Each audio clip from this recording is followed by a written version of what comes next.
Alright guys, BLM here, back with a new live stream. And we're here playing Uncharted. I love how it still comes up as games and demos. That's really annoying. Either way, we are back. I mean, do I put... I guess we'll put Drake's Fortune. Whatever. There we go. Alright, we're back. We're back with more...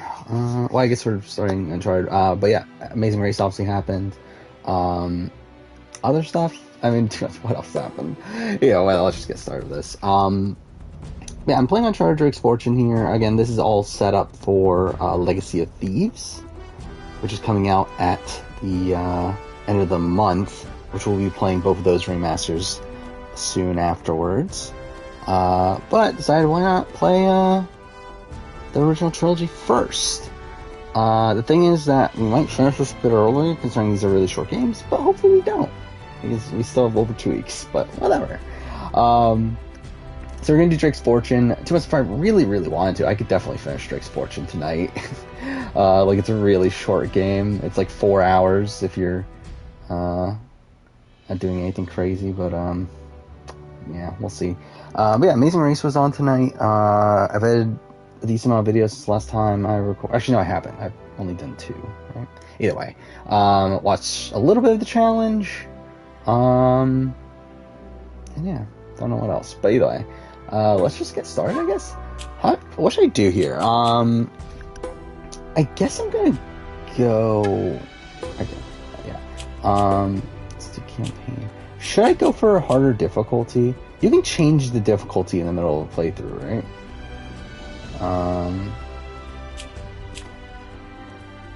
Yeah, fuck it. Let's go. With crushing. Yeah, my winner picks. That's something. So yeah, I mean, yeah, obviously Amazing Race. We did get the time skip here, and I did look up, like what happened, because obviously, like, we saw at the end of the episode, but, like, I didn't exactly, like, know, like, what teams were back and whatnot. What the fuck happened? Like, 4 teams didn't come back, but then they brought back the 2 eliminated teams? That's what happened here? Like, that's such a weird, thing? Like, when they said that they brought back 7 teams, it's like, you would assume that, oh, it'll be the, 7 teams that were still in the race, but it's like only 5 of the teams that are still in the race, and the 2 eliminated teams. That's so bizarre. Anyway, hey, Sarquil. I finished True Colors. Yeah, I mean, I adored True Colors. But I mean, well, I'm assuming. Well, actually, I guess I don't know your opinion on it yet. But thought you didn't believe me. Well, I did do my research. Yeah, I guess I'll wait for that. By the way, since the last time I streamed, I did finish Resident Evil 8. So that's something. Which was good. I liked it. Creeped me the fuck out at points, but that's Resident Evil for you. Yeah, we might get a Chris Underwood of Amazing Race. I'm not to the same degree. I think a Chris Underwood would be someone returning, like, at the final 4 and then winning the race. But yeah, I mean, in terms of someone coming back into the race and then winning, then yeah. I mean, too fair, is it that much different than, like, a non-elimination? Especially for, like, Aaron, was it Aaron and Natalia? Like, it's not that different from a non-elimination leg. Obviously, like, this is, like, a very unlikely circumstance of 2 non-eliminations in a row. But, like, if they won, it would be, like, it would be the same thing to me as, like, any non-elimination leg. With Michael and Mo, I think that's a bit more question mark, but who really cares? I mean, the fact that they even, like, finished the season is a miracle on its own, right? So, whatever. Yeah, the modern kind. They don't take prisoners. You're actually enjoying Spies, Lies, and Allies, really. Like, again, like, for me, I really just did not enjoy my time with it. And part of that is probably because I like, was doing the review and everything. Then also, it wasn't my first season, so I think maybe, like, I had, like, expectations. But yeah, I do not love Spice Lice and Allies. Yeah, it's like a camera. You just. But yeah, Good girl. I really like the character moments. Alex is the best Life is Strange main character. Wish the story was long. Yeah, I do wish the story was longer too, especially like the How the hell they? I just want to make sure, before I get too far into this, you can change difficulty, right? Okay, just want to make sure. Because I don't want to be stuck in a Horizon situation where, like, I decided to lower the difficulty and realize I can't. But yeah, I mean, I love True Colors. To be honest, like, I don't remember, like, all my, like, in-depth thoughts on it at this point, which is funny because, like, I recorded a review of it, that I'll be editing at some point. Oh, fuck off. You died that quickly on crushing? Okay. Well, that's lovely. Well, this is obviously going to go very well. Yeah, I mean, I think True Colors definitely is the game that focuses the most on character. Where, again, I think the majority, like really what I loved about the game was the character of Alex Chen. I'm gonna die again. I don't know why I'm even bothering this. Yeah, let's just lower the difficulty. Let's just do normal. Like, not even gonna bother. Okay, I keep on thinking X is cover. Ugh. But...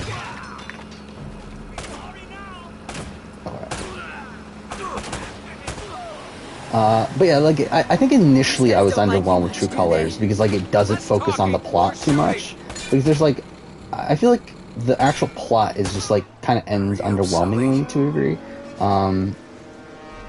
Where, like the, was it Typhon? Whatever.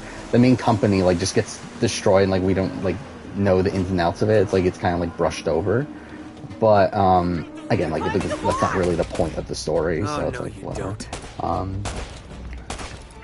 So it's like an issue I had like when I first played it, but I don't really have that issue anymore. But yeah, I mean, in terms of Amazing Race though, yeah, interesting that Anthony and Spencer are gone. Because that really, I feel like that opens up the playing field a bit to where now we only have one like strong male team.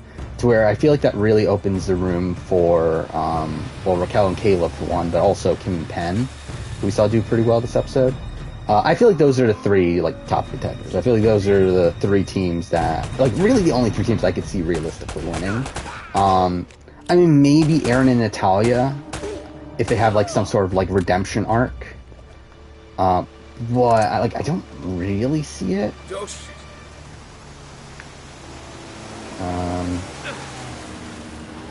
Yeah, really surprised that, again, we lost 4 teams in... the time skip. I did not think that was going to be the case.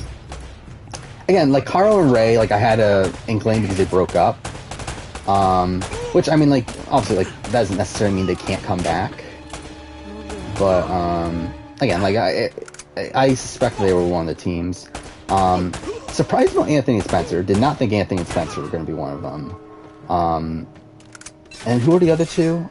You got Connie and Sam, which I think it turns out that they were, or I don't know if they still are or what, but they were having a kid at the time. So again, it makes sense. Okay, that's not good. And then who's the other team? Okay, what the fuck? Okay, that's what I get for not looking at the screen for a second.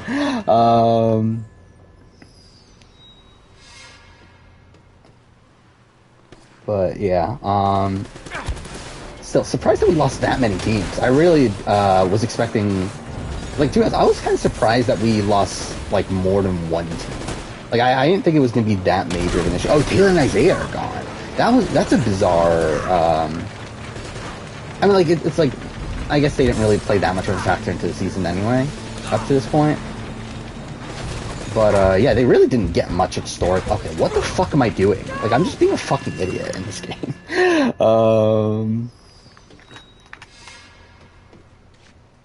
But yeah, it's like, they didn't really get much to do here. I mean, I felt like they were one of the quieter teams in the premiere. And then even here, like, something I even wrote in my notes is, like, at the halfway point in the episode, I was like, who the fuck are Taylor and Isaiah?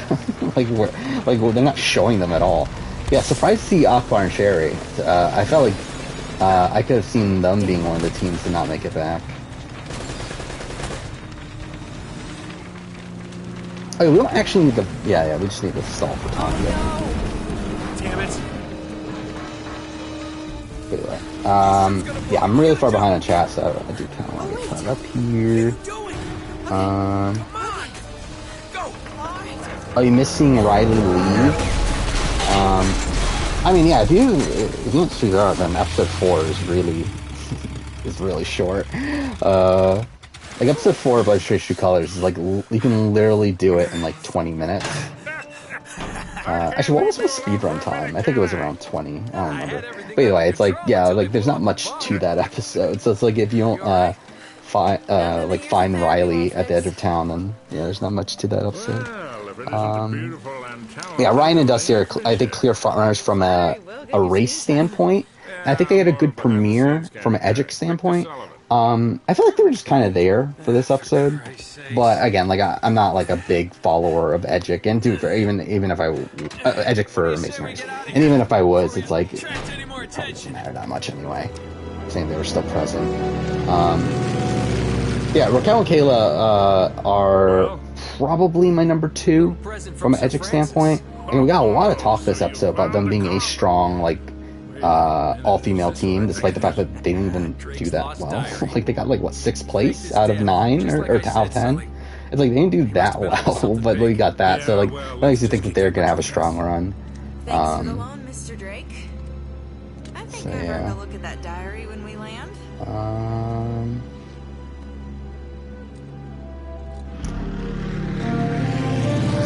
Yeah, I feel like yeah, I'm jumping between Amazing Race and Life is Strange, but yeah, I do feel like Life is Strange is such a weird series at this point, where like 1 and True Colors are like so similar, in terms of their approaches to like the main character and everything, and like the like mystery of the story and everything. But then like you have Life is Strange 2, which is like so like vastly different. And even like, I mean, even before Storm, I guess like also plays into like a mystery and stuff. So I guess that's fine. But yeah, like Life is Strange 2 is such an outlier. Man only interested in the climax. He must be a real hit with the ladies. Never had any. Did I see the Sandra Nina promo for AU? I did, but from what I understand, there's a longer one out there now, right? Like I saw the one that originally came out like a few days ago, but I think I saw that there's like a new one that I haven't seen that if there is a new one. Well, unfortunately, no. Last page was torn. Yeah, do we know the cast for Celebrity Big Brother? No, we do I'm not. telling you, Sully. Same rumors out there, from what I This is understand. finally it. Yeah. Let's see. Just trying to get caught up on Yes, shit that's what I here. said. It blew up. It sank. No, that's why we have insurance, right? Oh. Yeah. Well, Mike and No, the Mike and camera- I just realized their the name. camera's Mike and Mo. fine. Anyway, Mike and Mo and then Aaron and Natalia As good as new. are Sully, back, I the girl believe. can hold her own. You should Which have is like, seen her. again, wasn't confirmed in the episode, but I believe like something I saw on Reddit is that someone screenshotted the aerial shot, and you can see that it is Aaron and Natalia and Mike and Mo on the side. Like there's 7 teams there, and they're 2 of the teams. So I feel pretty confident that's what's going on here. You're a real gentleman, Sully. But yeah, really weird that like essentially half the teams that were still in the race couldn't come back. I mean, do you realize that this could be like It's funny that like the 2 teams that were already eliminated could come back. Like such a bizarre thing. It would be so weird too if like it's the same boot order. If like Mike and Mo go next and then Aaron and Natalia again. The camera crew, and I promise you that. Bitch. Yeah. Hey! Twins are still in it. Seen that one. Yeah, that's. I mean, I wasn't that surprised. I talked about this last episode where like we saw in the next time on, that we saw their reactions to the news from the COVID thing, which like wouldn't make sense if we saw their reactions if they got eliminated. So like I was pretty confident they were going to make it through the rounds. Yeah, you weren't too old for that little barmaid in Lima, were you? Well, that was different. Fuck, this game is so, like we're only 14 minutes in. Like I've died like a billion times and I'm still like already on chapter 2. Well, Whatever. This game's so hang in there, short. old-timer. We're just about Is there. Boston Rob on the cast? Probably You know, not, but I Mr. Mike, want it personally. I I think it'd be really fascinating. I see some people online were upset too that Boston Rob is even in consideration, which is like, yeah, again, I would prefer Boston Rob to be on the cast. Like, well, yes, it could turn out like Redemption Island. I think it also could just be. I mean, like either way, like I think it would be fascinating to see. Because even if it does turn out to be like Redemption Island, I think that would be interesting to see as a way to like kind of bolster Boston Rob's overall game, where like he could consistently do this on Survivor and Big Brother.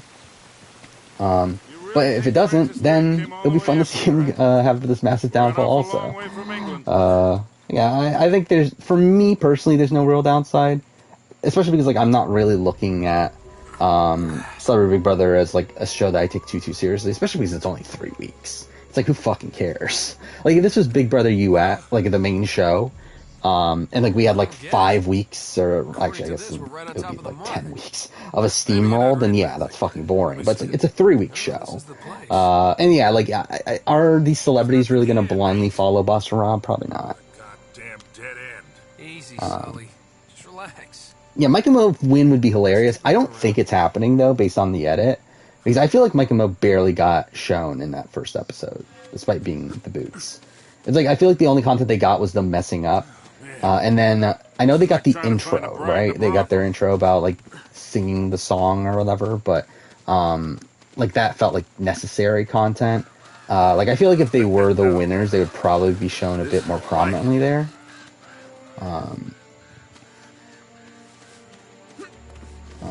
And especially like now that we're like essentially in hour 4 of the show, I feel like the winner would at least have like some sort of story arc set up by now. Again, but that's like just my gut feeling. I know nothing about Amazing Race Edgic technically, but like I feel like, yeah, like Ryan and Dusty have a storyline. Raquel and Kayla definitely have a storyline. Aaron and Natalia technically have a storyline. There's one more. Kim and Penn kind of have a storyline, not really though. It's like they've gotten personal content, but like not really like an actual storyline. Hey, there's something funny about the ground down there. So actually, I would probably put them 4th, I guess, from an Edgic standpoint. Yeah, like Edgic doesn't like it's not like super solid with Amazing Race. Like I know there's definitely teams that have won that don't really get that much content. But again, just looking at this from like more of a reality TV editing standpoint, I would be surprised if Mike and Mo end up winning. Still weird that they brought them back, though. It's still such a weird thing. Like, I was not expecting that at all. Like, I really was expecting, like, it literally to be 7 of the 9 teams. Oh, fuck off. I expect it to be the 2 eliminated teams to be coming back. I mean, I know there are some seasons where, like, again, like, I know the big example for me is, like, Kelsey and Joey from 27, where, like, their edit was, like, very foreshown that they were going to win to me. With the, like, they kept on talking over and over and over again about, oh, we're 2nd place, but we're going to get 1st place at the right time or whatever. And, like, obviously that's, like, setting up their win. But, again, like, I haven't analyzed the edit of every other season to really, like, pay attention to like who has a winner's edit. So that's why I'm kind of talking about more in like a general reality TV standpoint. I mean, like I feel like Will and James got a decent edit. I don't remember Cullen and Christie's. Like obviously I know they got their like they kind of had an arc set up, but I don't remember how prominent they were. Again, Cody and Jessica, what the fuck, from an editing standpoint. So again, it's not like a consistent thing. I think Matt and Dana were also a weird one. What a warm and homey place. Where's 27? Oh, 27. I'm fucking weird. So what, 26? I don't remember how the blind date season was edited. So yeah, I mean, like, I'm not 100% sure on No, it wasn't Drake. the editing, but Looks like the Spanish got here before he did. again, typically just in general, reality shows are edited in a particular way. Hey, I'm not looking for a lousy piece of tin. I'm up to my eyeballs in debt. Yeah, Dan and Jordan weren't as prominent. I feel like Dan and Jordan at least had like a storyline though. I mean, like it's not about like actual like being shown all the time. It's more so about like having storylines set up. And I feel like Dan and Jordan did have like a storyline set up. And the bad girls. Yeah? Look who's talking. Yeah, like Matt and Dana though, I What's don't that think did. supposed to So, mean? That reporter?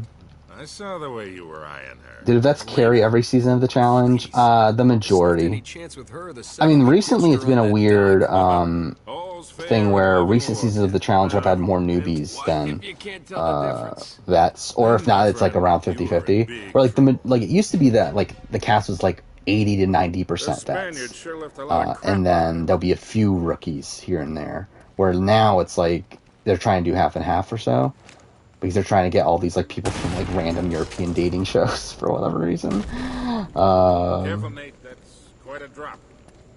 But I mean, like I think the element of returning cast every season is kind of like the thing that makes the challenge a bit more interesting from these other reality shows. Is it this? Yeah, okay, it is. It just didn't let me do it until now. Whatever. Oh, do I have the fucking... could do Amazing Race winner edit video at some point? Probably? I just, like, that would require, obviously, me to actually, like, watch every season again. So, I don't know when I would realistically do it, but that would be a fun video to do.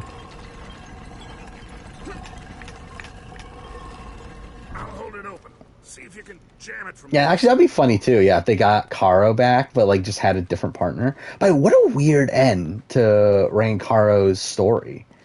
Like, I wrote that down in my notes, too, is, like, how fucking weird is it that we're getting this storyline about how, oh, we are long All right, let distance, go. we This need ought to to hold. get to know each other, all that shit, and then, like, Hurry, we Sully. see, like, they're, them fighting over That was a little too close. the car stuff, but it's like, you would think that would, like, Place has a lead to back them, like, door, huh?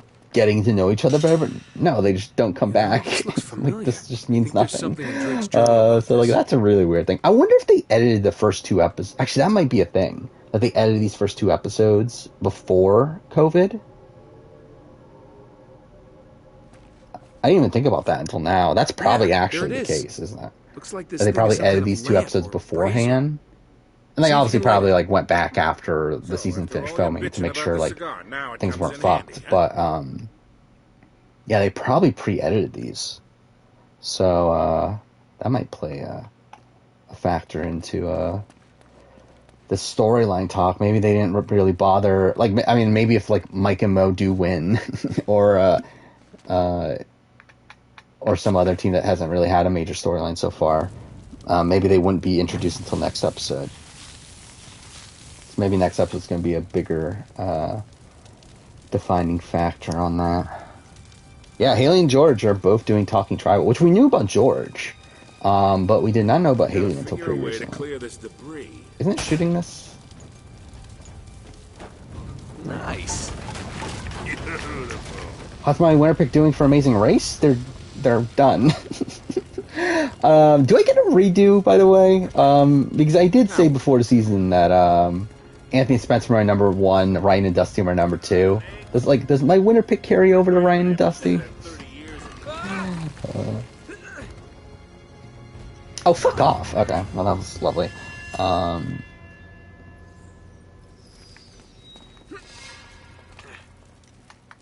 What's Talking Tribal? It is the after show for Australian Survivor.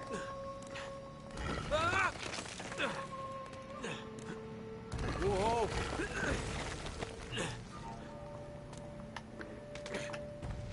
Okay. Oh, if it's Mike and Mo I gotta redo? Well. Should I make my winner pick Mike and Mo? I mean, again, Mike and Mo are not winning. Oh, it's this, right? What? I was that close? Well, that's lovely. I'm too fair. Yeah, I don't think Mike and Mo are that bad of racers. They obviously just had like one really bad task, but I think they're very like middle of the road though. Like I think they're fuck off. Like I think they're a team that like probably would naturally get like 6th, 7th, 8th place, like somewhere around there. But obviously they just had like a really bad like detour there. But still, like I don't think they're winning.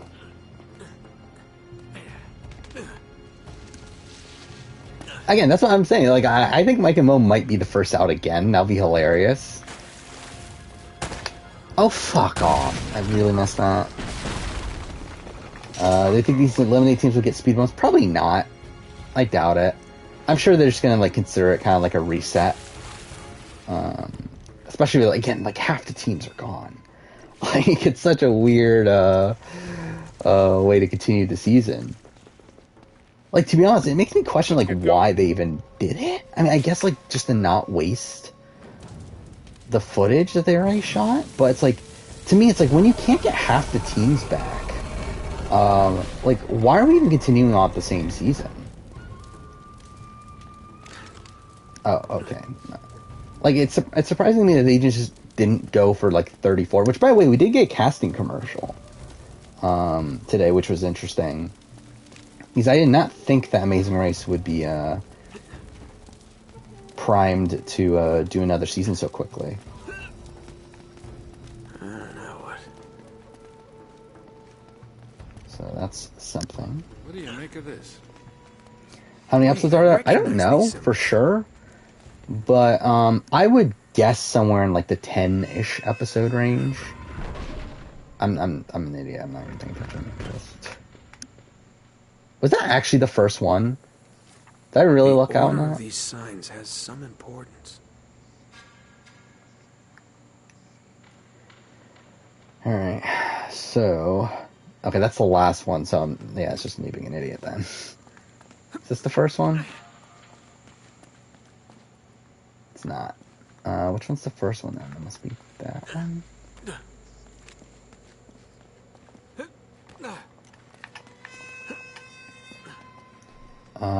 34 was allegedly being cast when they stopped filming 33.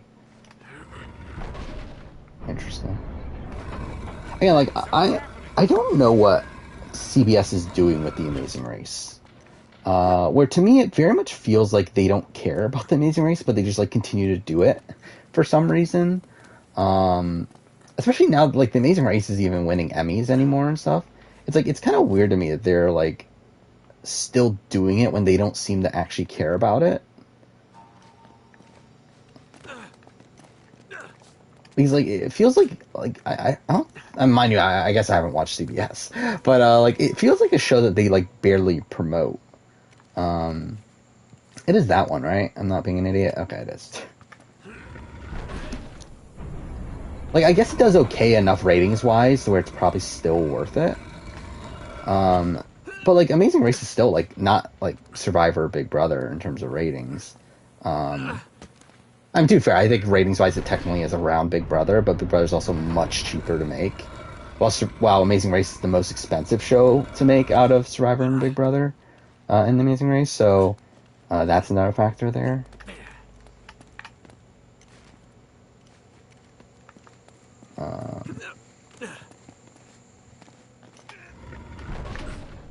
There we go.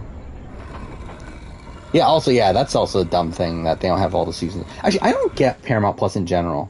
Because this is the thing that I haven't talked about, is that, so I got caught up on, I got through Rivals on the challenge. It turns out the source that I was using to watch it didn't have any season after Rivals. So, I started watching it on Paramount Plus, the challenge. And it's like, it's so dumb how many seasons are missing on Paramount Plus for the challenge. It's like, you fucking own the show. Be careful. It's like, why isn't it on here? Okay, I'm an idiot. But like, I really just don't get why more shows aren't on Paramount Plus. It's like, why isn't, like, I mean, because like the challenge, I think it's missing like 1 through 9. I think it's missing Inferno 3, and it's missing like the last 3 seasons. And then yeah, Amazing Race isn't on there. It's like, what the fuck are you doing? It's like, how do you not have these shows on there? You own the fucking show. Like, I get that there's probably some rights things with Amazing Race potentially. In terms of maybe they sold the rights to other streaming services, but like I'm pretty sure there is none with with the challenge. I mean, considering they have every other season, like they have the majority of the seasons on there. So I really just don't get like what they're doing there. Oh yeah, International Survivor's coming soon, isn't it? The other ones at least. So that's something. Okay, getting somewhere. Yeah, 35, 36, 37 are not on Paramount Plus, I believe. I believe it's only up to 34. Yeah, I still pay. Like, I have the ad I version bet it of works. Paramount Plus. However, if you watch it on desktop, if you use picture-in-picture, you can skip the ads, which is funny. The thing is, though, Paramount Plus like kind of sucks on my laptop for some reason. Or like, sometimes it works, sometimes it doesn't. Like sometimes it like says sorry video, whatever. Like it essentially gives me an error. I really don't know why. Considering I go to like YouTube and I can stream video there, and I tried it on Bilibili, which is the Chinese YouTube, I guess you'll call it, which has all the challenge seasons and it works there as well. So it's like I don't know why like my laptop's not working with Paramount Plus, but whatever. And to be fair, it does sometimes, but sometimes it doesn't.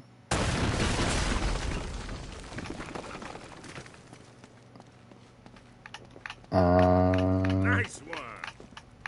Yeah, I knew. Yeah, Disney Plus in Canada had Amazing Race, but I don't think it does in the U.S. I don't think. Again, I could be wrong.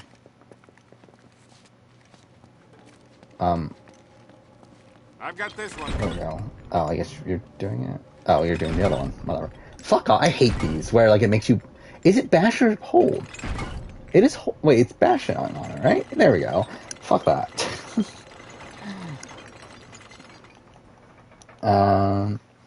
Can you skip? I don't know if you can skip on iPhone or like on like phone in general. Because I think it has to do with the way that the ads are programmed.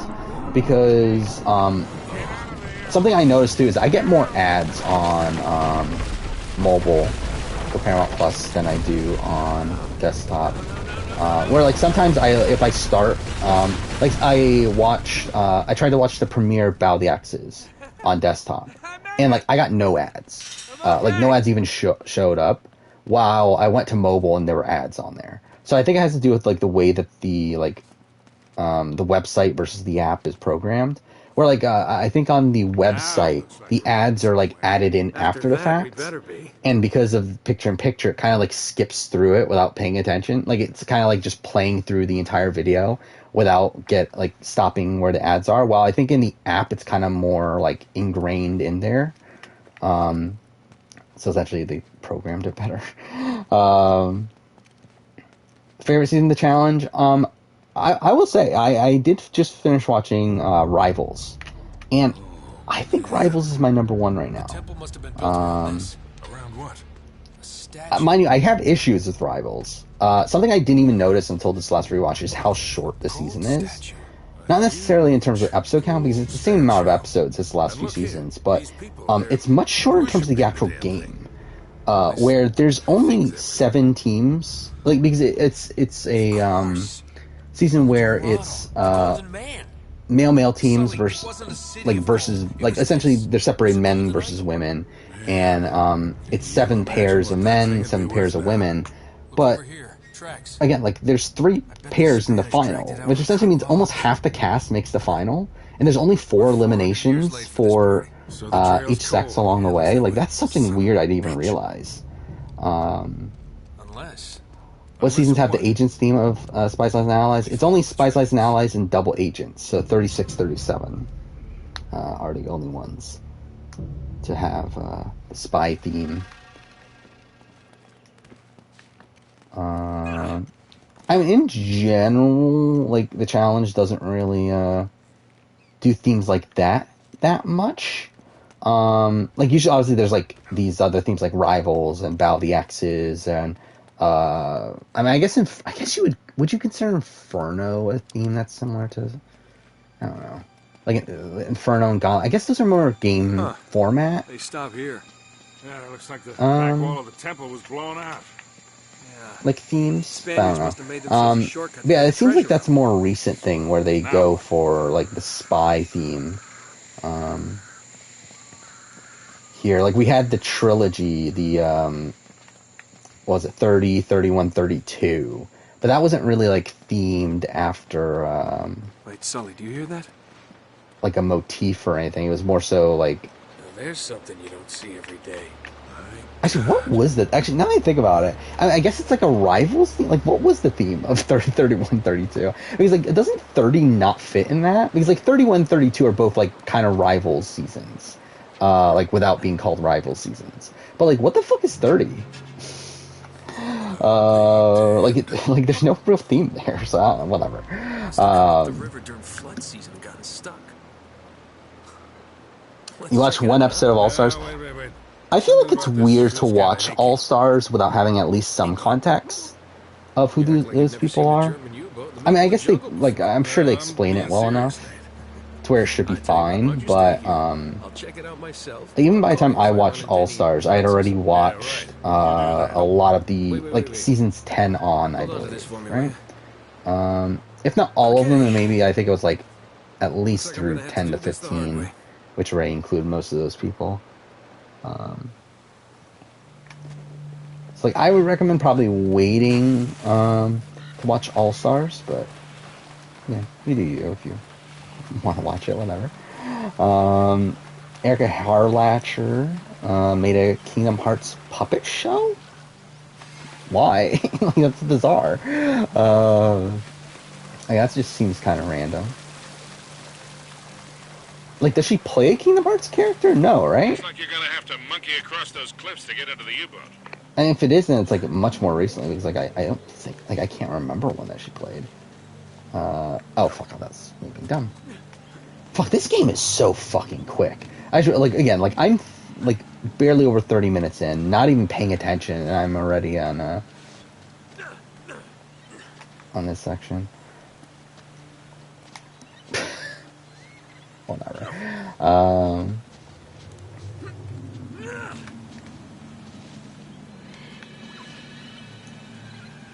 Oh, fuck off. Wow, this is just me being dumb. She's the news anchor in Big Heroes. Is she? Okay. Yeah, I feel like she seems like one of these people that is actually a fan of the things that she acts in. Like, I know she cosplays as on a good chunk, so here we go.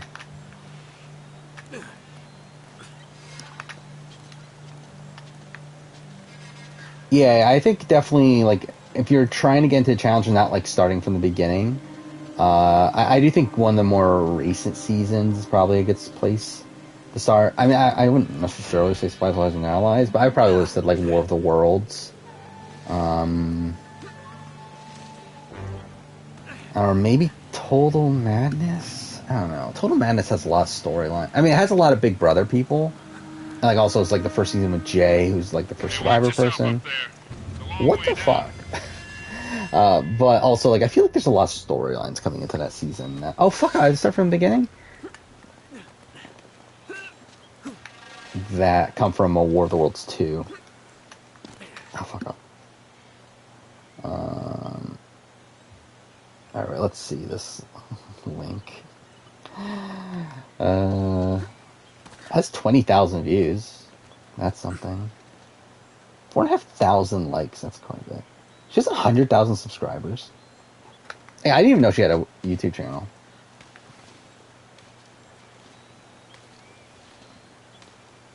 Oh, she has like a... Does she have the Twitch? I feel like she probably has a Twitch, right? Yeah, there we go. She has a... Wait, she has 100,000 subscribers, but only has 4.5 million views? You'd think she would have more than that. I'm assuming... Does that mean that, like, a lot of her subscribers come from the fact that she is? Whatever. Yeah, I'm just seeing the video for it. This looks so fucking weird. She has 63,000 Twitch followers. Oh, she plays Genshin Impact.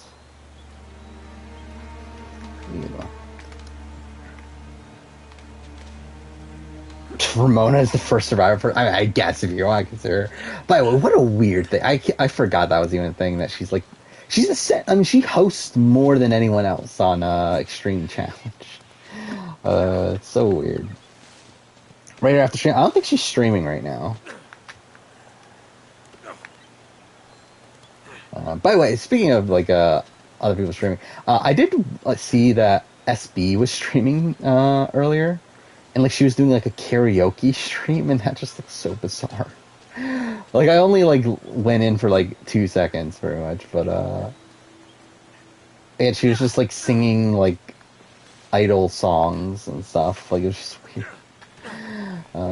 But to be fair, I guess that's what you would expect from SB. Oh, what the fuck? Oh wow, I didn't die? How did I not die from that? I would like to learn the speedrun for this game. At some point. Obviously, I would have to pay a lot more attention. But whatever.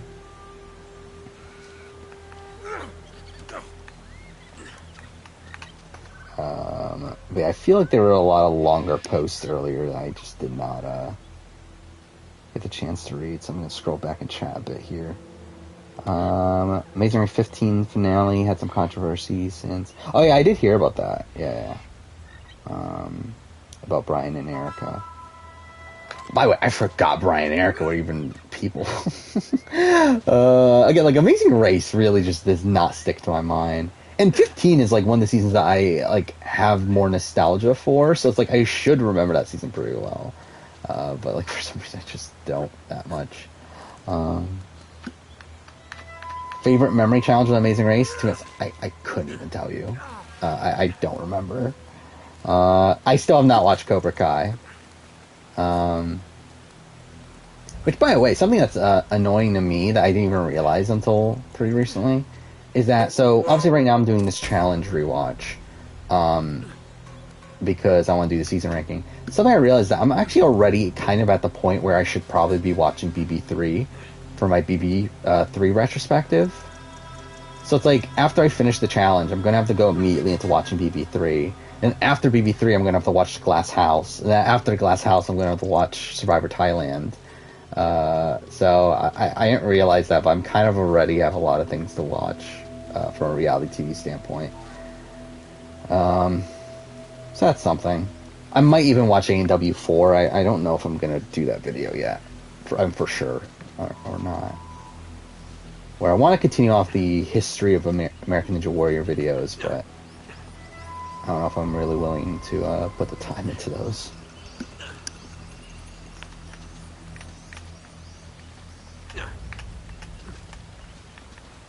Watch probably for Survivor Thailand. Is Survivor Thailand on Amazon Prime? Nate, you should be able to drop right down into the U-boat from there. Oh, fuck off. Did I really... Wait. Did I really just do that? Okay, no. Better fucking put me up there. Okay, I mean, I get that's still pretty bad, but whatever. Is BB3 the first co-dominant? No.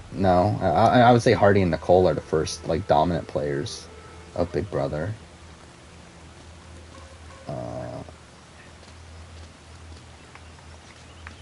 But Jason and Danielle are also really good as well. Do I have a link for International Amazing Race? I don't currently. I know, didn't Video Brother used to have Amazing Race Canada on it? I don't know if they still do. And to be honest, I know a lot of their links have like kind of gone down. So I don't know if they still have it. But yeah, I haven't looked for International Amazing Race just yet. But again, in an ideal world, I would get into at least Amazing Race Canada by the end of the year.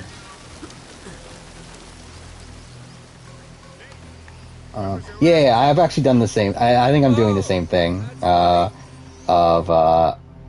think Thailand might be my least favorite season. We'll see after this rewatch. I'm waiting until this rewatch to solidify that, but I'm kind of thinking Thailand might be my least favorite. Because, like, at least for Australian Outback, there's no... I mean, I guess the ickiness comes from, like, Varner and Scoopin and what they do after effect, but...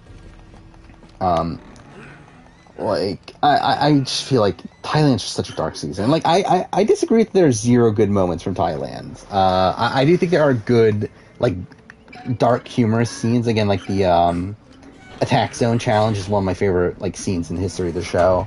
You have like was it Clay? I mean, really, Clay does have a good chunk of character moments, even though he's like just not a great person. Doesn't seem like it. But yeah, I don't know. The season is very icky, which I do think kind of harms the overall season.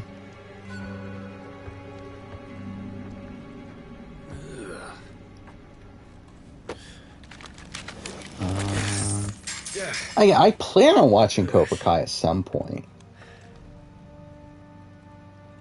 I just don't know when. I still need to finish The Witcher. I never finished The Witcher.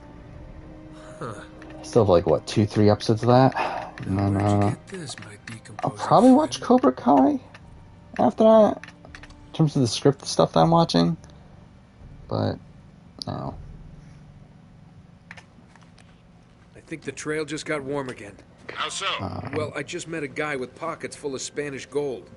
Only the coins are stamped with a mint mark I've never seen before. Seen the Showa Looks like our German friends had a American little Story secret. game trailer? I have not. Everyone loves Amazing Race Canada 7. I haven't heard much at all about Amazing Race, like in terms of reception to Amazing Race Canada seasons. Like, I've heard that people like Amazing Race Canada, and same thing with Australia, but like I haven't heard. I've also heard like a lot of negative things about Amazing Race Australia, like kind of similar to like Australian Survivor complaints of it being like longer and then like teams coming back into the race and like all that bullshit. But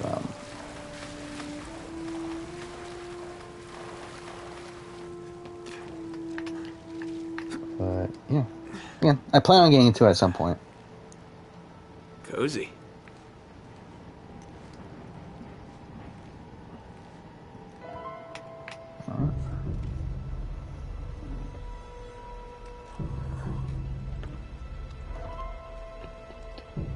One World's hard to watch. One World's hard to watch, but it's like also it's not like I feel like the only ickiness in One World is the Colton stuff, and like that's like two episodes worth of stuff. Like where I guess 3 episodes maybe. I think episodes 4 through 6. Looks like he was killed. And like it is kind of like dull towards the end. But to me, I don't think it's on the level of Thailand. Where like Thailand also has like no real like doesn't really have any like interesting characters. And to be fair, One World also has like a flaw in that aspect too. But like at least you do have Troyzan trying to do some stuff. You have Kat, who's humorous. Alicia, when she's not a terrible human being, is also like a fun-ish character. Sabrina is fun in the early portions of the season. I think there's at least more redeeming factors to me. And also you have Kim, who plays one of the most dominant games in the history of the show. And to be fair, Brian also plays an extremely dominant game, but I don't think his gameplay is really being shown on the show. But like Kim's was more so like the focus of the end game. Show American Story is an upcoming zombie game. Like what kind of zombie game is it though? I'm gonna try to look it up. Sully? You there? Is it RPG? Sullivan. Yeah, that seems interesting. Action RPG set in Japan-controlled 1980s America after a zombie apocalypse. Yeah, I never heard of it actually until now, but is it only on PC? It seemed like it was only on PC. Yeah, it's only on PC. Now, if it gets ported, I might check it out. We're supposed to leave, right? Amazing Race Australia went off the rails when it switched networks. What network is it on now? Is it on the Australian Survivor network, or is it on? I guess to be fair, I mean, like, from what I understand, Australian TV just in general is. I guess we see that with Big Brother Australia and Australian Survivor, where they both have like similar issues. I feel like that's just the way Australian TV is. But again, I haven't watched Amazing Race Australia to actually know the issues with it. Brian is easily Jeff's least favorite person who's won. Yes, I think from like a person standpoint, for sure. Hey. Friends of yours, Sully? I'm Gabriel Roman. Roman, that's the name. I was like trying to think, like, what the fuck's this guy's name again? He's like, who gives a shit who this guy is? Easy. Put your hands Oh, IGN says it's PS4, PS5? Okay. See, your friend owes me money, Mr. Yeah, I haven't seen gameplay yet, but this sounded interesting from the You concept. two were onto something big. The find of a lifetime, he said. Season 1 of Australia is the one that has Sam in it, right? You've made grand promises before. Sam from Australian Survivor that got like no content. The only person to get 0 confessions. Jeez, does he always go on like this? Take it easy, Navarro. So, Okay, so it's essentially like a third person, unless of course you found something in there, like action adventure might RPG sort of compensate game. for all this unpleasantness. Yeah, it looks interesting. I mean, it's by, I think the worry is that's by indie developer, and this seems like a pretty big scaled game for an indie developer. So like I would definitely expect a lot of like jank to it, but You think this is a yeah, that looks cool though. The Germans were after the same treasure. I'd definitely be That interested in map playing it. has something to do with it. So, we're square? Yeah, it does say PS4, PS5, PC. But just in case you need a reminder, So I'd definitely be Hey, interested in come it. on, leave him out of it. Yeah, don't you guys... Sam from AU, good Survivor player? No. that's far too vulgar. What do you think Jeff ranks Erica? Now, whoa, whoa, whoa. Probably, Come on, Roman. like, if I were to guess, I would say, like, Sully! middle, low. Like, I don't think she's at the very bottom. And to be fair, I think it'll be tough for him to place any, like, recent winner at the bottom, considering, like, again, like, I think he has more of a personal connection to the recent cast. I'm trying to actually look up my, where I have these other people. Let's pause this real quick. Let's see. I mean, Nick is better or worse than Nick? I think that's kind of like what, yeah, like I had Tommy, Chris, Nick kind of all in the same spot. I would say Eric. I had Chris at 27. That seems high for Chris. Yeah, I feel like that's around where probably like below Bob at 26. Or I guess it would be 27. The thing is, like, I think like he probably perceives her win as like something similar to like a Michelle or like a Sophie, but I feel like he probably has more connection with the modern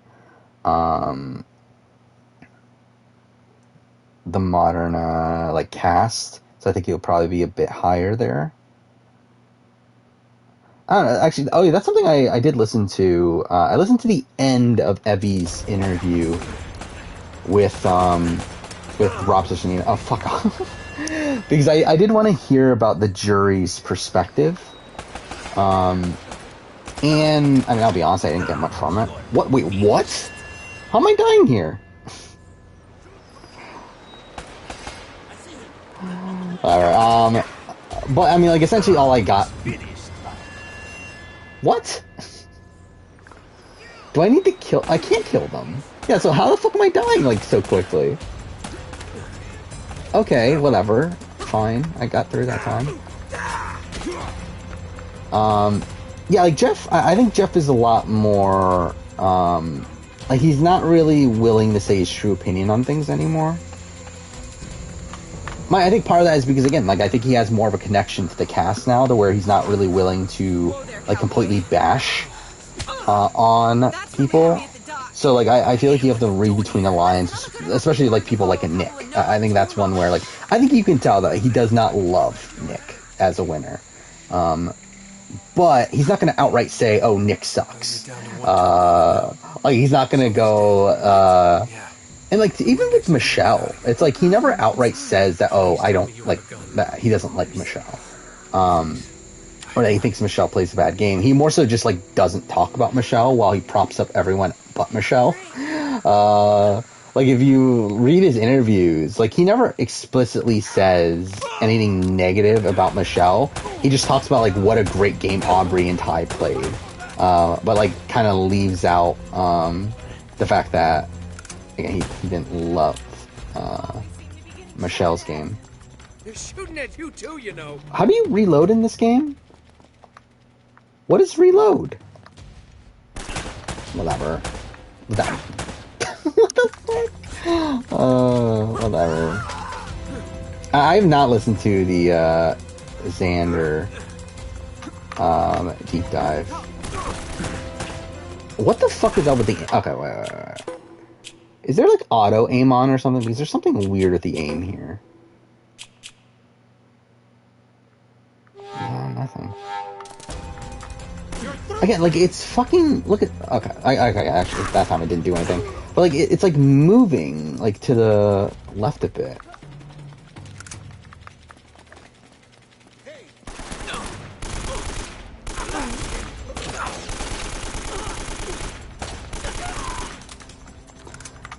Whatever. Yeah, I think that plays a factor. I think the, Mike White element of it definitely plays a factor into why he doesn't love Nick as much. And also, he loves Angelina, too. So I think it's like... I think Nick was definitely his, like, least favorite option of those three. Stay close. Fuck. I'm too fair. Like, I don't know, like, why he would actually dislike, Nick for reasons outside that, though. Because, like, Nick plays, like, the game in a way that you would think that Jeff would respect. Long story. Because, I mean, he plays hard, he makes big moves, he won out at the end. Like, I mean, he does, he's, like, he seems like he plays the game that Jeff would like, but for some reason he just doesn't seem to love, Nick there. Is there something up with my controller? Again, like, what the fuck is going on with the aiming?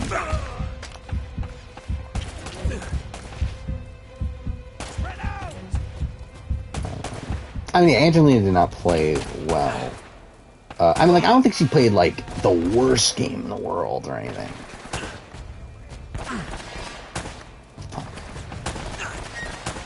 But, I think she lacks, a lot of self-awareness.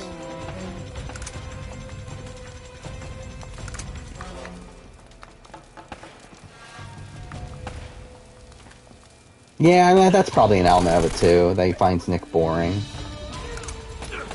And that's also, like, a thing with Tommy, too. That, like, I just did not know where to put Tommy on that.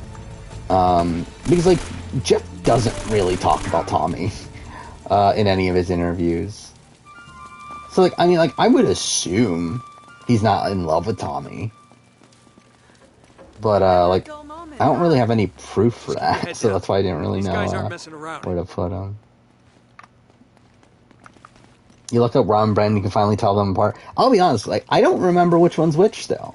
I remember, like, I assumed one was Rob and one was Brendan. Then I looked it up, and it turned out to be the opposite. But now I don't remember, like, which one I originally thought was the right one. So it's like, yeah, I still don't know which one's Rob and Brendan, despite me already having looked it up in the past. What did I give Angelina my jacket? Probably not. There's okay. Oh, is it something with the game? Again, like, there's something weird going on here with the,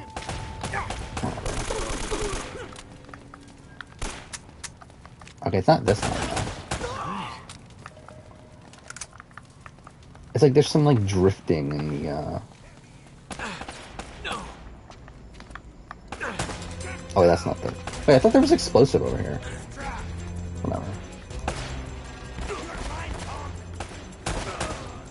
Her flipping... Yeah, I think that's the best part of her game. That's the best part of Angelina's game, is the early game.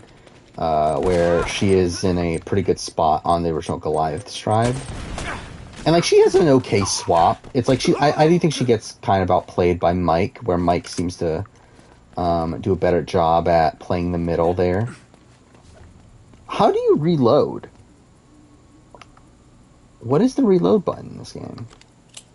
It's fucking R1? Who decided that? Whatever.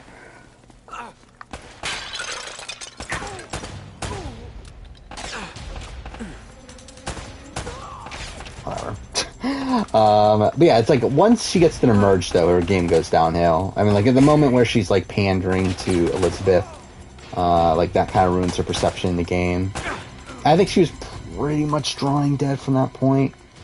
And to fair, like she does a decent job at integrating herself within like the Nick, Davey, Carl contingent. But again, that also like kind of makes Carl a target afterwards. So like that kind of crumbles that grouping. And by that point, she was already drawing dead jury chance wise anyway. So it's like whatever. But like again, I think there's things to give Angelina credit for on the season. It's just that I think in the grand scheme of things, like yeah, it's still not a great game. But I think like on overall like player ranking, she's probably like middle of the road. Like I don't think she's a bad player. Yeah, she got Rice for a Tribe. Obviously, she's the best player ever. She definitely didn't mention it a billion times. I almost had him. Do you think this season's jury would have gave Angelina the votes over Xander and Deshawn?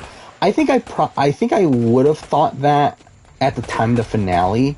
However, I think now I'm a bit I'm not as confident in that. The thing is, like, the interesting thing, the one thing I did get from Evie's interview too is that it does seem like she was more pro Erica than Ricard. Where to her, she talks about how she didn't really look at Ricard's game as too great until he started like winning out at the end. Like where like when the Shan move happened, the jury thought of that as Deshawn's move over Ricard's, and then that's like immediately after Shan boot happened, supposedly Deshawn was the front runner to win, but then they saw him afterwards and he started to play like he got emotional at the next tribal, and then after that he had the blow up where he dropped the truth bomb to Erica, and that like ruined his perception at that point. And then at that point, he was drawing dead. But it's interesting that, like, from her point of view, at least, that Ricard wasn't the clear frontrunner. Like they mentioned that, like Ricard would have probably won against Erica at the end, but it would have been like probably close. Where like Evie, like the early jurors, were more so leaning. Well, actually, I mean, but that doesn't even make sense though. Because like she didn't say that like the early jurors were leaning one way, but in the later jurors were leaning the other way. But like that doesn't really make sense when it's like it's only like Evie and Tiffany, right? Then and I guess Heather, but like that's a late juror. That would go for Erica because like explicitly says that Nasir was not voting for Erica until Final Tribal and got flipped that Final Tribal. And then the other person, Shan would have voted for Ricard, you would assume. So it's like, yeah, I mean, the only early jurors would be Effie and Tiffany. So I don't know, whatever. Yeah, I think Effie and Tiffany were definitely going for the girl power thing. I don't know about Shan as much, especially if Ricard's at the end. Then I don't know about Liana for sure. But I think Deshawn. Let's see if it's Deshawn. Wait, what was the scenario we were talking about earlier? If like Angelina was at the end with Deshawn and Xander, like I don't know, I think they could have made an argument for it, but I do think Erica made it easier for them to vote for her, over it just being like them wanting a female winner.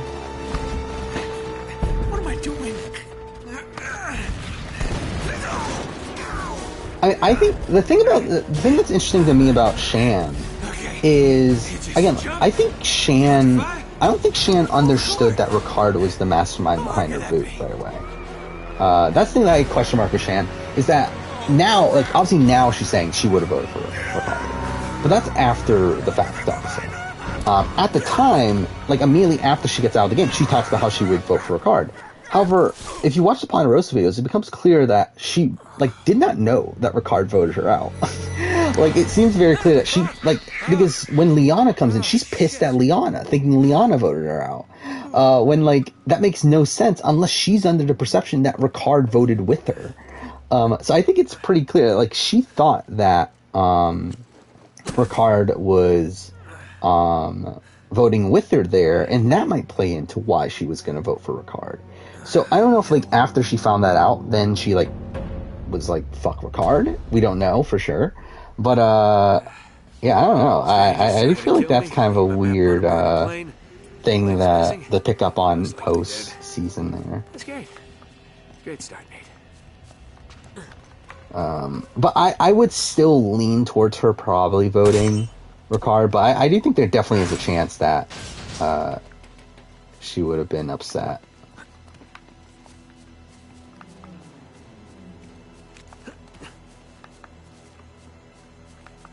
Damn. Shane and Ricard aren't following each other? That's interesting. I mean, like, even at the time that Ricard was doing his exit interviews, he was still talking about how close they were.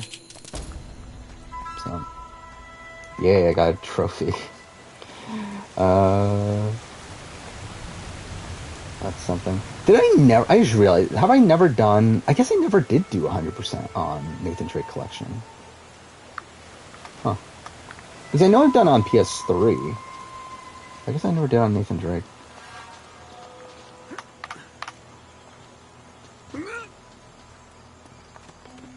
Yeah, I don't think Liana was ever voting for Xander. I do think Liana could have voted for Deshaun.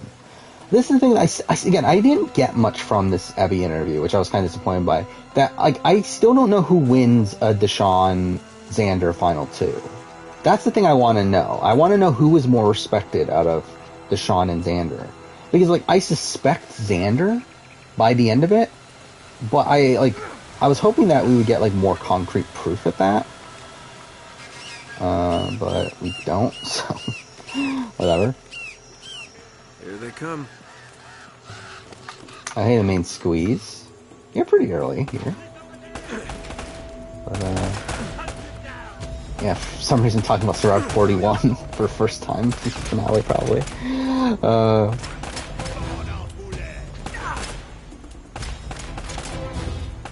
How did I lose that much health already? Yeah, I don't think Xander had a chance in a Final 3.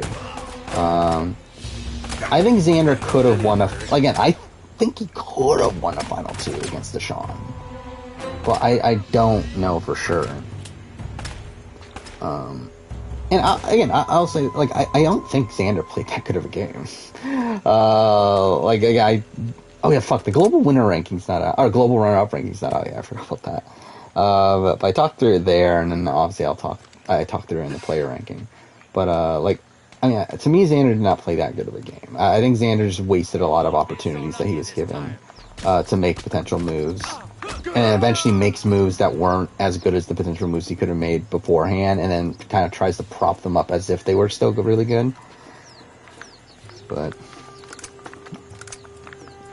like, specifically, again, like, the extra vote stuff is just, like, him really propping up him, trying to, like, blackmail Erica into keeping Ricard is just dumb. Like, that played no factor.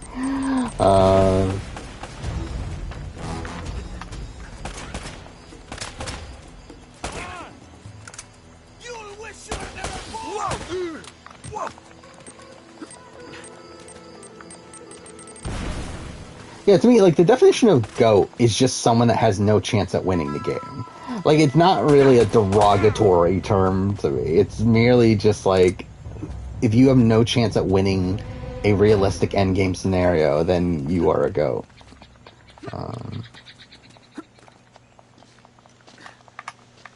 Again, like, to me, I don't think Xander played that well either. Like, I would not have voted for Xander in any scenario. Like, I can't think of a Final 3 combination where I would vote for Xander. Especially a realistic one. Like, especially, like, obviously if we're talking about, like, Xander versus Abraham versus Sarah, then, like, that's just kind of dumb. But, like, if we're talking about, like, people that actually made the endgame, like, I'm not voting for Xander over anybody. Right between the eyes, Because, like, even in Xander, Heather, like, I would not have voted for Heather either, I don't think, in most scenarios. But, like, again, in a final 3, it's like, I'm probably voting for that third person almost every other time.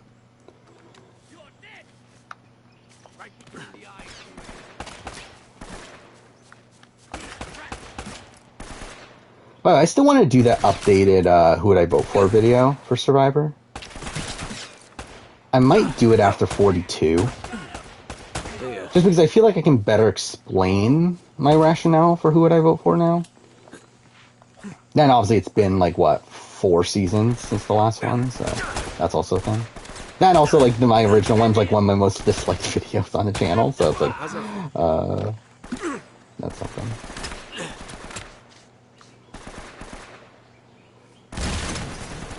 Six stages of Peloton husbands. That's a video that they did. I don't think they were mad that that Xander outplayed them, because I don't think Xander outplayed them.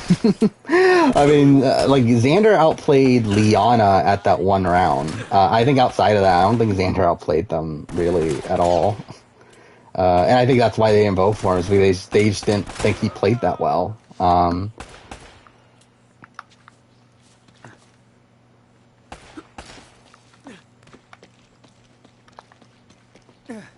I think Xander is someone that's, like, really good at propping up his game in confessional. When, like, I think if you actually look at what he actually did across the season, he just did not play that good of a game. Like, he didn't really have any control throughout the majority of the game. He, again, like, let go of so many opportunities that he could have made throughout the game. Like, many points in the game where he could have taken control of the game, but just doesn't.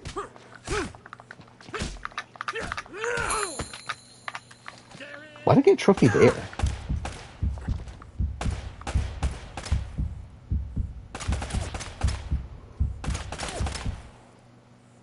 I see him.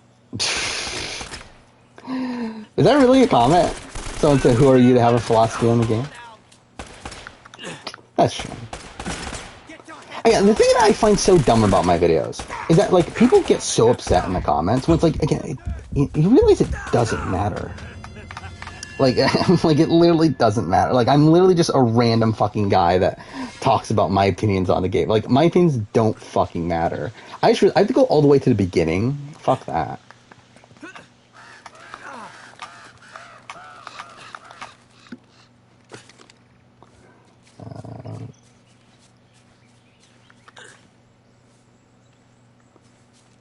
Yeah, like, Xander, again, like, to me, Xander, like, if I run through Xander's game, like, there's very little to be impressed by, from my point of view. Like, you have him early on in the game, he's out of the numbers, he lets Abraham go, and after that, he's on the bottom of Yasa the rest of the way, and the only reason he's kept around is because he has a potential idol. An extra vote there, and even then, you can debate that he, like, got saved by Tiffany getting confused at rules. But even if that's not the case, again, like, he pretty much just gets kept around because he has advantages. At the merge, again, he does outplay Liana there, but even then, like, I think he shares credit with that with Evie and Tiffany. Like, I don't think that's solely his move. Especially when, like, the information that he utilized to make that move did come from Evie and Tiffany.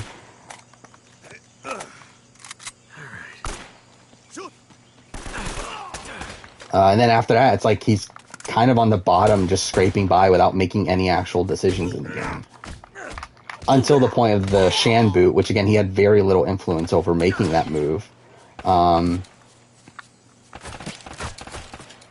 then after the Shan boot, he's kind of the second command to Ricard.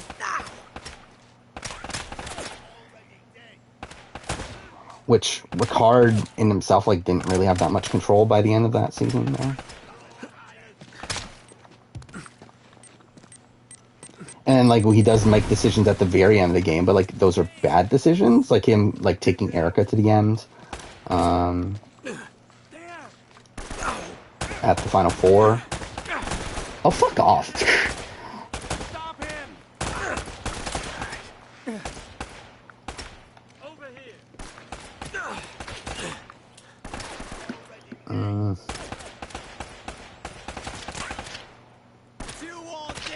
Yeah, like, what, I mean, who would I vote for? Like, I'm currently thinking of just doing Survivor.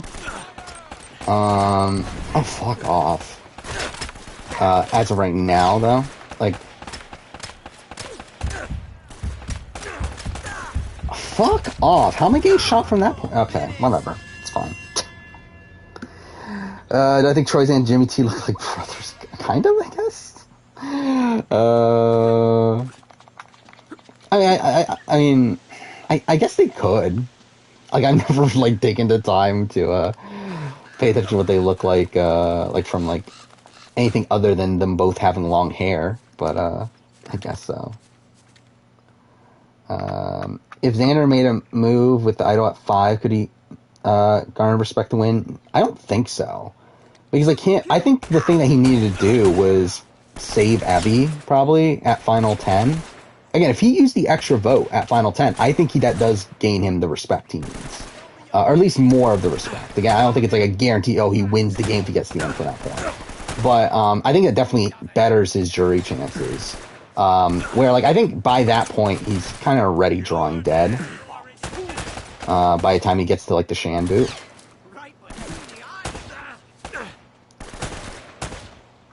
Like, it's kind of a similar thing to, like, a Dean from IOI, where it's like, yeah, Dean had a whole bunch of advantages, but, like, he never actually does anything with them. And, like, it's really just making... Okay. And it's really just, like, helping other people, like, play more impressive games.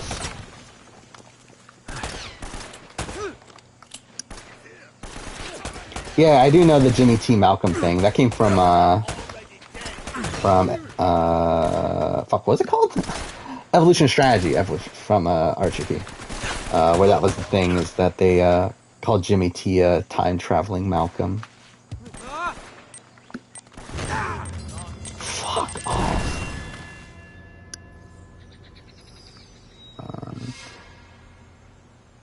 Yeah, I mean, that's the thing about juries, is that juries are dependent on the people that are on the jury. So it's like, it's the job of the player to gauge how a jury is going to vote. Like, that is literally that is literally how you win the game, is through getting the votes of the jury. If you fail at getting the votes of the jury, then were you really playing that good of a game? These guys keep coming from me. Obviously, I do think there are... I mean, there's definitely certain circumstances that, like, outside circumstances come into it, and there's also, like, other situations where, like, people could have potentially won had they, like, changed one other thing. Like, had they, like, approached Final Tribal a different way, or whatnot. Oh, that is gonna hurt you. Oh, okay. But, yeah, I mean, like, it's the job of the player to recognize how a jury is going to vote.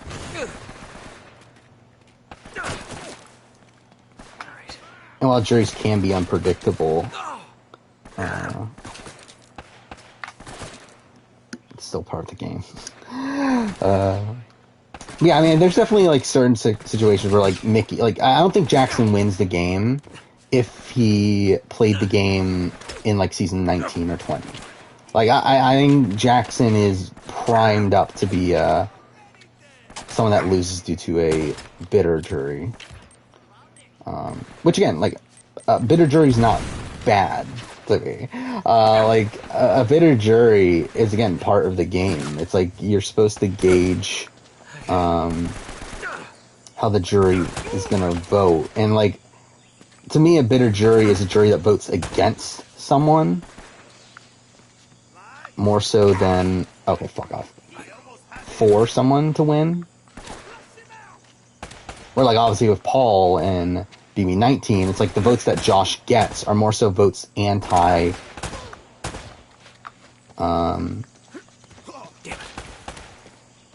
anti-Paul, more so pro-Josh. And I do think a bitter jury is much harder to do in a... is much harder to have in a Final 3 scenario.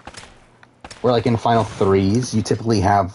Like, even though they're, like, angry at one person, they're usually still pro one of the other two. Like, it's very rare that, like, a jury is absolutely hating on two people and then because they hate two people, they're going to give the third option the win. That's why, like, I don't think Russell necessarily loses to a bitter jury in Samoa. While I do think there are bitter jurors here and there, like, I don't think the majority of the jury was actually bitter at Russell. Yeah.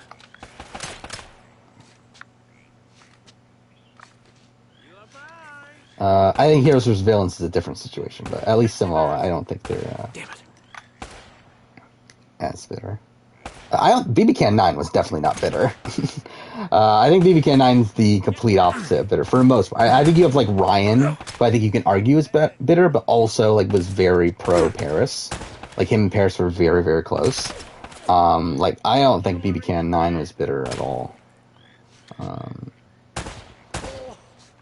Oh, no, don't! Yes, here we go. But again, I don't think they were voting against Kayla.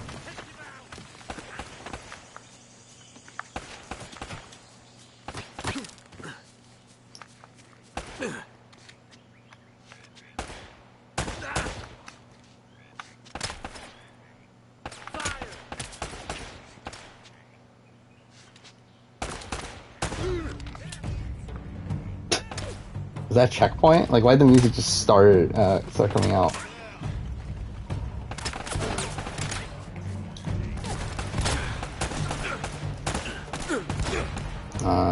I don't. Again, like, I don't think they were bitter at Kayla. Especially like the Johnny, Allie, Olivia contingent, because they were actually voting for Kayla when they got out of the house. I think it's through them realizing that Paris is playing more actively that they wanted to vote for Paris.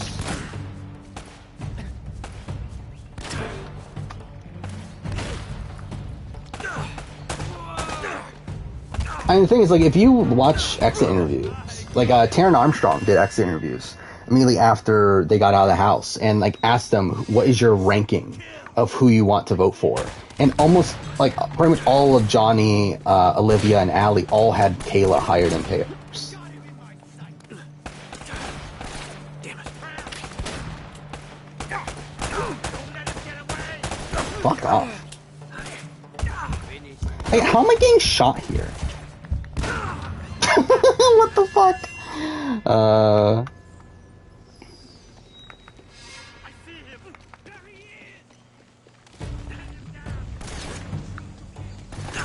Oh, shit.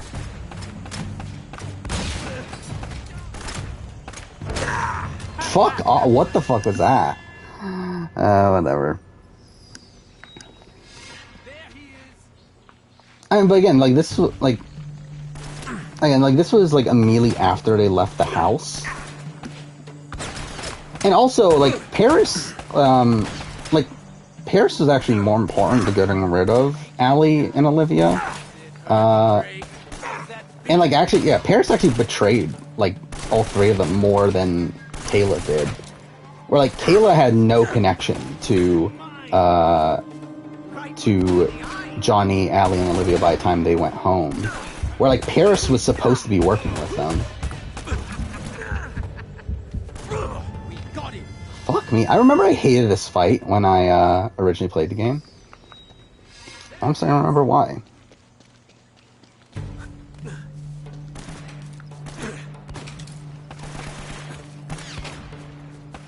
I mean, it's not that rare that the third place... Oh, votes for a person that evicted them.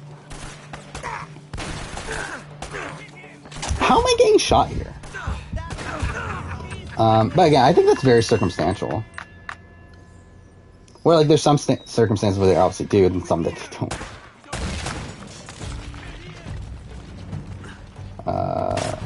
Like, I think Vanessa is probably one of the bigger examples to me of, like, yeah, I think Vanessa was bitter in her not voting for Steve.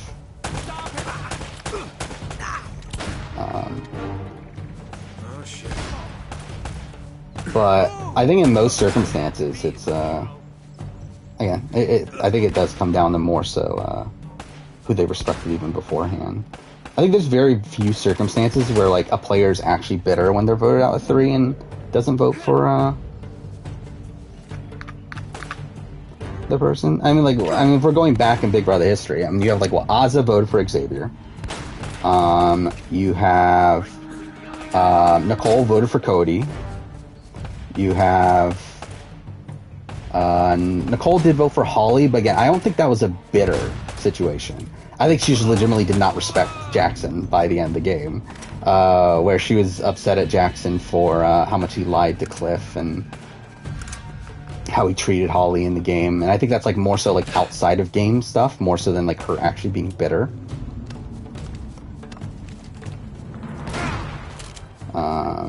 Then 20 of JC, he did vote for Tyler, but again, that's not because he was bitter at Casey.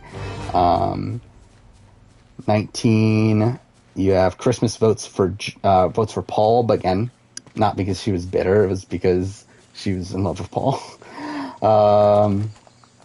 Then 18, you have James voting for Paul, who did vote him out.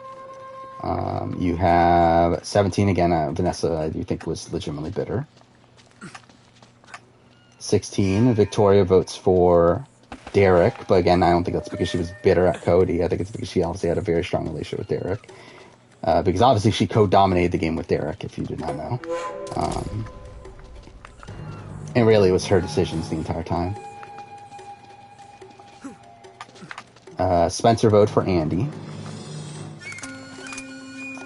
You got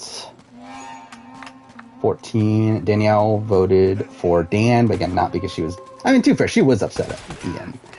But obviously, she was just also much, much closer to Dan. And even then, she was upset at Dan also, by the time she votes. What the fuck? I didn't mean to shoot there, whatever.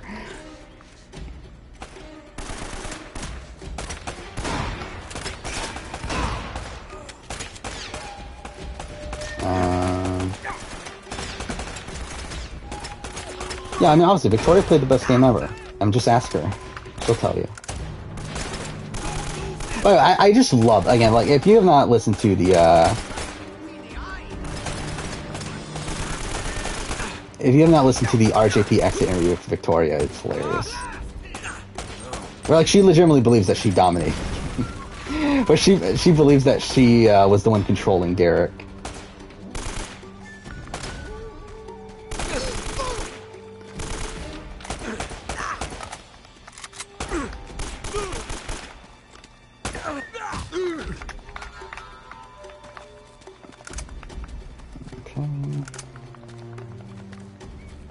How long is his... I don't remember how long the exit interview is.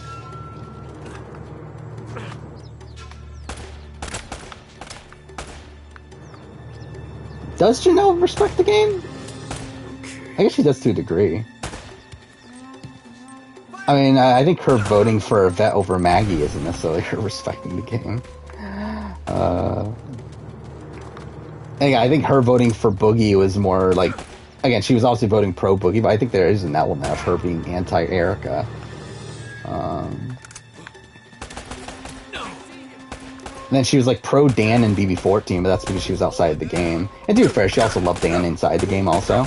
And didn't have the greatest relationship with Ian inside the game.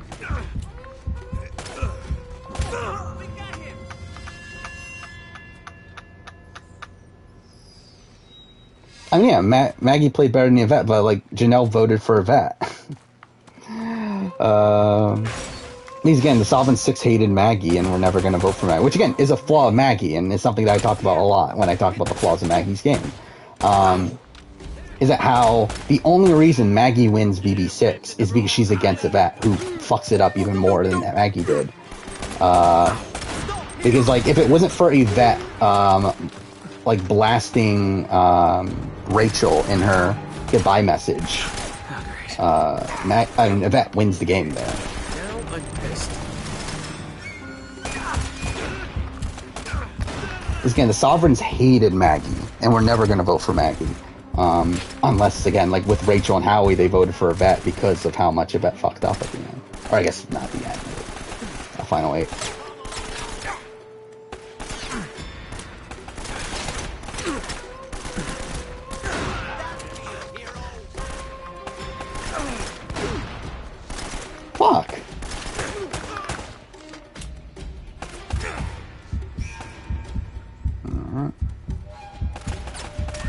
But and also to be fair though, I feel like that's the way that BB6 was always going to play out. Like BB6 was like this situation where like the two sides were so divided that again, like Maggie was the leader of the Friendship Alliance, and because I think the Sovereigns were never going to vote for Maggie because of how much hatred they actually had for the Friendship. Well, I think the same thing with the Friendship. I don't think they were ever voting for Janelle because I don't think they would have respected Janelle by the end. Considering that, I mean, the two, I think they consider Kaser more so their leader, obviously, but it's like Kaser was gone by that point, so it's like at the point where you have like Janelle, Howie, and Rachel, like definitely Janelle is the person that they looked at as like the figurehead for that group. And also, I feel like they respected Kaser more than Janelle either way.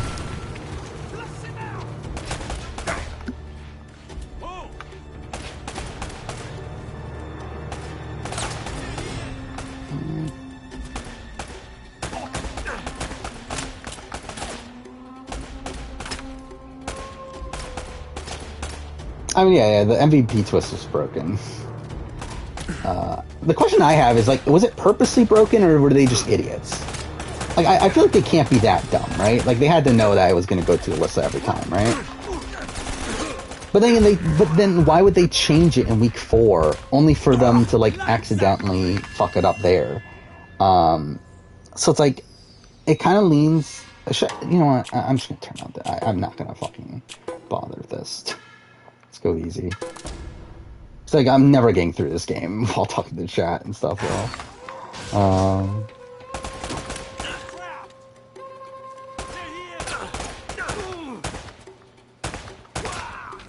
But yeah, it's like with the MVP twist, it's like I really don't get what they were even really going for by the end there.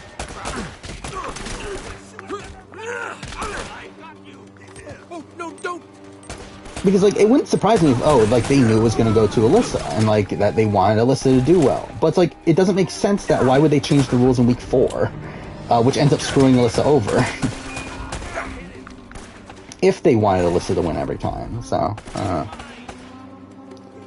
mean, yeah, there's a very long history of Big Brother production fucking up their twists, because they don't think them through.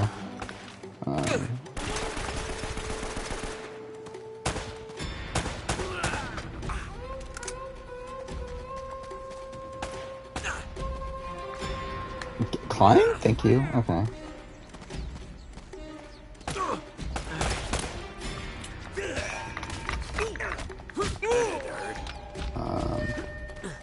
I think they expected Alyssa to win and realized partway people wouldn't like it and realize maybe. I mean, especially because, well, actually no, because like by that point Erin had already done the racist stuff, right? So it's like she was already being hated by that point. Because I was gonna say that maybe it was because they because the Amanda, because Alyssa was working with Amanda and Helen and stuff, and they weren't well liked by that point. But that wasn't necessarily the case, because week 4 was when the Amanda stuff started to creep up.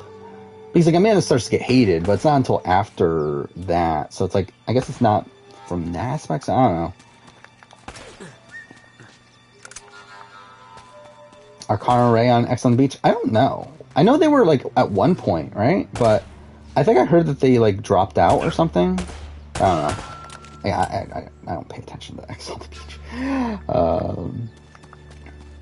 But I do remember I looked at like a list and saw that they were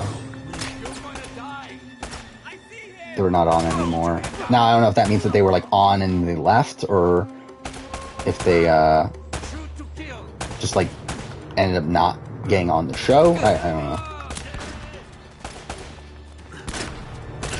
Is Amanda a racist? Probably not, but like I think she definitely has a lot of microaggressions over the course of the season.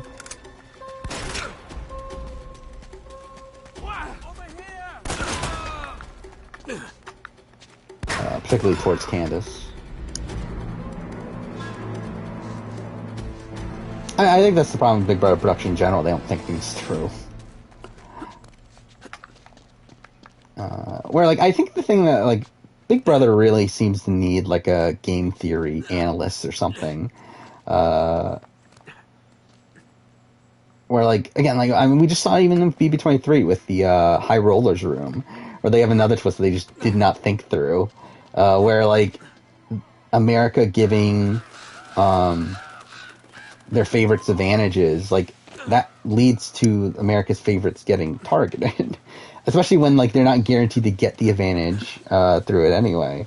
So that was definitely not great.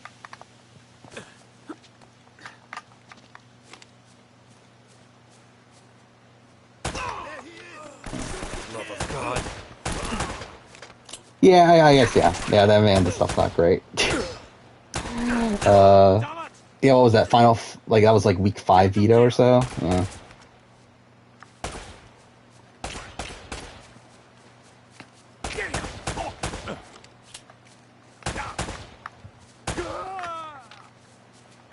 I remember at the time there were also like these rumors of like her knowing Alison Grodner, which was also funny because like people were saying that the game's rigged because like Amanda knows Alison Grodner. They're trying to give Amanda the win. I have not played Wordle, but I've heard like so many people talk about it on Twitter.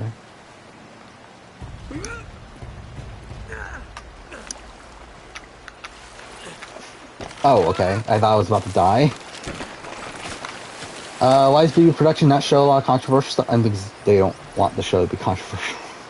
Like, they don't show controversial stuff unless they're absolutely forced to. Because I don't think they're... I think they're trying to make the show, like, a family-friendly, like, summer fun show. I don't think they are meaning to get into, like, more serious topics. Especially when, like, I don't think they care. Like, I don't think Alison Grodner cares. Like when she was talking about the BB-23 cast, talking about the diversity thing, and was talking about how our casts have always been diverse, so it didn't really affect us much. It's like, sure, I guess. I don't know why I just did that. Like, I was just an idiot.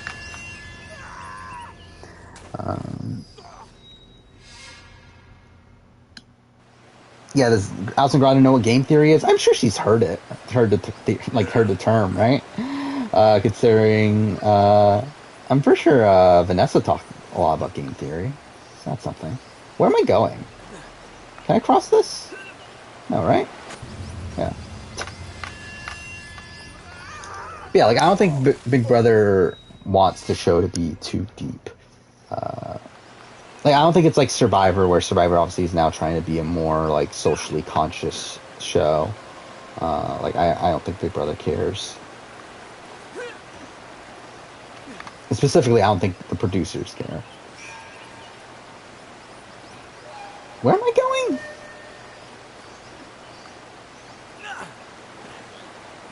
Oh, I'm a fucking idiot. There's a ledge right there. Whatever. Why Big Brother stop showing fights? Did they? I just feel like there just aren't as many, like, real fights happening anymore.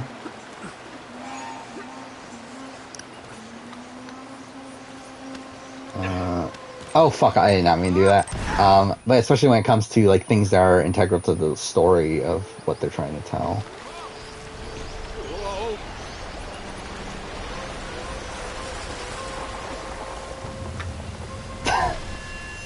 Fine. Whatever. What do you think of the coup d'etat? I mean, I think it's clear what they were thinking of the coup d'etat.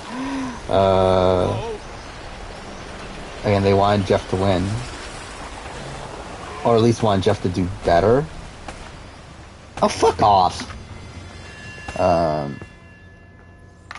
When will Julie retire? Probably never. Or at least never, not anytime soon. There we go.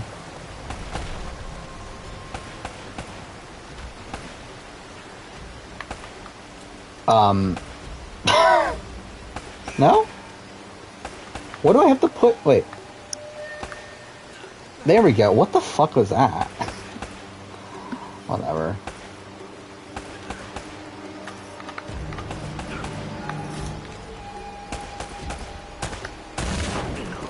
There we go. Well, Grodner retire? Hopefully soon, but I don't think it'll happen. I think Grinder's there to stay unless she gets fired. I think it might be like the race, like based alliances. I think it might. If it's going to be an issue, we'll see it in 24. I don't think it'll be an issue, but if there's any time it will be, it'll be immediately after the Cookout had just dominated the season. But I don't think it'll be an issue. At least not a major one. Like, I'm sure it'll be talked about,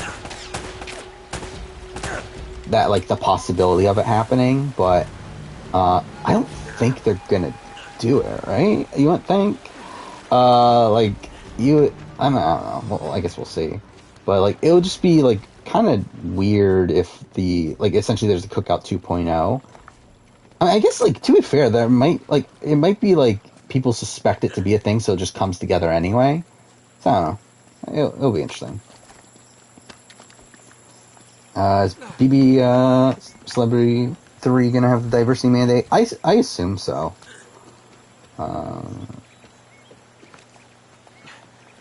Because it does, like, it's supposed to be for all reality shows from CBS, so we'll see. Dude, I mean, like, Celebrity Big Brother 2 already fit it, right? If not, it was very close. So I don't think it'll be that much of an issue.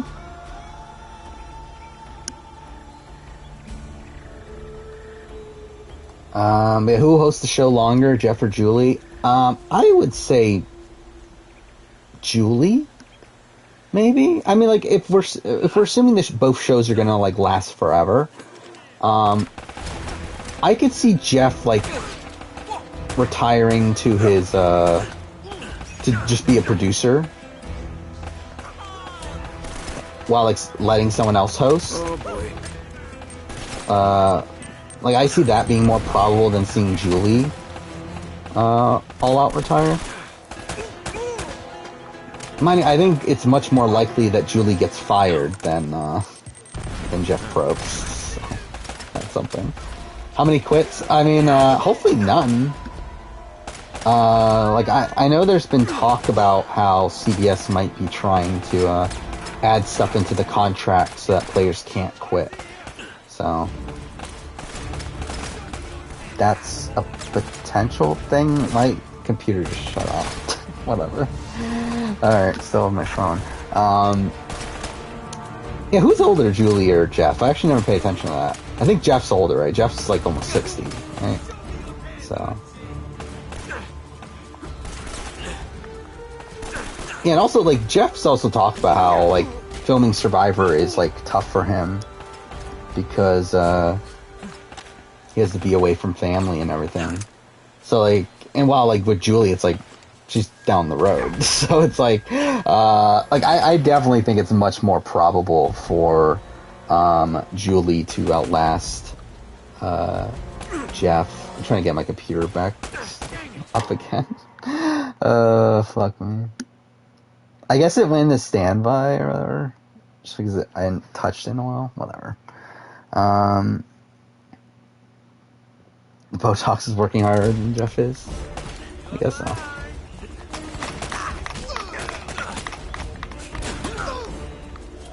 I remember this fight also, like, took me forever the first time I played the game.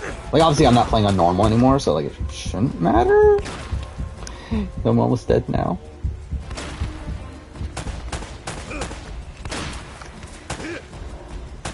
But that's the, like, shitty thing about Uncharted 1 is that how, like, combat heavy it is. Oh, come in handy. Wait, where's it? Here it is. Climb? Climb? Thank you. Yes, that's there. Whatever.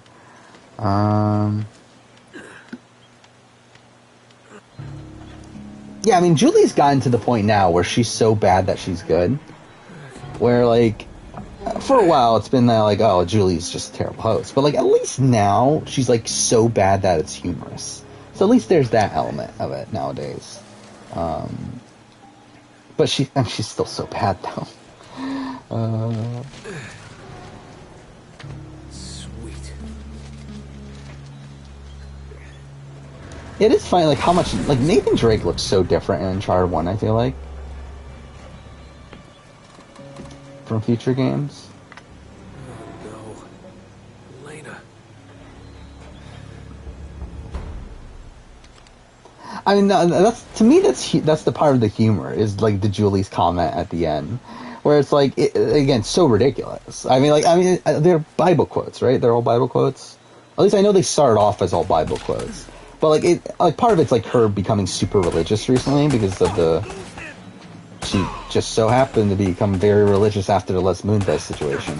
But like, yeah, I'm pretty sure that's why she's adding these quotes at the end. But you know, that's part of the humor to me. It's like how awkward those are. Here we go.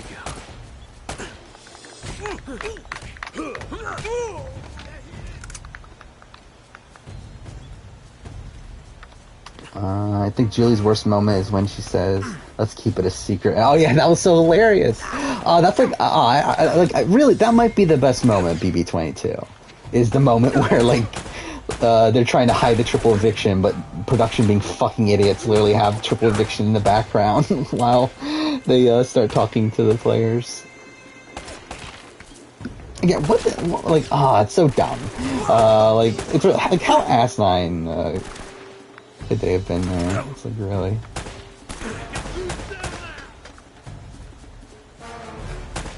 Oh, I thought that was a person.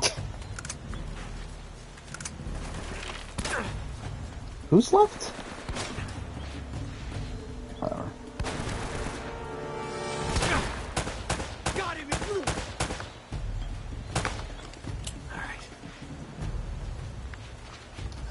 Night Egg said Drake being this thin the first game was an accident. I could definitely see that. I mean, this game is so glitchy, by the way. Like, if you've watched, like, if you haven't watched a speed run of Uncharted, I recommend it. It's ridiculous, like how much of the game is skipped, because of how many glitches there are.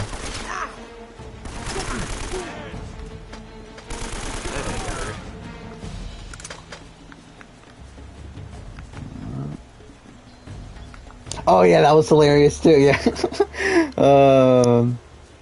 it's like she's talking about like racist comments with a Jack, and then says one herself.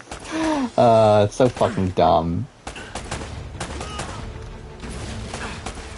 But again, that like adds to the humor of it to a degree. I mean, obviously, like I guess that's more of a wonky situation, but. Like again, Julie to me is like gotten like so bad that it's like funny now. That was just me being dumb. Yeah, Arissa's a good host. I think Arissa's I think Arissa's probably the best host of a modern reality TV show outside of Jeff Probst.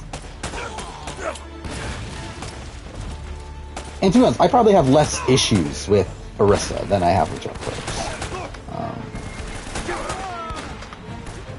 But like, I feel like a lot of the issues I have with Jeff Probst come from like his production side of things, more so than him as a host. I mean, like there are points where like he probably gets too involved, but like I don't know, it's like it's not to a point that like it overrides like all the other good things he does as a host.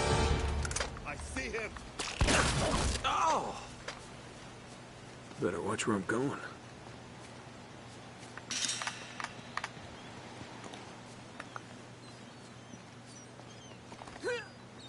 There we go. Yeah, like I wish Jeff was a bit more cutting nowadays, but also like I feel like it's kind of like I think from a game standpoint it works out better that he is the way he is now, but like from a like I do feel like it leads to less like interesting Jeff moments. Or it's like him like openly being a dick to like certain players has always been humorous, but which he won't do nowadays.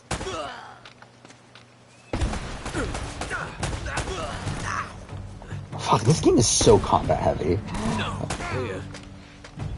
Like, there's only been like one puzzle so far, right?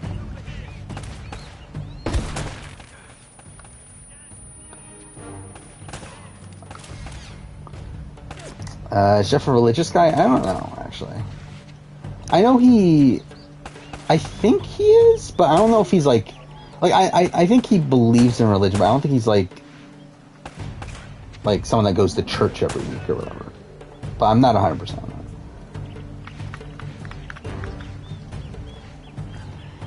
But yeah, like nowadays, I feel like the like interesting Jeff moments come from like him being awkward. I'm an idiot. I'm literally a fucking idiot. I literally like whatever.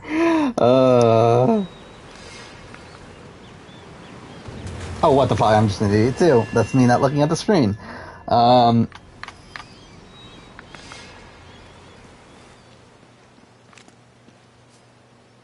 Yeah, I mean, like, obviously he's not gonna, he doesn't condemn quitting as much. Which, to be fair, like, I also feel like he goes down too hard on certain people for quitting.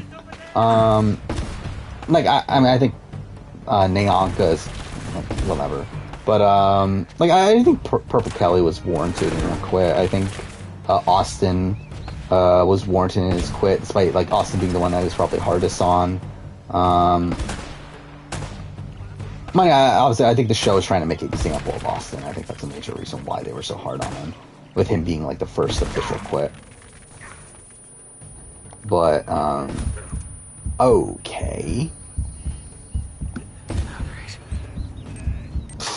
I see Automod just blocked the comment. What does this say? Okay, I'll allow this. Yeah. Just explaining the term.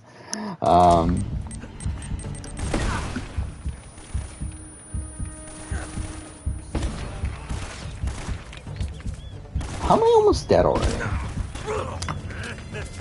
Fine. Whatever. Yeah, he ripped into Courtney. Like, I mean, there's the point in, like, Heroes vs. Villains where, like, he gets upset at Courtney for voting out Boston Rob when Courtney didn't vote out Boston Rob. And then you have, like, him at the reunion show where, like, he's, like, commenting on her weight and everything. It's, like, it's really awkward. And then also in that same reunion show, you have him, like, calling out, what was it, Eric for, like, are you still a virgin? Like, all this stuff. It's like, just really awkward moments all around on, the China reunion.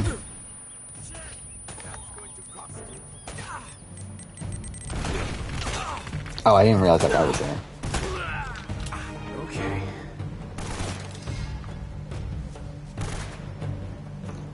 Yeah, like, those are things that, like, I don't think most people cared at the time. I think the Courtney thing probably, like, was a bit iffy.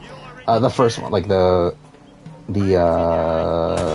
like, him calling out, like, why are you so skinny or whatever. But, like, I think for the most part, yeah, like, those are things that he would definitely get bashed on much more nowadays.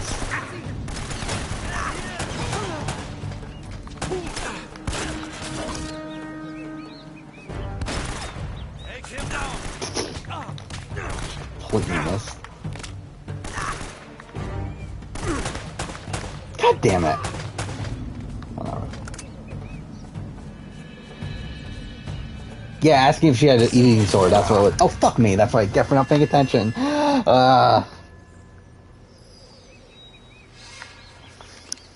Oh, at least they gave me the checkpoint.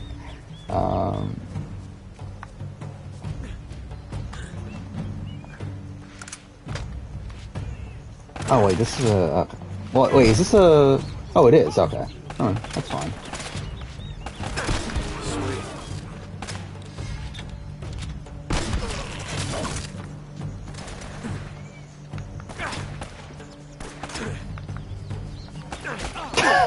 Actually, I forgot he phrased it like that, too. That's so fucking awkward. Yeah, like the answer to question part at the end. I forgot about that.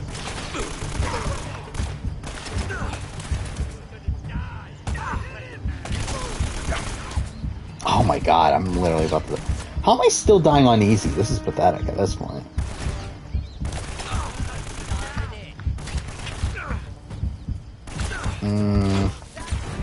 No, I'm about to die. Or not.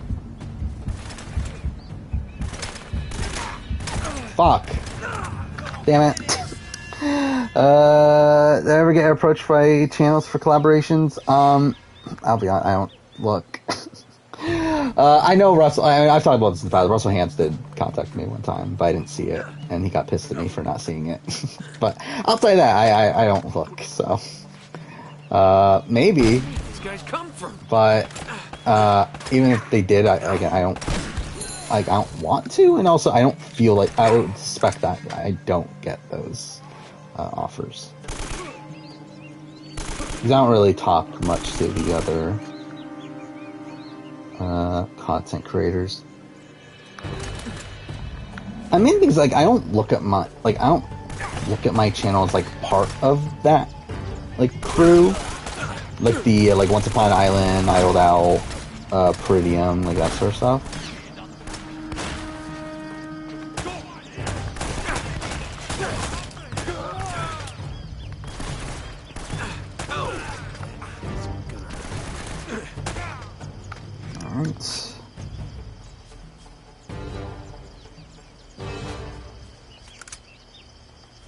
I mean, yeah, like certain videos take a really long time to make, which is like the issue with doing all these retrospectives.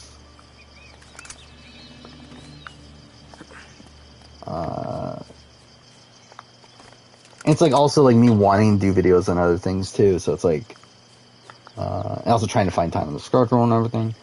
But again, like people could easily do what I do better. It's just that the majority of people don't, which I feel like is the main reason like my channel hasn't gotten any semblance of traction, is because I'm doing these videos that you can literally just roll over them, whatever. But I'm doing these like random rankings that most people don't care enough to do.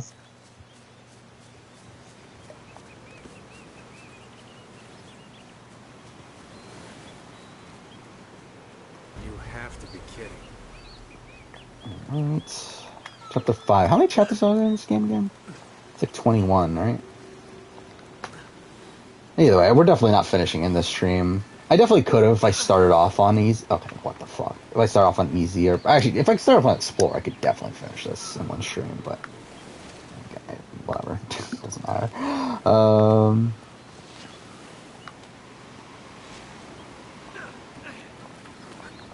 I mean, there's been like the thing is like I feel like I'm pretty socially conscious on things, but I'm also like not like gonna like change my like ranking because of that. Like the thing that what I do, my top one-time player video for Survivor, I think it was, where like all the top 10 were all men. Like that was a situation where like I 100% knew that was the case, and like I was like ideally it wouldn't be that way. Like obviously ideally there would be women on there, but I just didn't feel like any of them fit. So it's like it didn't work. Can't be serious. Like I could have like fit Vesepia on there if I really really wanted to, but like I genuinely don't think Vesepia is that great of a player. Oh, wasn't I just out here? So it's like. Oh.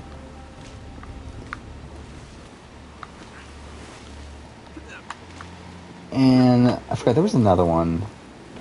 I know there's a Big Brother ranking that I did that there was a similar thing.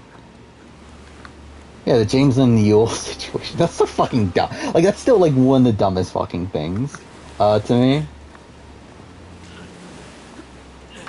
Where it's like, people saying I'm racist because I think Yule's gonna do around what James Lim did. I have to bust through that window. When they, again, they literally cast James to be the next Yule.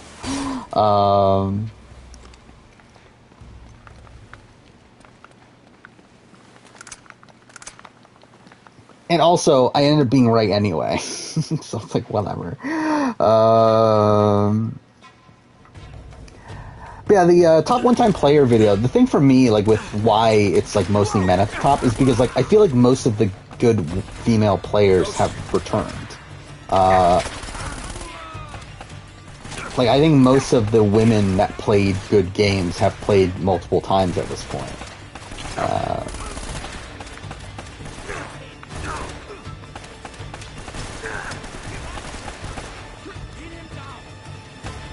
like it's like there are like a decent amount of two-time players that would have made the list.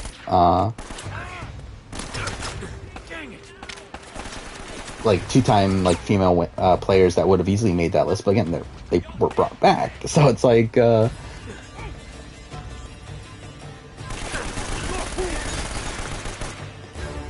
it's more so like a situation of like who's like left to even be on the list.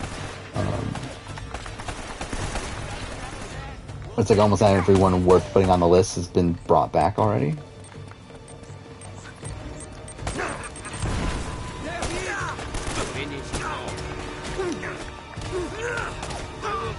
I think the thing that like people, it's like I don't know, I really feel like talking about this, but like I feel like so many people don't, okay, fuck off, like don't get how much luck plays into Survivor and like how much luck plays into like social strategy games in general.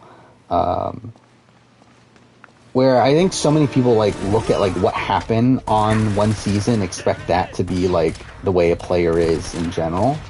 Where like I don't think people like take like luck into consideration, take probability into consideration. I feel like that's part of why like a lot of people don't understand my rankings. And also, I think like certain people just don't understand what I'm ranking. Also, which I find funny. Like specifically with my merge boot, final juror rankings. I think both of them people misunderstand what I'm actually ranking. Where I'm not ranking these players as players. Like I'm not saying Devin Pinto is a better player than Suri. But I think the game that Devin played on HHH is a better game than Suri played in Micronesia.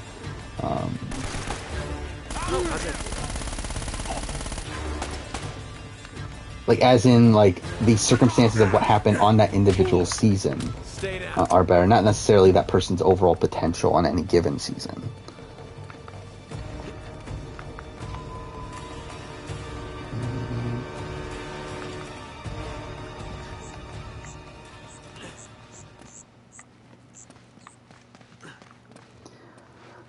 Yeah, that's also an issue with Survivor, is that a lot of it is based around the edit of the show.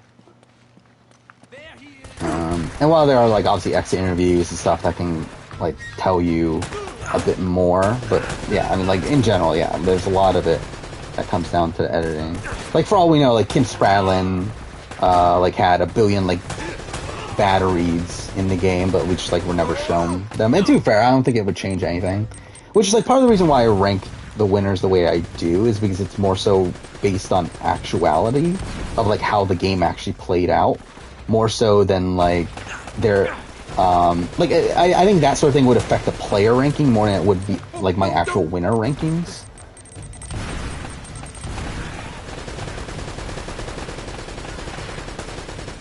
Like, I think the main thing that would change things is, like, how much credit to give someone for a specific move.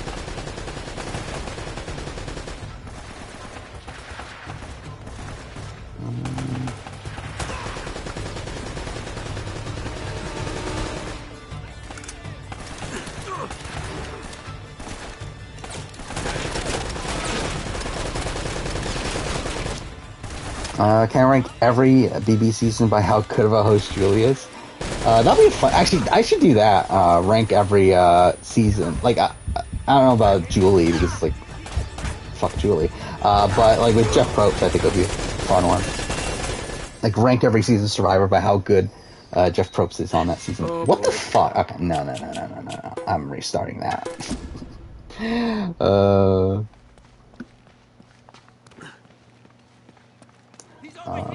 Yeah, actually, this is something I've been thinking about recently. Is that, I forgot what made me think about this, but actually, what did make me think about this? By the way, I think the more I think about Rob Dixon from Australian Survivor 2002, I think Rob Dixon, like, came so close to playing the best game of Survivor ever. Like, I think if Rob did not make the move at Final Six, I think Rob is possibly higher than Kim Spradlin on a winner ranking. Where it's like, to me, it's like Kim Spradlin like has essentially a perfect game outside of her management of Troy and Leaf. I think that's literally the only two flaws I have in Kim's game. While Rob Dixon, if he doesn't make the move at 6, is pretty perfect. Like, I think the only thing I think there the issue is probably Craig. But even then, like, I think if he's against... Actually, I don't know. What if Craig voted for him? I guess maybe it doesn't work out that way. Because I was going to say, like, he probably gets a unanimous vote against Joel, but probably, like, Craig does vote Joel. And, like, if he's at the end, if he doesn't flip against Katie... Like, so, I mean, I don't know how Craig votes. So maybe it does end up evening out anyway. But, like, Rob Dixon does, like, come very close to playing a Kim Spradlin game. Or, like, they're essentially again, Rob Dixon has the game won by the final 11. Oh, boy. Actually, no, is it final 11? Final 12? No, yeah, it's final 11. Because at the point where Tapira comes into the merge with numbers, Rob Dixon has won the game. Literally every single person... So this is a point in Survivor where, like, there was going to be a Pagong no matter what. And every single person on his tribe was taking him to the end, and everyone wanted him to win. So it's like, at that point, yeah, Final 10 was the merge, but by the Final 11, Tapira was guaranteed to have the numbers, because by that point, it was already 7-4. So, and with only one more challenge before the merge, that means the worst that they can do is come into the merge 6-4, which means that they for sure have the numbers.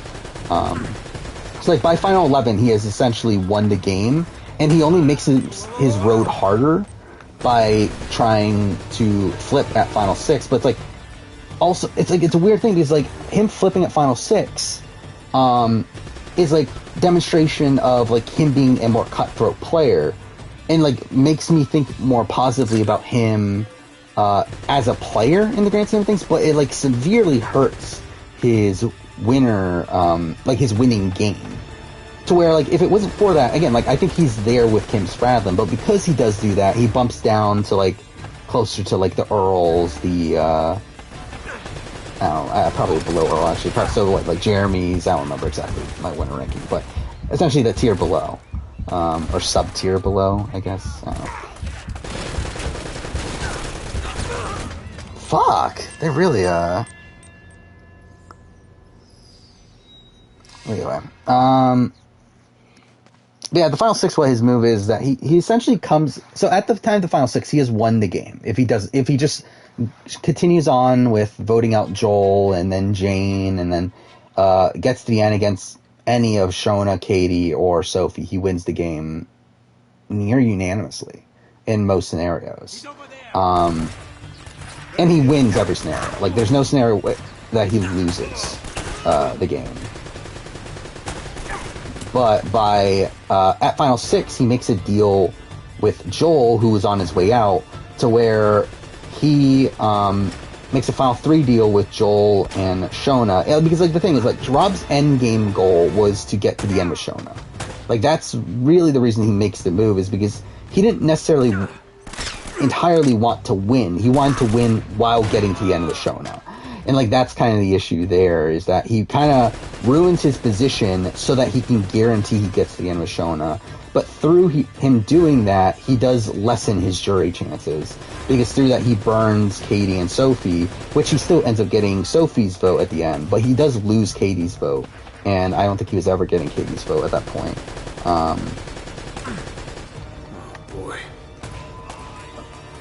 But, yeah, he makes the Final 3 with the person that was going to go home. And also gets Joel to... he gets Joel to throw the Final Immunity Challenge to him. Which, again, guarantees that he gets to the end against Shona. Unless Katie wins out, which, to be fair, like, could have happened, but it doesn't. Which that's the... And, like, through that move, he opens up the only scenario where he doesn't get to the end, through Katie winning out. Where, like, before that, he was literally, like, invincible. Like, there was no other way for him to go home. So it's like, it's kind of a weird situation where it's like, he plays one of the most dominant games ever, but makes a move that like makes it so it's like less dominant, but it's also still very dominant. I don't know.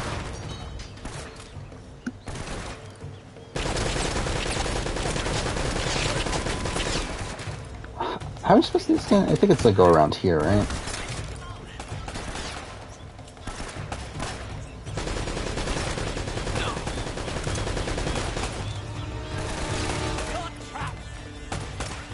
Tony had the game 1 as a Sophie boot? Not necessarily. Tony had the game 1 as in, like, he wins if he gets to the end, but he doesn't have the game 1 in terms of him getting to the end. Like, he's not guaranteed to get to the end by the time the Sophie boot. There's definitely, like, there's still a lot of potential ways for him to go home. While, like, Rob Dixon, like, it's, like, there's no way he's going home, pretty much, outside of the situation where Katie wins out. Amazing how 3 Robs have 1 survivor. Is it only 3? I guess it probably is, because you got Boston Rob, you got Rob Bentley, and then Rob Dixon. Yeah, that's probably it, right?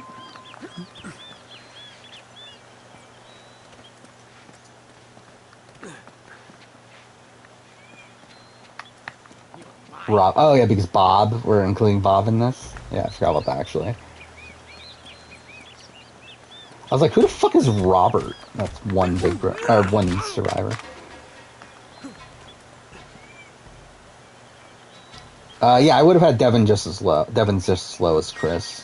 Mind you, I would have had, like, Devin, like, technically speaking, Devin's, would be a higher winner, but, like, they would place the same just because there's no other person who's been voted out. And, like, the thing is, like, I think Devins is on the higher end of people that have been voted out and came back into the game, while, like, Chris is on the lower end. I mean, I guess to a degree he's not, though. Because, like, I've done the global one where he's not, technically, but, it's, like, the thing with Chris is that, like, he gets voted out at the 3rd round of the game, comes back at the very end. But, like, he does play well while he's, like, in the game. It's just that he plays that one round in particular very poorly and gets voted out.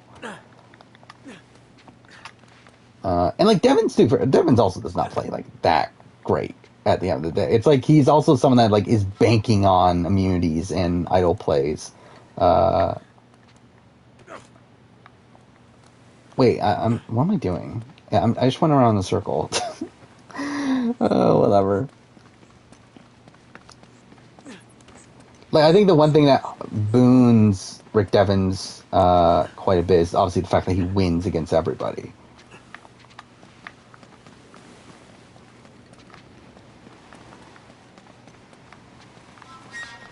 But, and, like, also he wasn't out of the game for nearly as long as Chris. Like, I think, for, like, again, Devens is for sure above Chris if he wins.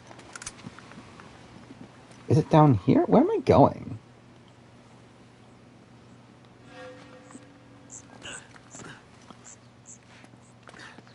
Wait, no, I'm an idiot. Yeah, I was supposed to get something.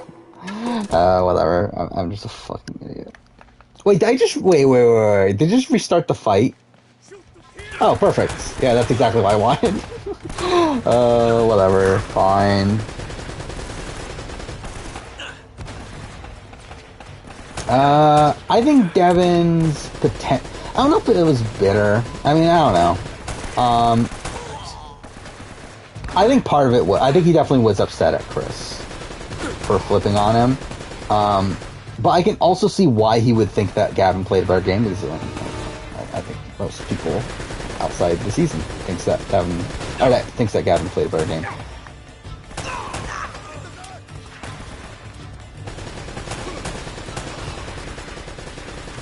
But yeah, I definitely think there were negative feelings there towards Chris.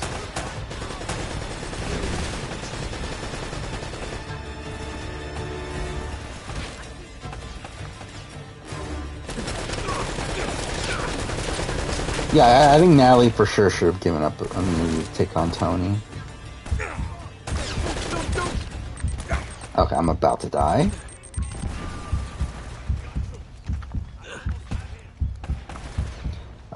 Even though then, like, is it really even a guarantee that she beats Tony? Like, we know Tony wasn't, like, great at fire making, but, like, is Natalie even that great at fire making? Crap. But still, it's like she needed Tony out for sure. And also with like her, with Winners of War obviously being filmed immediately after Edge of Extinction, it was kind of like a thing that they were like expecting Oh boy. her to go in the fire. Oh, okay.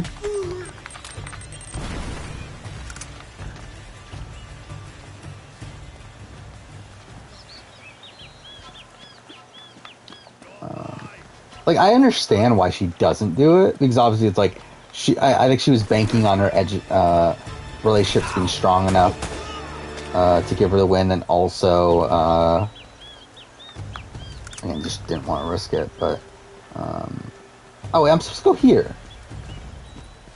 Wait, did I just not see that last? What was I doing? Whatever. No sign of her. Yeah, like, I don't think Chris I think Chris wins. Like, obviously he wins against Gavin and Julie. I do think he wins against Lauren O'Connell as well. I think he loses to Victoria, though. And then, obviously, he loses to Devons.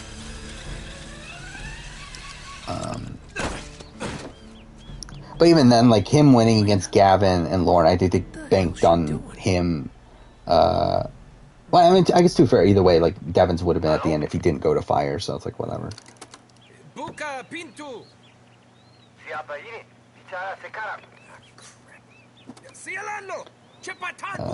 It's really strange seeing Uncharted from the beginning, both from a looks and level design view.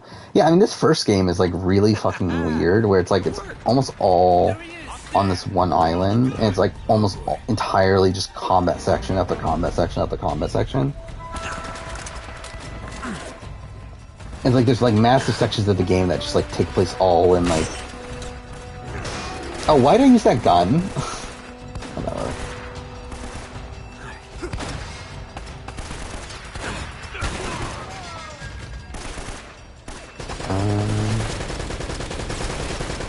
I mean, Lauren was not beating Gavin, so I don't think Lauren is beating Chris.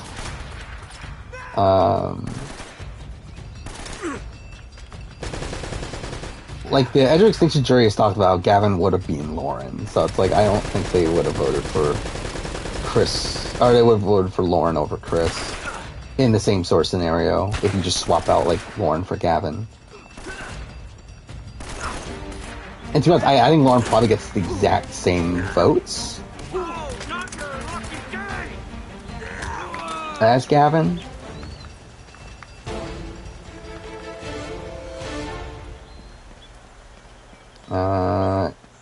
Yeah, it's probably the exact same, right? You got Devins, Kelly, Aurora, and one other person. Who is it? Yeah.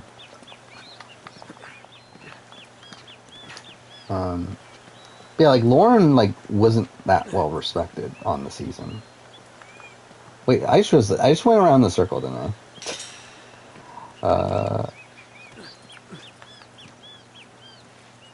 Oh yeah, so it's Gavin. Gavin would have voted for Lauren.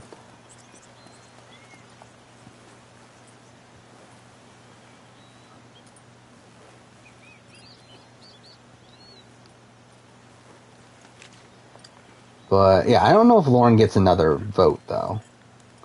Maybe War Dog, but even then, like, I don't know. Fuck me. Did I really just do that? But yeah, actually, maybe War Dog. I don't know. War Dog's weird because, like, War Dog was technically one of the biggest proponents of Chris's game.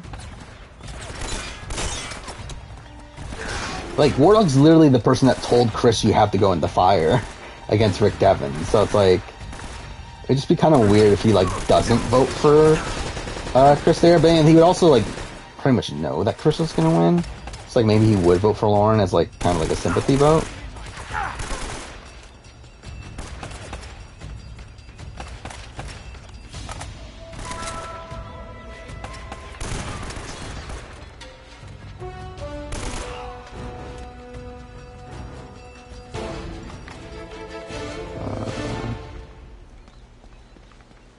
Okay, so what am I doing right now, then?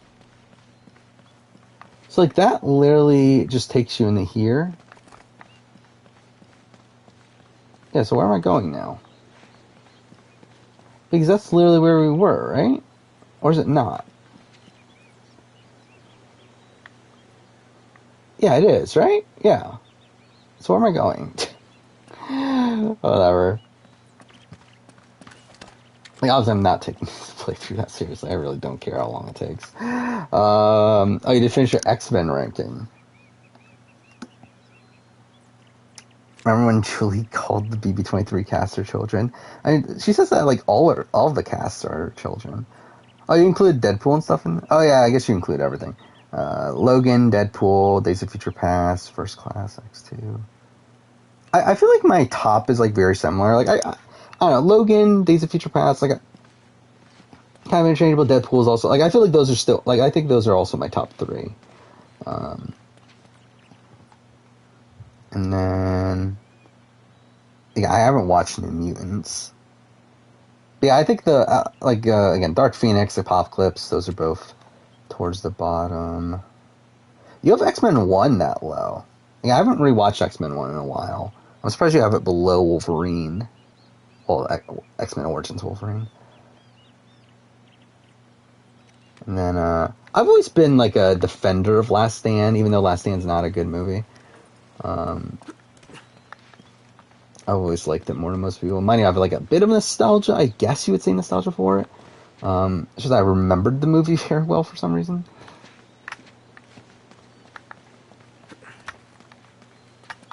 Where am I going? Is it here? No, that's where I came from before, right?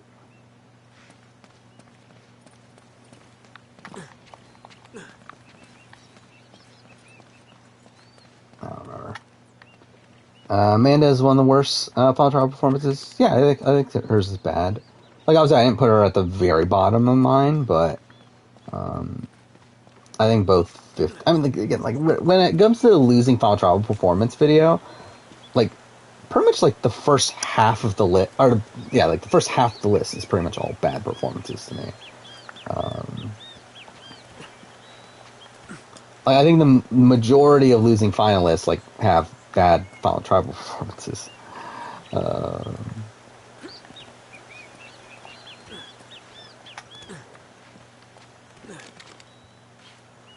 Yeah, I think that's like worse about Amanda is that like she could have actually won with both of her performances if she had done better. I mean, like when it comes to China, it's like Todd like ends up getting a lot of the credit for the moves, but it's like there's definitely a chance Amanda wins that season still if she had given like a really great performance, which she doesn't. Because the jury was like conflicted on who to vote for coming into Final Tribal. And then, again, Micronesia for sure she could have won, and just doesn't. It's not could have. She could have tied the votes, I guess. And then who knows what happens at that point.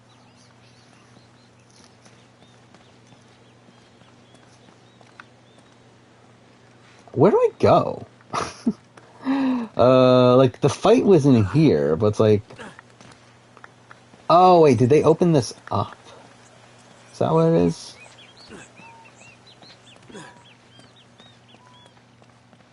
Yeah, okay, this is what it is. Yeah. So they opened this up. That's why it's different. Oh, shit.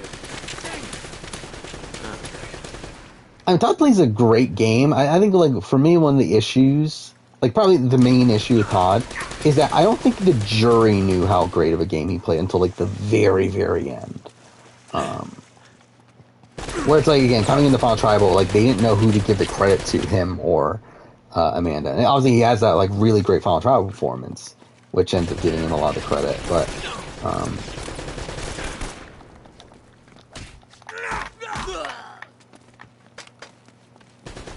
I do think before that they weren't 100% sure on who to vote for, and that's like a lot of the reason why, from what I understand, that Eric ends up voting for Amanda is because like he was under the assumption coming in the Final Tribal that everyone else was voting for Amanda, and he just like didn't get the memo that everyone else flipped to Todd.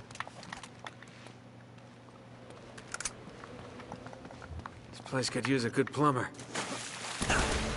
Son of a bitch, where'd you payoff come from? I mean, that's usually the way it goes. When, like, usually with the final 3 scenarios, usually you have 2 people that are fighting for the same votes, and then there's usually, like, this outlier that gets, like, the remainder of the votes.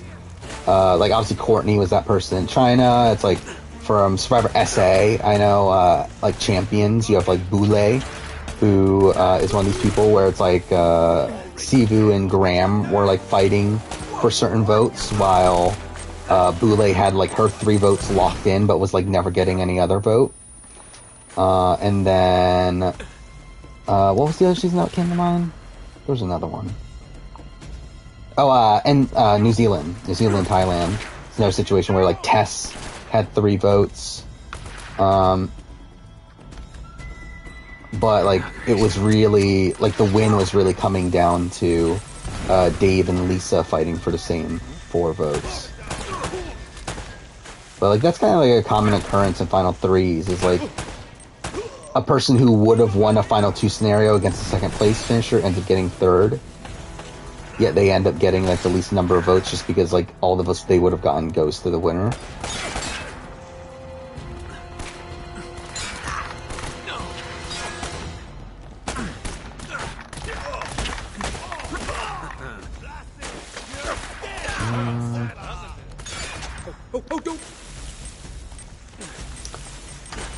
Never watched BB1?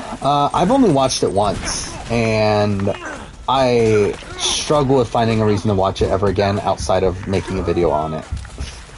And I haven't watched it in, what, like 10 years probably at this point?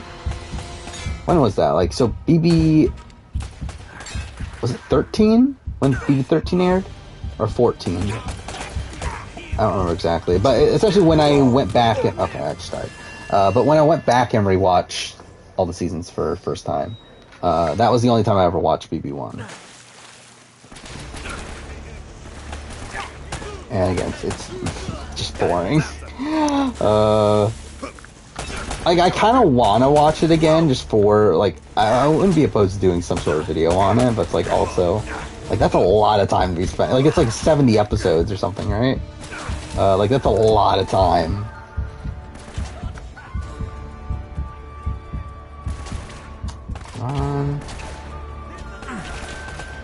It's funny you mention that the seasons 9, 15, and 19 are so bad to you, when, like, to me, those are, like, 3 of my, like, guilty pleasures. Like, I don't know, I've always liked BB9. Like, I think the issue of BB9 for me is, like, in comparison to other seasons, like, I do think, obviously, there's a lot of other seasons that are better, but, like, I don't dislike BB9. Like, I do think, like, even though there are definitely, like, a lot of, like, icky moments there, and there's, like, a dumb twist at the beginning, like, all that stuff. Like, I still always liked BB9. BB15 is, like, I mean, yeah, the racism stuff's bad. But it's, like, that kind of is, like, if you take out weeks, like, 3 through 6, it's, like, an all-time great season. And it's, like, it's really, like, weeks 3 through 6 that are, like, kind of ruining it. Actually, is it even 3 through 6? It's, like, it's from... Yeah, like the Jeremy boot week until the first double eviction. Like, until the Candace boot. If you, like, take that out of the season, it's, like, one of the best seasons ever. Again, you have 2 weeks. The first 2 weeks are 2 massive blindsides. Then you have, like, the end game where, like, Andy is... like, creating this, like, opposition alliance against Helen and Amanda, and,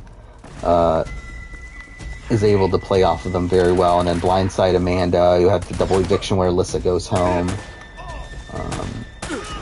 You also have, like, the Judd eviction earlier. It's, like, from, like, a pure gameplay standpoint, I think BB15 is, like, a really incredible season. It's just that, again, like, there's the ickiness there that does harm it. And then 19 is the season that I've, like, grown more respect for over time. Just because, like, I think if you look at it as, like, a season based around the downfall of Paul, I think it becomes a lot more fascinating of a season. Where, like, because we see all the ins and outs of Paul's game, we also see all the flaws of Paul's game. And I feel like it becomes, like, a season that's kind of like a lesson on what not to do in terms of jury management with Big Brother. I think that's like an interesting thing to me too. And the Jeremy Boot week was like fine from a gameplay standpoint, but like it also that's where like the racism stuff was like that's where like the mattress flipping was happening and like all this other stuff. It's like that's kind of where like the worst of it happened. And when we're talking from a TV standpoint, that's when they started to show it on the show because that's when they were forced to. It's like that kind of is also the icky thing there. That kind of harms the season in terms of like the TV standpoint as well.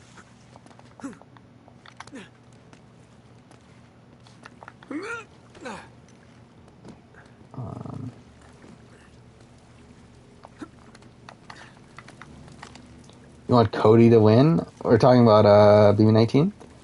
I was rooting for Cody at that time.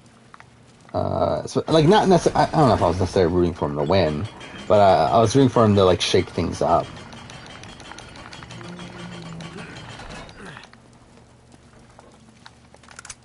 I mean, like, to me, that's the worst part of BB-19 for sure.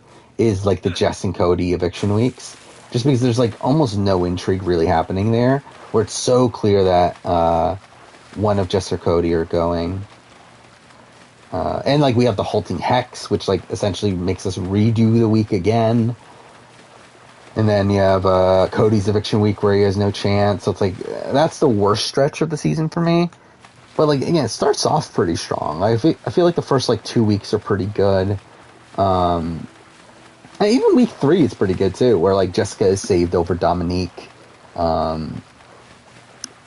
And then you like again the end game stretch is like the downfall of Paul, which to me makes that more interesting. So,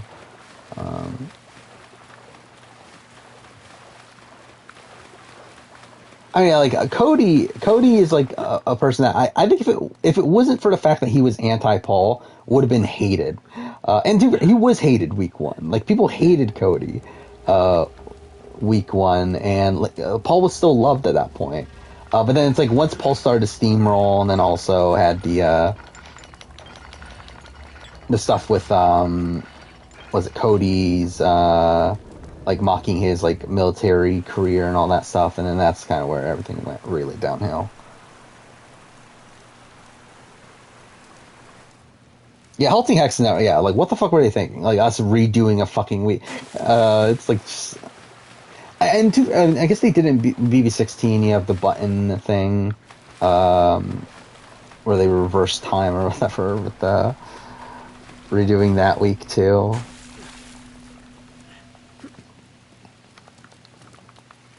But I don't get why they think that's like a good idea.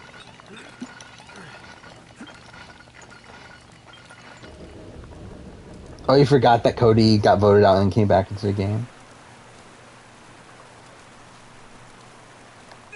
Actually, I wonder, would Cody be the bottom ranked player on the BB-19 player ranking? Because like he technically does he get through a single round without some sort of immunity? I don't think he would be at the bottom, but it's like he does play like pretty poorly.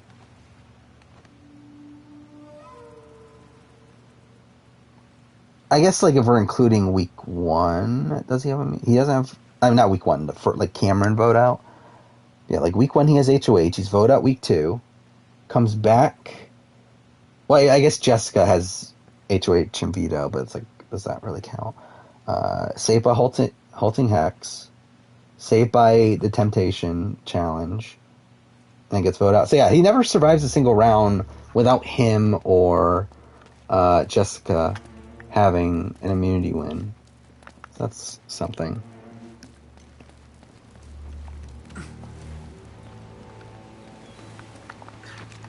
Yeah, I don't know where I would rank Cameron. Like, I probably would have Megan at the bottom. Wait a minute. He's like, even though she like quits very early on, she also like just so important about that tower. She was already on the bottom at that point. Oh, son of a bitch. Well, like Cody, it's like again, Cody plays week 1 really poorly, but also like had a lot of like unlucky circumstances happen that week too with so many people. Like, well, he had like the Megan quit, and then he had Paul having the pendant of protection, and like all this other stuff. And like, while I don't think he would have ever been able to get Paul out, like it definitely did like severely harm his positioning in the game.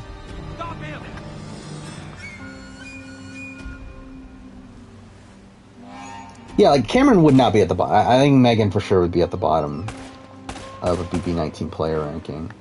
And I don't know where to put Cameron.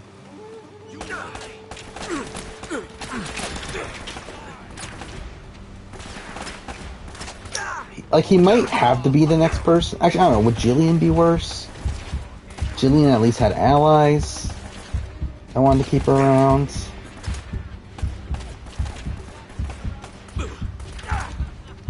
And also, to be fair to Cody, Cody also had some allies. So his allies were never in power. Yeah, obviously Raven's number one, obviously.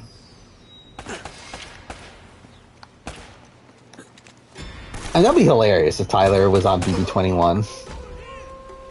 How would Tyler do on BB21, I wonder? I don't think he would do well, to be honest. Because I think Tyler would have tried to align with, like, Ovi. And, like, Nicole, Anthony. Like, I think he probably would have sided with, like, the minority grouping at the beginning. And maybe he would have been good enough socially to where, like, he isn't targeted by, like, Jackson and Jack and that sort of thing. But, yeah, I don't think he's that poised to do well there. Like, I don't think Jack and Jackson are working with Tyler. And I don't think Tyler wants to work with Jack and Jackson either.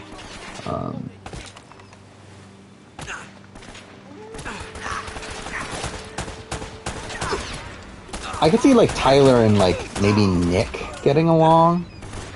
But yeah, like, I don't think... There's not really a good grouping of people there for him. And I think it, like, especially where they had just seen Paul dominate single-handedly in, like, BB19. Like, I don't know if they would have even been willing to give him a chance there on 21. Like, I think it would be a similar situation to where, like, returnees are now in Survivor. Where, like, now, returnees and Survivor are essentially screwed coming into it. On, like, season, like, Edge of Extinction.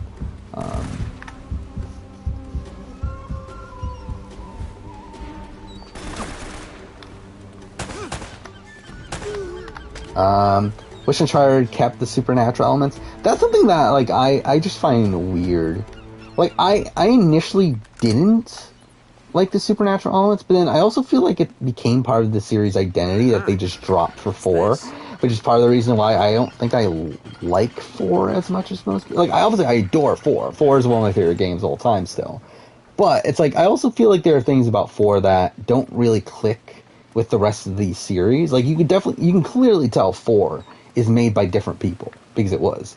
Or you can tell, like, Neil Druckmann and Bruce Stanley, like, put their own spin on things. Like, it's not the same... Like, it's not Amy Hennig who did the first 3. Because it just feels so radically different from the other games. And while it is a great, like, character piece of, like, this farewell to Nathan Drake, like, I do think it is also lacking in a lot of other, like, story elements that are, like, usually in Uncharted games. Can you climb? Climb, please. No?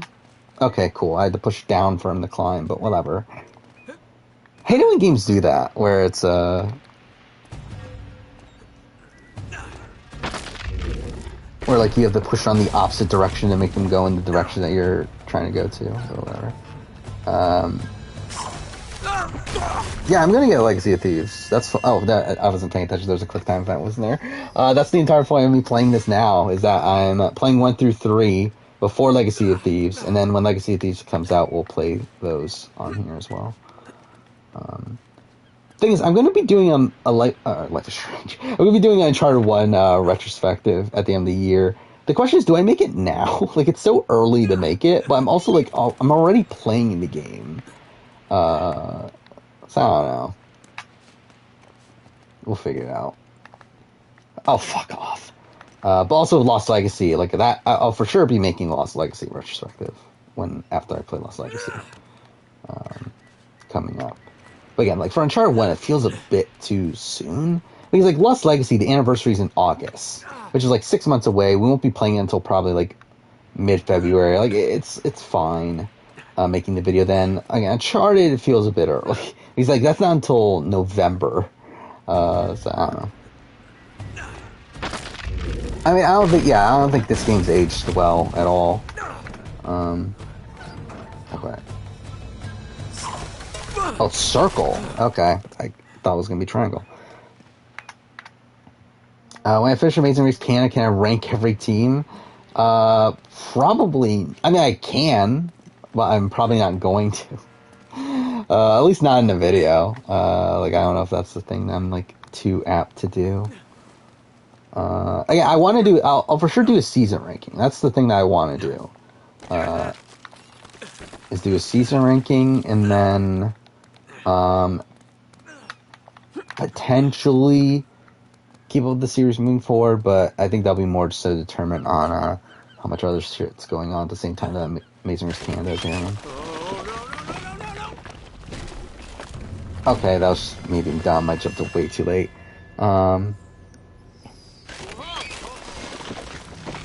With me, it's like I just don't find it that interesting to be talking about like teams on Amazing Race, like ranking teams on Amazing Race. Or like I did the winner ranking because I feel like that's a big one, and then I did the top 10 teams. But like I don't feel like many other ones are that interesting to me. Like I would never do a first boot ranking for Amazing Race. Like I just don't care. Like it doesn't matter. Like runner up, I've thought about. Like I probably will eventually do it, but like I feel like just most Amazing Race team rankings just aren't that interesting to me. Yeah, I could do Amazing Race Canada winner ranking. I think that's definitely more plausible than going all out and ranking every single team. Just because I probably don't care like about a lot of the teams that are on the lower end of things. Then also, I probably just won't remember by the time I do the ranking. A lot of the teams, anyway. Unless I'm like actually taking notes the entire time of all the teams. Where am I going? What do you think of the latest Amazing Race episode? I felt like it was a very baseline episode. Like I didn't really I don't know. I didn't really get much out of it. I do think it's setting up the post-COVID stuff next episode, which I think that will be really interesting. But in terms of like the actual events of this episode, it was just kind of fine. Interesting to see like the complete like downfall of Aaron and Natalia. Or like I really don't get why they switched tasks, like why they switched detours. Like that just seemed like a complete waste of time. Like was it really that difficult to break off the metal thing or whatever? I love Aaron and Natalia. They're probably my favorite team. Even though like I don't think they're gonna win. I'm too fair. I did talk about this earlier. I think they're probably like third most likely to win right now. Big spoiler, I'm pretty sure they're coming back. But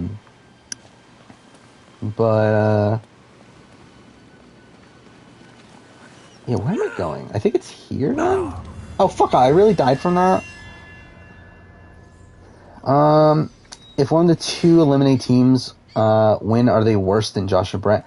I think from Mike and Mo to me probably because like they didn't even have to do a round. I think if it's Aaron and Natalia, then like I can rationalize it just, because like at that point it's like it's pretty much just another non-elimination leg,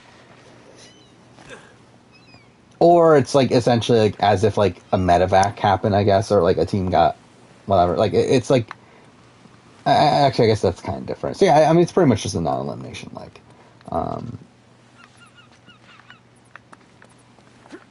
Just that there was 19 months or whatever in between legs. Which, by the way, I believe we got confirmation out they filmed. So I think that means that they filmed in September, right? Of last year. Which, that's a pretty quick turnaround. I mean, if they, like, let's just say they were filming for, like, a month or so after that. That's like, they only had, what, like 3 months to edit? Yeah. So that's a pretty quick turnaround for them. Wait, this is where I was. Fuck this section. It's so weird how this section is designed here. Well, like, it's very open, yet it's also, like, just, like, kind of confusingly, like, designed, where, like, it doesn't really tell you where you're supposed to be going.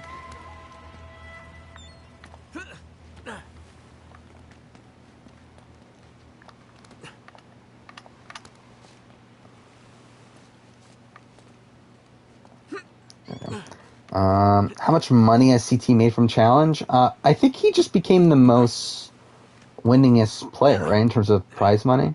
I don't remember exactly how much it is, but I know it's over $1 million. It's like 1.3 million, maybe? Something like that.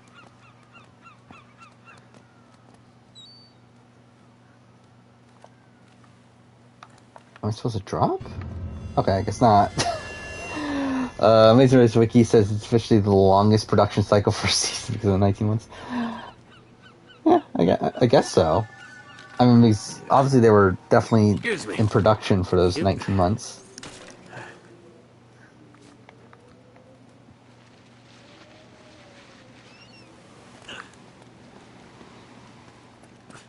Yeah, it's kind of a weird number, isn't it? That they went on a 19-month break. Like, why didn't they just go for, like, the 18-month? Could they not get it in time? And at that point, where you're at 19, like, why not just go for 20? I feel like it just seems weird that it's 19 months.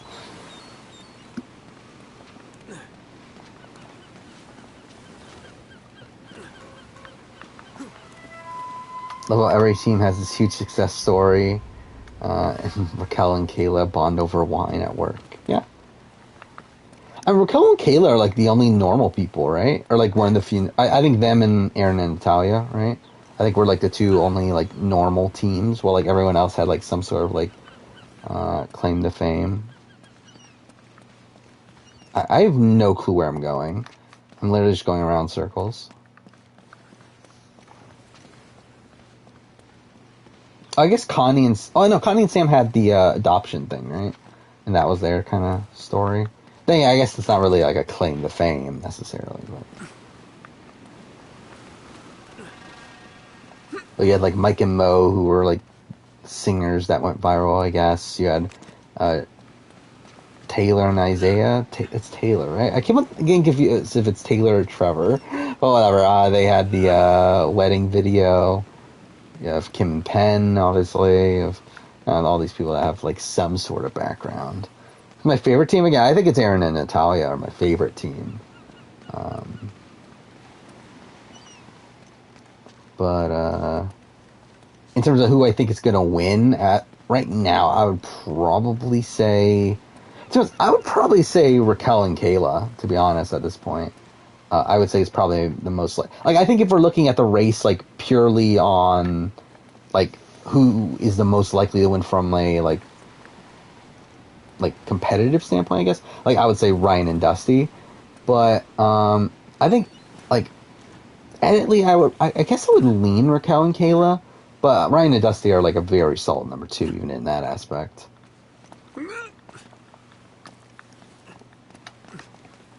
I did see... I mean, I looked this up last stream because, like, I didn't even know the Golden Globes happened. But I didn't even know the entire situation behind the Golden Globes until after stream, where I did not know that they, like, literally, like, didn't broadcast it, and that they where am I going? Am I supposed to go? Well, no, because, like, they put the rope there for a reason, right? You would think.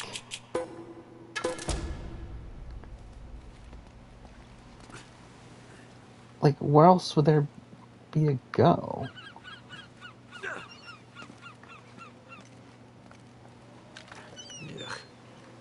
Excuse me. Thank you. I was like, why else would that be there? Unless we were supposed to go down.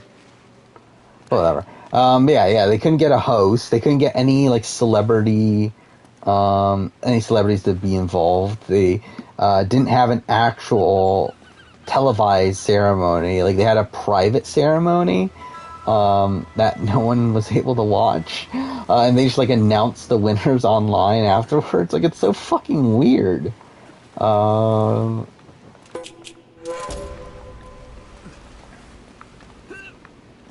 Yeah, I didn't know that, like, this entire thing happened with, like, them getting in trouble for diversity and all this stuff, like, that caused them to lose the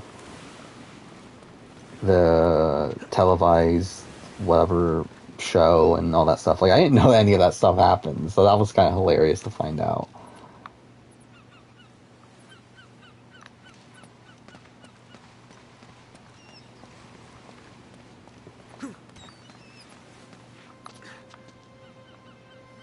Where else do I go? Here, maybe? What's over here? Nothing.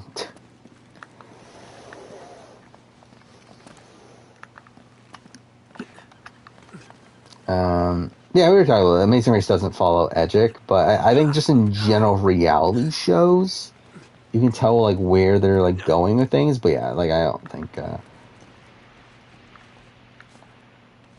I think Amazing Race has been, like, kind of on and off when it comes to when they foreshow winners and when they don't. Oh, it's here? Fine. Do I think Legacy of Thieves will be released alongside the movie? I mean, like, it is, right? Like, I mean, like, they're, like, a week apart or something? Like, Legacy of Thieves is on the, January 28th. And then the movie's, like, the first week of February or something, right?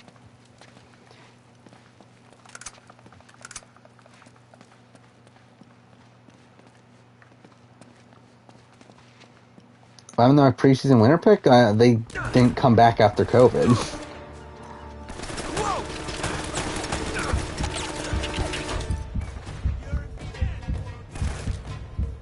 I feel like I'm okay. Well, that's some bullshit. I'm gonna die. Do I think Neck 9 will make all future Life is Strange sequels? Yes. I mean, they've already said that. Like, they've pretty much confirmed that they're, like, the main team behind Life is Strange now. Which, fine. Again, like, obviously I didn't like Before the Storm, which is their first game, but, you know, again, like, my issue with that game is more so the writing and how it connects to the first game, more so than, like, me thinking it's, like, a legitimately bad game. Like, I just think it's a bad prequel to Life is Strange. And I think it also has all the issues that the original Life is Strange already had, but without the charm of the original game. But, like, I don't have an issue with, like, Deck 9 as developers for that game. And then I think with True Colors, obviously, they kind of proved themselves there. So, I have no issue with them being the main team there. I do also find it interesting... Fuck off. I do also find it interesting that, that they're working with Telltale. Because that's something that got announced at the Game Awards, that they're helping Telltale make the... was it The Expanse? Is that what they're working on? Which is interesting that they're... excuse me? How'd I die there? I sure is. I'm almost 3 hours in this stream. Well, I mean, at least at this point, that pretty much confirms that we are for sure not finishing this before Legacy of Thieves comes out. This as in the entire trilogy.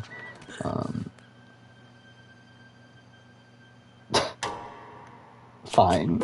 The game froze. Whatever. Yeah, I want to watch The Expanse as well. I just don't have fucking time. But I always wanted to get The Expanse.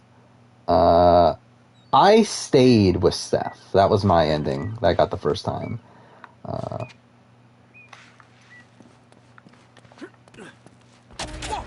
Where, like, I mean, technically either ending works. I prefer the ending of her staying in Haven Springs.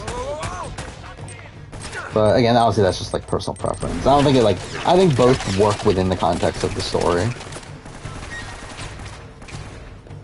Like, it's not like to me, like with the original Life is Strange, like to me the Sacrifice Chloe ending is just so much better than the Sacrifice Arcadia Bay ending from like a narrative perspective and how it wraps up the story arc of Max. Where, like, to me, it's fucking dumb if you go for the Save Arcadia Bay ending, where it's like, essentially Max learns nothing over the course of the story.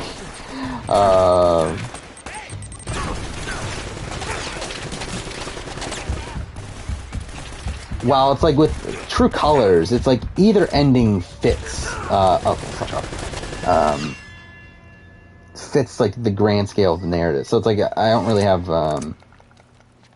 yeah, I don't think there's like really an issue with either one of them. Unless you pick Ryan, then obviously you just objectively pick the wrong person.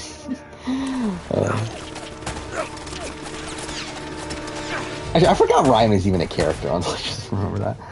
I still can't believe I did all those fucking Life is Strange True Color speedruns. Like, fuck me.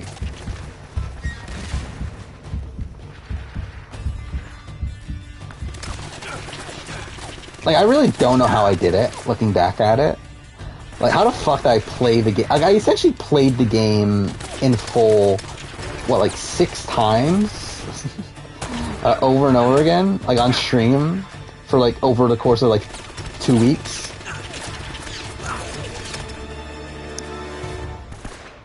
Do I like just involving... I mean... Oh boy. I hated it at first, I will say. Like, I hated, like, how convenient it felt, but then also they kind of rationalized it by the end, so I kind of got it, like, I felt like it got better. But, like, I don't know, it still feels, like, kind of convenient. That's, like, her father, worked for Jed and, like, all that bullshit, but it's, like, also, like, it makes sense, like, why Gabe is there to begin with now, and, like, all that other stuff, so it's, like, I'm fine with it. But I definitely did not like it at first. Yeah, I think Life is Strange... I don't know if it's in my top 5 franchises yet, but I do think there's definitely potential down the road. Something I wish Life is Strange would do that I don't. Yeah, that's why Gabe goes to Haven. That's why I think it makes it better to me, because I didn't realize that until after the fact. Is that, like, that's used to rationalize why Gabe is there to begin with, which, like, that makes, like, the entire plotline better. I see you later, Robbie. But, like, I think if that, like, wasn't there, I would really not like that plot point. Like, it would just feel very, like, kind of, I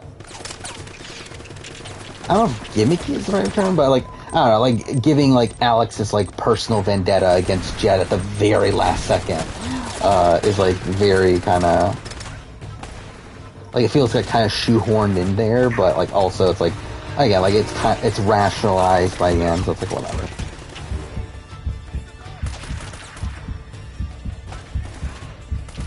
I am probably gonna die.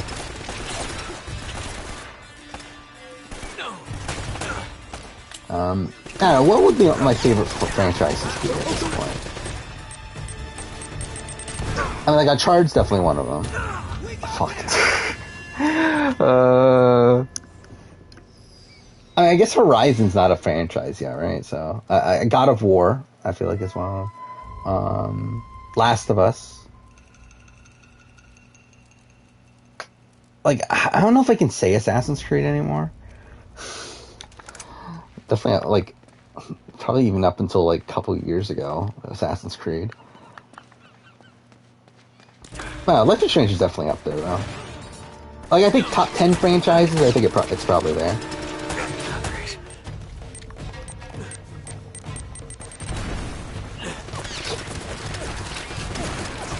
Yeah, I do love the LARP section, even though, like, it has, like, very little effect on the actual story of the game.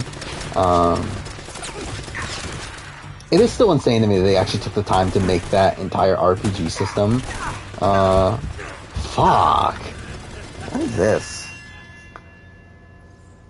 Why does Transfire have the worst tribe names? I mean, that's like a very recent thing, isn't it? I guess too fair, even like champions and contenders like isn't the greatest from a tribe name perspective. But I don't know. I feel like that's very apt of Australia to have like the most boring fucking names for their tribes. Actually, now that I think about it, like, only 3 seasons have actual tribe names, right? Oh, no, because... Wait, no, Brains vs. Brawn, was it Brains and Brawn?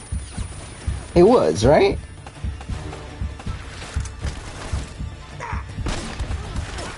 I'm an idiot, I should have shot him. I do that. Who's hotter, Zendaya or Alyssa? I don't know. Probably on the same level, I don't know. I'm not really super high on either of them personally.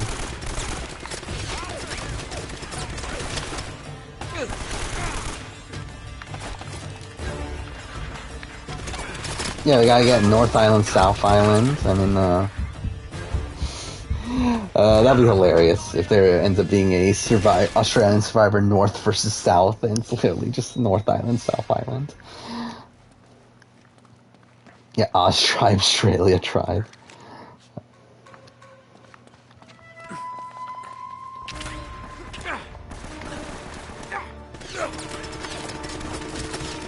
Cast of Lovers Wall will be released a week before the premiere? Probably. That's kind of what I'm thinking as well. Which makes it kind of annoying because it's going to be released around the same time as what I would assume the Celebrity Big Brother cast is going to be announced.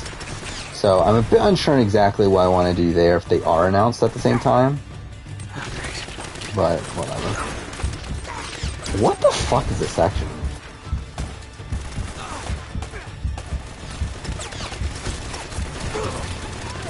Like, I'm literally not doing anything. Like, there's nothing I can do. Alright,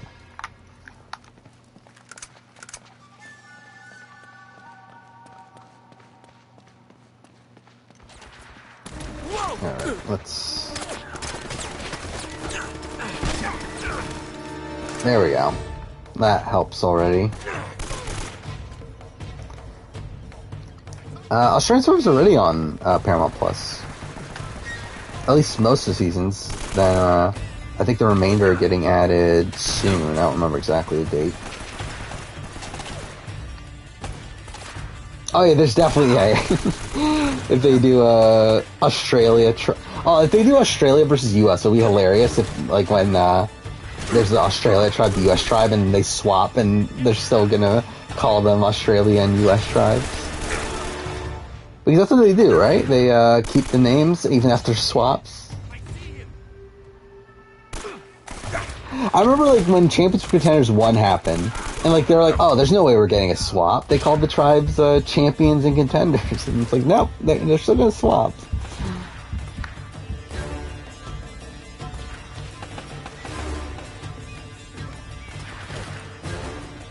Yeah, and like they even do the fucking like David vs. Goliath thing of like giving tribe names after the fact.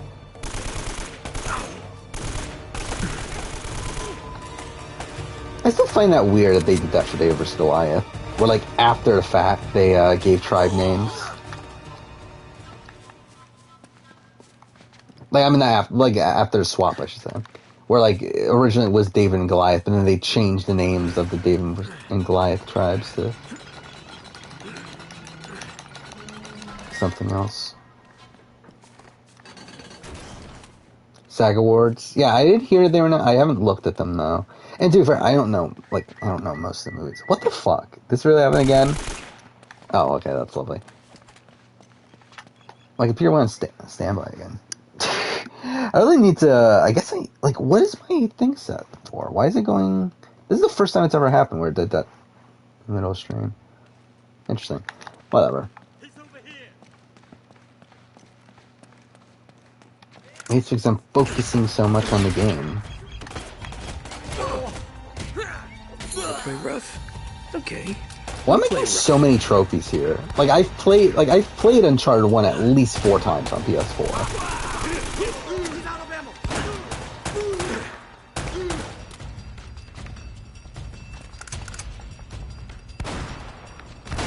Oh, fuck off.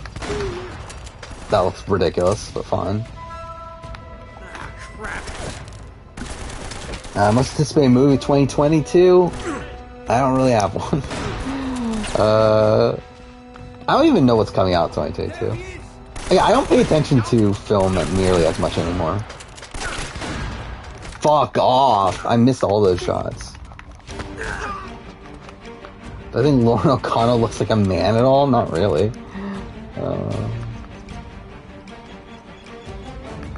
I think gives the best confessionals on the challenge. I don't know, actually. Because, like, I feel like the people that come to mind right away for me are, like, people who are, like, really hamming it up.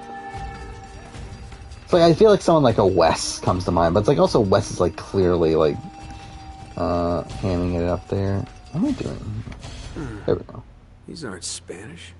They're English. There's a new movie out called The Three... Oh, I think I've heard of it. Whoa. Fletcher, Yeah. we have gone to the Great Tower. Who's Simon King? Pray that I you will definitely meet us know there. his name. Simon King. Oh, X-Men. Princess Okay. Drake. Wow. So you made it. But what were you plotting? Yeah. There he is. Oh, they really give you no time to rest in this game. Fuck this game. What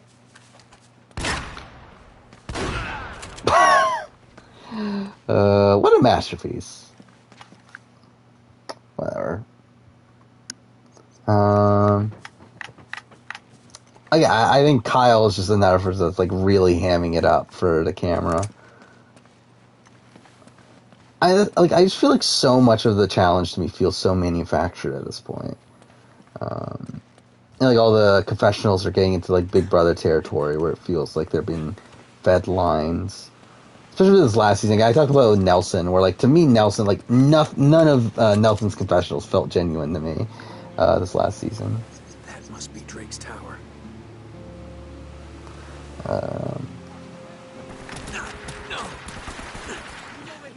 Oh yeah, Spider-Verse is coming out next year.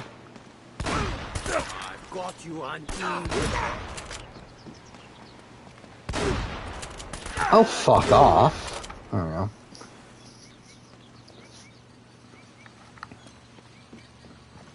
But yeah, just in general, I just don't have, like, time to focus on film anymore. Like, I really would like to. It's like same thing with, like, comics. I used to be big into comics, and I just haven't paid attention. What a masterpiece. Thoughts on the Scream series? I like it. I'm not like a massive fan or anything, but like the first two are pretty good. And then 3 wasn't the greatest, right? And then 4 was the reboot, right? So it's kind of like whatever. But I really love the first one. What am I supposed to do here? Isn't it jump on that? Or is it here? Maybe it's here.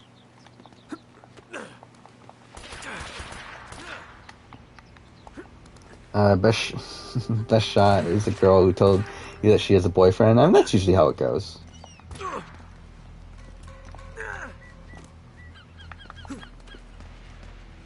Where'd she go? What the fuck was that? Whatever. Yeah, I know the new Scream movie's coming out, and I've heard really like I think it's getting really good reviews, right?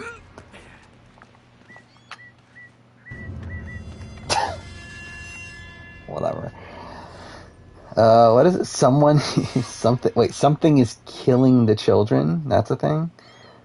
Do I really want to look this up? I feel like that's probably not the greatest thing to have in my search results, but whatever. Let's see.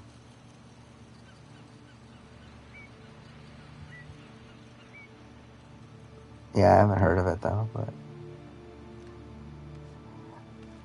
Actually, I wonder, like, has Saga ever finished? Like, is that still going on? Somewhere I was like big into Saga, like years ago. Is that still going on? Why can't I find it? Comics. There we go. I was like really big into a lot of the Image Comics stuff. Also, I went on hiatus in 2018, but is returning this month. So, that's something.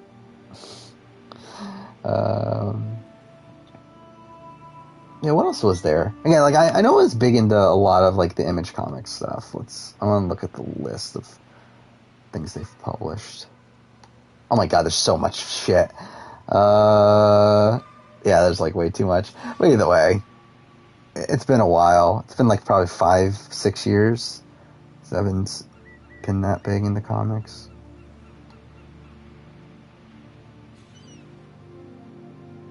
Yeah, Invincible, Walking Dead, both by Robert Kirkman, Kick-Ass. Yeah. Oh fuck.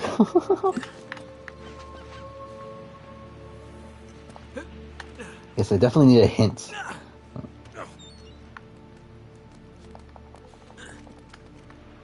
Excuse me? Fine. Why did Amber M get no edit on Double Agents, even though she caused a lot of drama? Because I don't think that's what the show wants anymore. Is that they don't want relationship drama and stuff, which is dumb, because I feel like that's like kind of the bread and butter of the challenge. But, I just feel like that's the stuff, like, it's so weird, because, like, Amber M is for sure, like, the type of person that would get, I don't know why I just did the same thing again. But yeah, it's like the type of person that would, like, get a massive edit on, old seasons of the challenge. But, like, it just feels like they're just not wanting that sort of stuff anymore.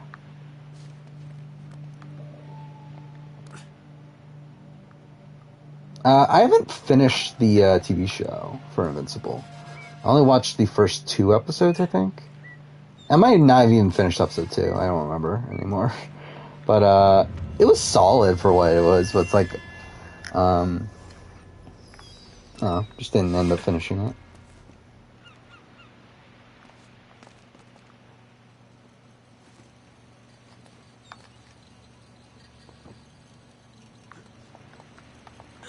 Yeah, I need to get caught up on One Piece also. Like, I've been, like, looking at, like... So I follow the One Piece Reddit. And, like, I've been looking at, like, whenever there's a chapter, whatever, spoilers, I look at that just to see what, like, what's going on. But, like, I haven't actually read any issues since, fuck me. Since Wano started.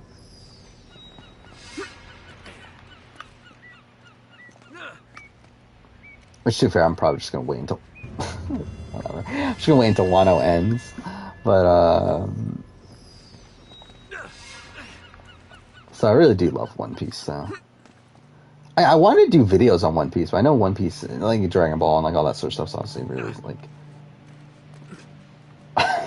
Sure. I guess, like, they're very strict on, YouTube. Which, to be fair, like, I usually use still images and stuff, so it's like... should be fine, but it's also like a time thing.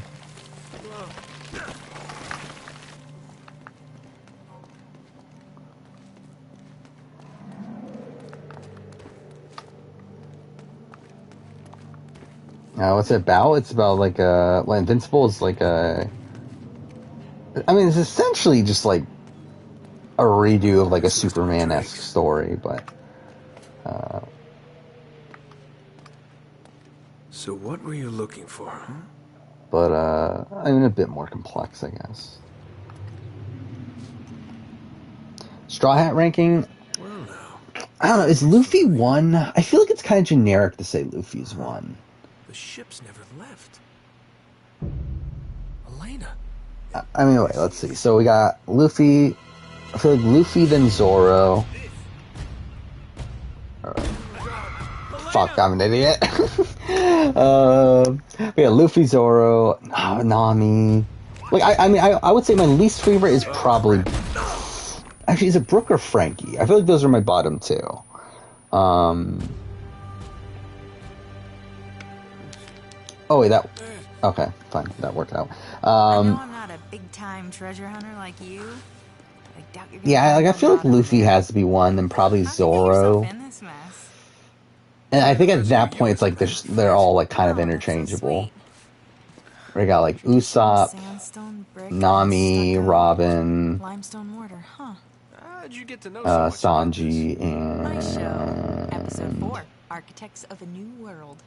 Yep, I feel like there's it'll just There's take one a other touch one, to pull these right? bars out. What? No, wait. Are you Brooks sure? mid. I never connected to Brooke. Did I say Chopper? I think I forgot Chopper. But anyway, Eddie Raja, everyone's favorite character. Great. Eddie Raja. I should have guessed. Fascinating document. Oh, is Jinbei Seems part of the like crew this, now? Francis was Like, he's right. technically a Straw Hat, right? But he's like not Flatter yourself, Eddie. actually. Like, I mean, like he is, but he's like Always ready to never learn, actually been eh? with them because Tell you what, lead me to the goal. they've been stuck. Like and I they've been just separated might for a let while. you live. Is that it? Is that my deal? Die now, or help you, and die later. Oh, it's a tough call, but you know what? I'll take die now. Wait, why does this have 12? Are there 12 members? There aren't 12 members, right? I was promised treasure on this Yeah, there's not. goddamn Okay. rock. That's just wrong. No, my men are dying. They can't even go outside to take a piss without an armed guard. And I have nothing to show for it! Yeah, I think Jinbei's like now part of the crew, but like it doesn't like I mean again, I haven't read Wano, so whatever, but like I don't like it doesn't feel like he's part of the crew yet. Like it doesn't feel like he's part of the crew until like they're actually like a bit more in like The girl, of course. they have some like downtime. Oh, Eddie, the girl's I do wonder like what are they gonna do from this point forward? Because like it does feel like Wano is like kind of the start of the end. Jing, you were never very good at poker. So it's like are they I will find her. Trust me. because like after Wano is done, like obviously they still have to go to Elbaf. But like is that it? Before Laugh Tale? Well, come on! Like it really feels like technically it feels like we're like kind of towards the end at this point. But like also it feels weird that we're so close to the end.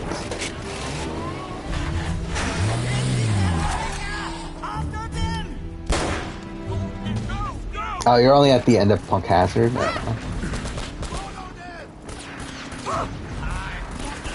What's one movie you thought was offensively bad? I mean, like Jack and Jill is up there. Like, movie 43 is up there. Battlefield Earth is like one of the most boring movies I've watched. But there's like one scene that's at least like so bad that it's good. Ballistics X vs. Sever is really fucking boring. I was just moving an idiot, I just missed. Well, whatever.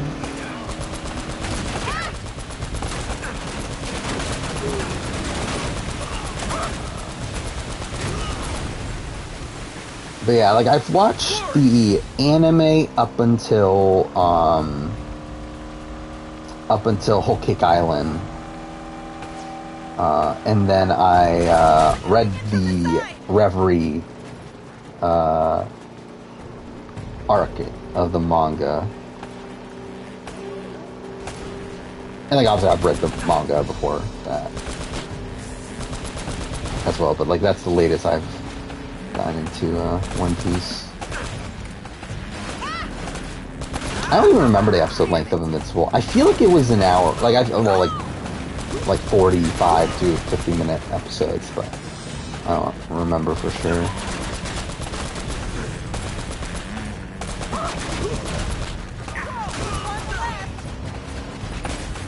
Why am I watching The Witcher instead of Cobra Kai? Well, technically I'm not really even watching The Witcher at this point.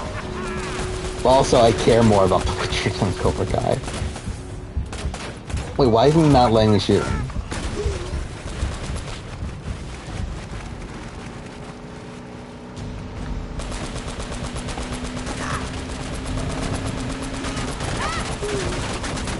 Yeah, I still need to watch Arcane as well. I've now like I've seen so many positive things about Arcane.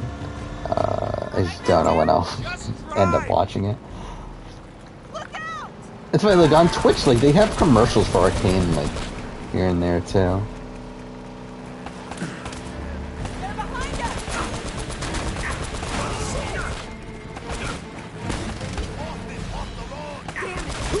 Yeah, I have no personal connection to Karate Kid. So like, I don't know. I've just never been that into Cobra Kai. Like, I literally just don't think it's that good of a show.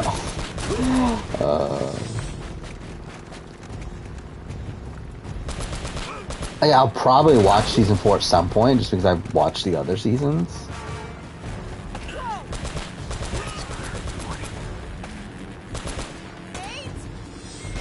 But, yeah. Oh, it's that, right? Wait, what? How'd I miss? Okay, whatever. Fine. Yeah, Arcane 5-year retrospective. I mean, if that, maybe 10-year.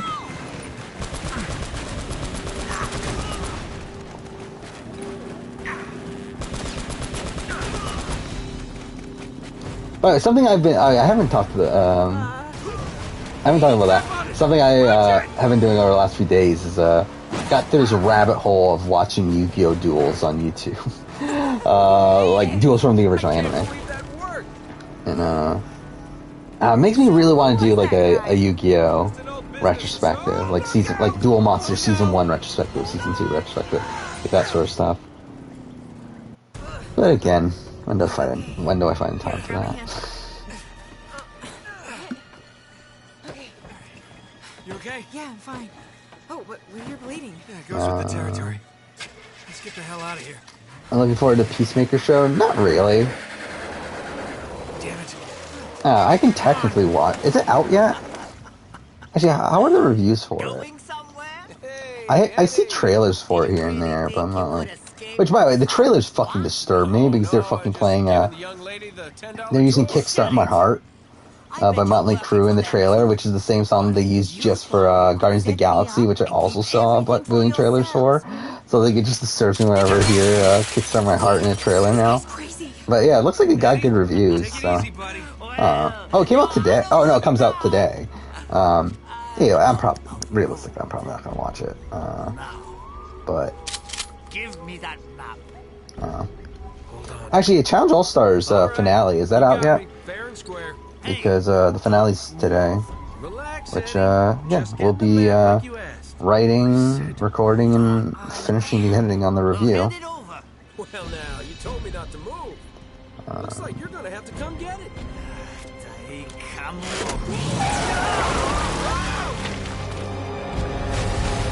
So we're about to get to the jet ski sections, everyone's favorite sections in Uncharted 1.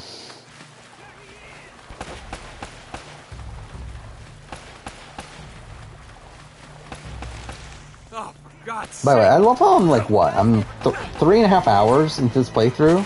Yeah, I finished this game in like less than 4 hours before. So it's like, yeah, it's kind of sad that I'm only at this point.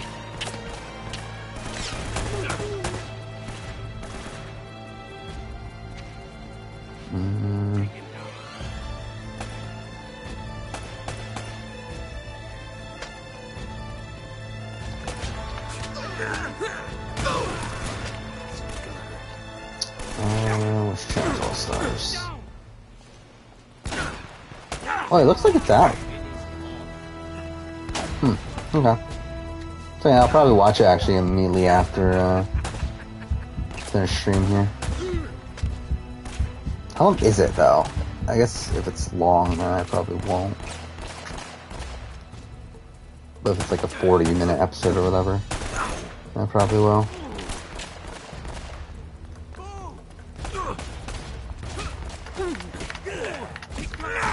Wait, Spielberg has another movie? Didn't he? He did West Side Story, right? So are you doing another one?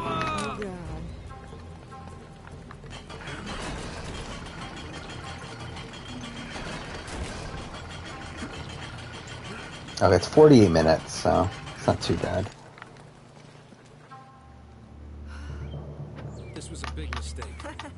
I find it funny how, like, something I did do today is that, I did look at my, Uncharted footage that I have for Uncharted 1. That thing so works? And I find it funny how, like, some of my Uncharted, Okay. See this building in the harbor? That's where all the playthrough episodes, whatever, are, blocked on YouTube because, I was watching... So, I guess the last time I played Uncharted was at the same time that I was working on the premiere ranking for Survivor, and I was watching that in the background while playing Uncharted, and because of that, the audio got the audio of the Survivor episode got those videos blocked, which is funny. Maybe you hadn't noticed, but we're kind of outnumbered. We're doing fine so far. Oh, Lord. Elena, I don't need your bullet-riddled corpse on my conscience. Let's go. Oh, please. Is that a thing? Spielberg released the movie a year for 4 years? Fine. It's me. You have nothing better to do? I am quitting. Are you coming or not? So that's it. You're just gonna forget about the treasure and forget about Drake? God damn it, this is not worth dying over. Okay. Okay. It is funny how generic this, Wait, we have to head back to the harbor. like, Uncharted 1 is. Don't worry about it. From, like, like, where it's, like, it's obviously, like, very clearly being inspired by Indiana Jones and everything. This time, I drive. Okay.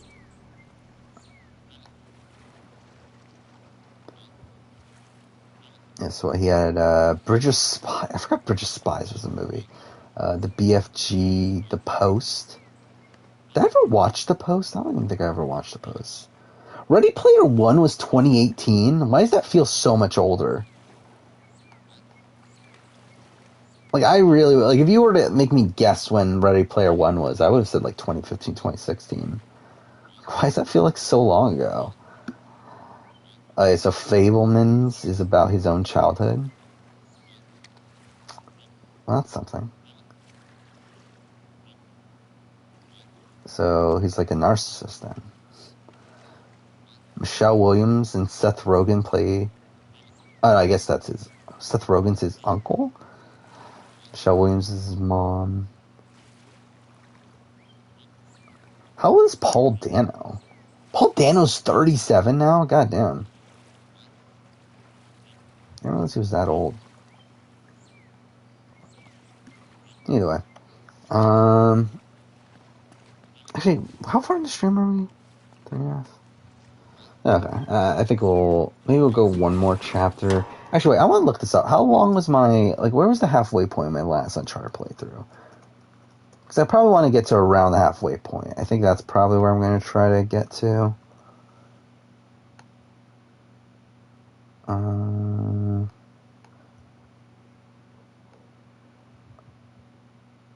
Let's see. When the fuck was that playthrough?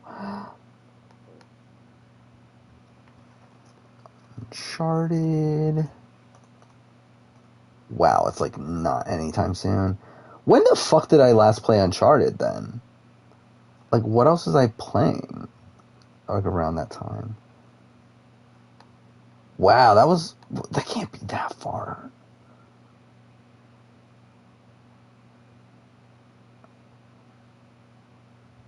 Is that true? Last time I played Uncharted?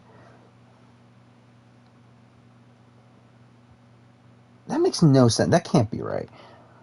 Like, based on what I'm looking up here, last time I played Uncharted was like right after my first time playing Spider-Man. That makes no sense. Whatever. Halfway. Chapter 9. What chapter is this? I guess we're going to main menu, so I can see what chapter we're on. But either way, I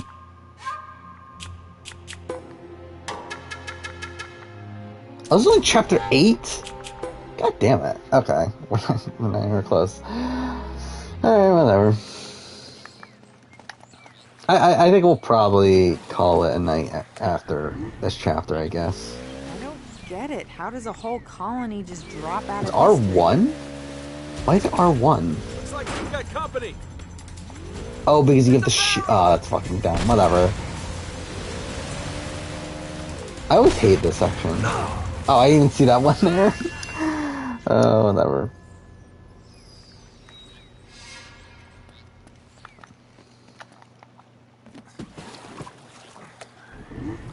Yeah, back to the Spielberg thing, saying it's his job. Well, it's like, yeah, but like he's also rich enough already.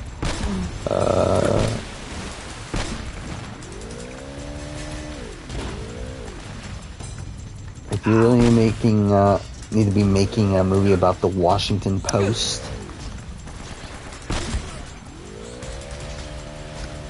What happened to this place? Whole city's completely flooded. I hate this section so much, though. No. You're gonna have to cover us.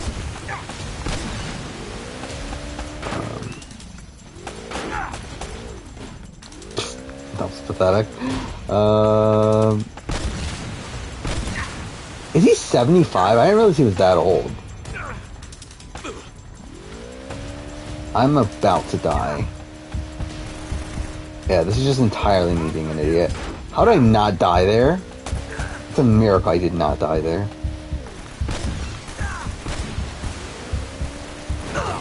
Yeah, I was for sure gonna die there. Who do you think is the worst comedian? Oh, fuck, I had to start from the beginning. I mean, Dane Cook's probably up there. I mean, like, has Dane Cook done anything, like, good? I mean, like, probably, like, Adam Sandler's, like, probably up there in terms of, like, at least, like, comedic actors. Rob Schneider, we talked about that before, right? Yeah, Rob Schneider's up there, too.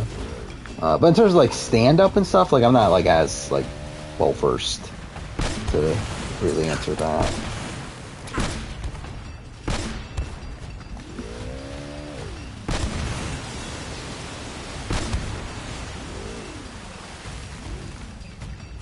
Okay, I'm an idiot. Like, why did I get so close?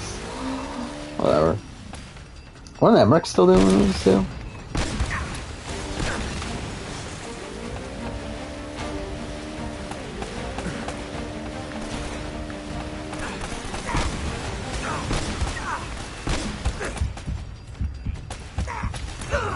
Fuck. I hate this section so much. I'll be honest, I don't think I've watched a single Pauly Shore movie.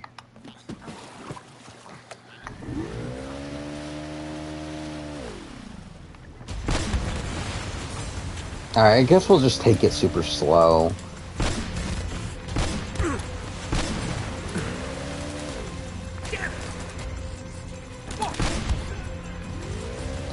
I'm really surprised at how long this playthrough's taking me. Because again, like, I was expecting us to be done with it, like, be almost done with this by the end of this stream. But, like, we're not even at the halfway point. That's really sad. But yeah, I think that really just shows you how much I, like, don't focus on the game when I'm streaming. Oh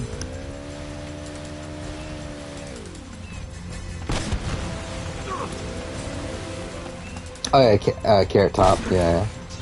Gallagher. Yeah, everyone's favorite comedian. Oh yeah, like, I didn't know who the fuck Gallagher was until Big Brother.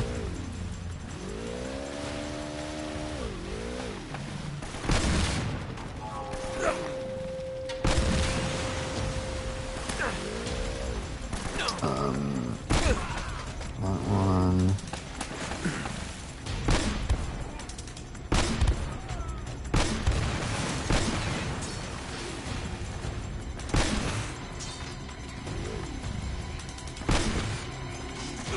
DreamWorks' new film looks very Sony-esque.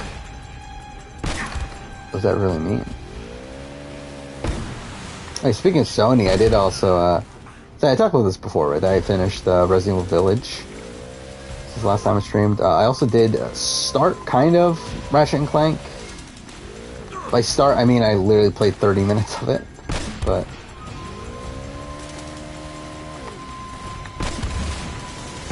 it's the first true PS5 exclusive I'm playing. So that's something. Again, Astro's Playroom doesn't really count. I really just did that. Whatever. I really did it again! Whatever.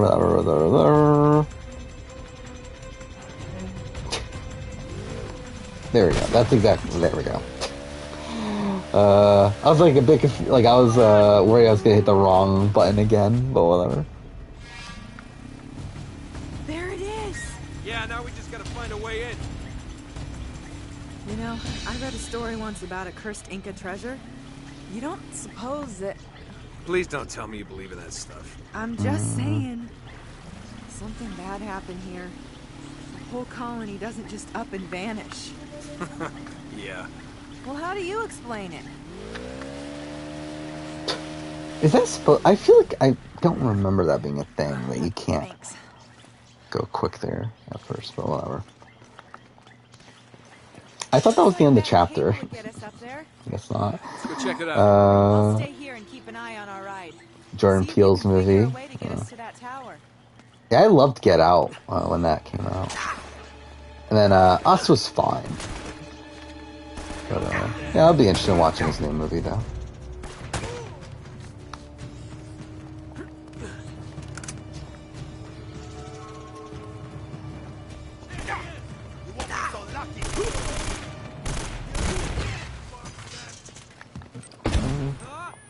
Fuck off. That's another thing in this game. There's like way too many enemies that have like RPGs and stuff.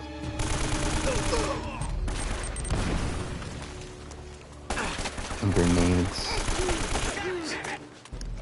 Right between the eyes, on Jean.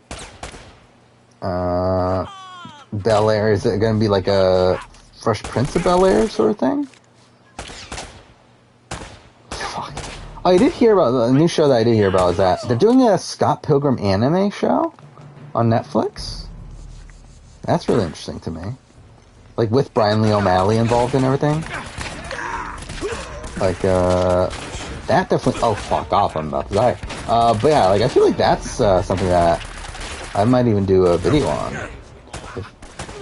When it eventually comes out. Fuck!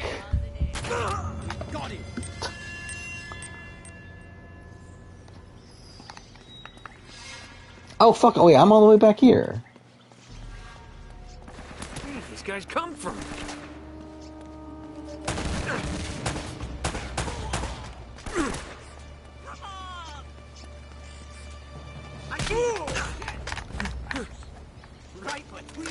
Yeah, I haven't looked up too much about it. I just saw like a headline saying that, which again, that's really interesting to me.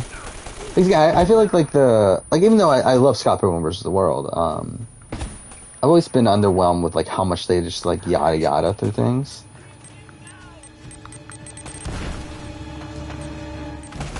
So it would be nice to get for it to get like a proper adaptation. Which I'm assuming it's an adaptation. I actually don't even fucking know for sure if it's an adaptation. But anyway.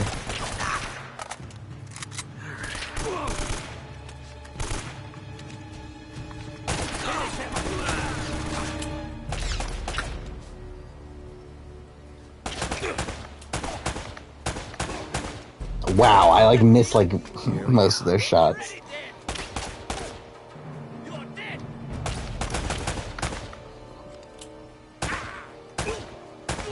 There we go. Do I think they'll make another Uncharted game? I mean, the rumor is that they're already making another Uncharted game. Mind you, that's been the rumor for like, what, 2-3 years now? That supposedly they've been in development with another Uncharted game for a while, but yeah, who knows? There was also, obviously, there was the rumor also that they, well, I guess it's not a rumor, it's pretty much confirmed that they initially were thinking about remaking this game. But then decided to scrap it in favor of the Last of Us remake, due to the Last of Us remake being easier to make. But yeah, like I'm pretty confident they are making another Uncharted game. Just like it's not Naughty Dog that's making it. Like it's supposedly a different Sony team.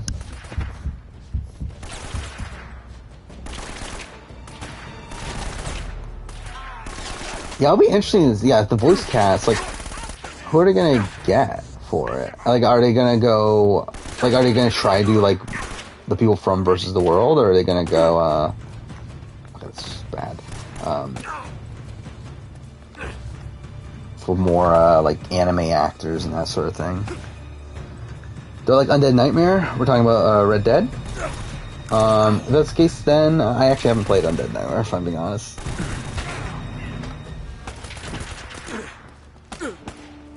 Always meant to, and I do own it. Like, I own the Game of the Year edition on Xbox. I just haven't played it. The Game of the Year edition, I mean. Damn it!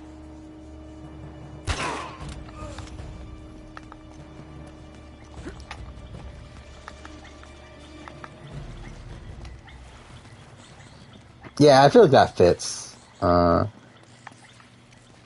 Like, I even feel like she, like the one that the voice actress for Haru looks like someone that could even play like Knives in a live action version. Where am I going? Oh, here.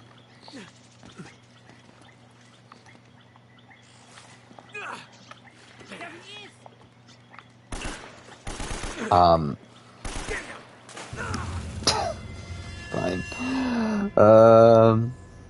Yeah, I hear Undead Nightmare's pretty good.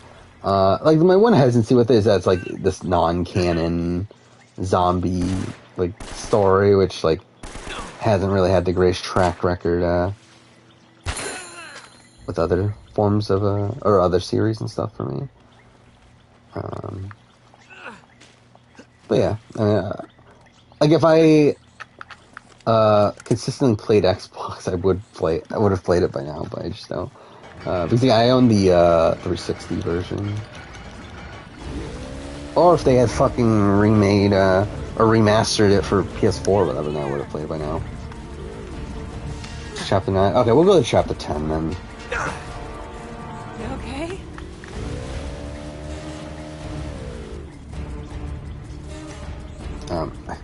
R1. Who the fuck decide R1 is the acceleration button? Like, who the fuck decides that?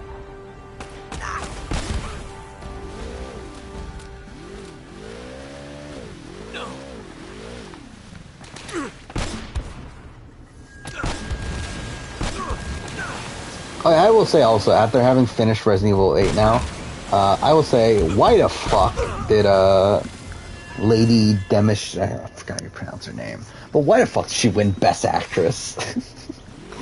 Like, what a travesty that is.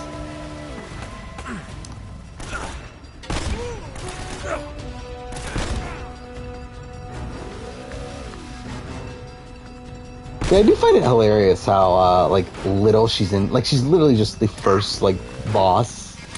Like, she's not even, like, the most interesting, like, of the bosses to me, but whatever. Oh, and also now I get what you're talking about when you're saying discount Nick Cage or whatever. By the way, that section like really the Heisenberg's factory. It's like fuck that section. Just went on for forever.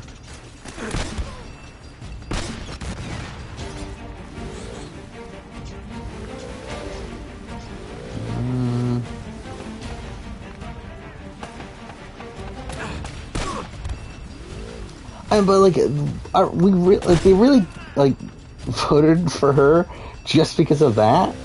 Like, it's so bizarre to me. Like, that's really the best performance. Like, we really like over I haven't played Far Cry 6, but like even then, like you would assume that like Giancarlo Esposito, whatever his name is, would have won for Far Cry 6, or like again, like for me personally, I would have gone Alex Chen. But it's like how the fuck did did they give it to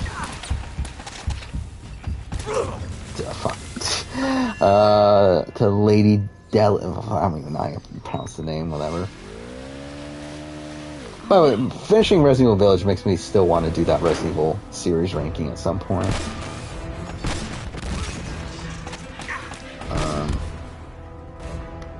But yeah, I still don't know when I'll do that. Fine. Uh...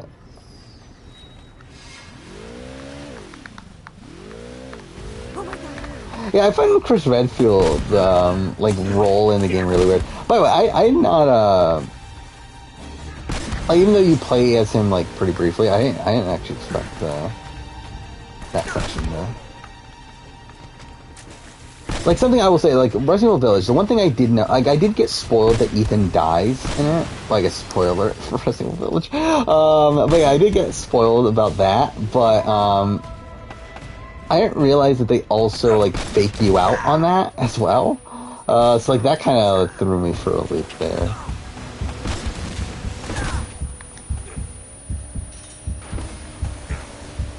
Okay, how, like, what the fuck?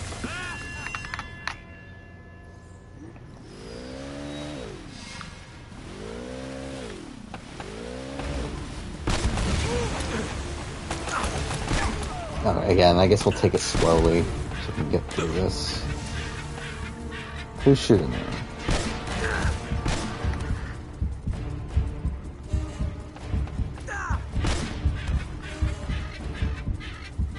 Oh, fuck this section.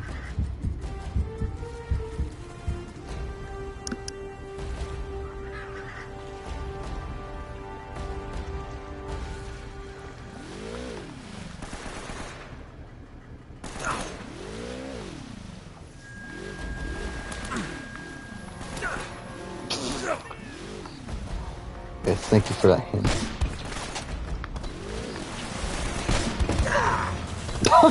What the fuck? Fuck me with this. I still hate this. This is easily the worst part of the game. The more and more I think about it, I really just don't like Uncharted 1 that much. Like, it's so weird how much, like obviously I loved it at the time that I, like, originally played it. But even then, like, I got annoyed at so many sections back then. But, like, I think, like, playing it now, it's, like, also, like, I just don't like this game that much.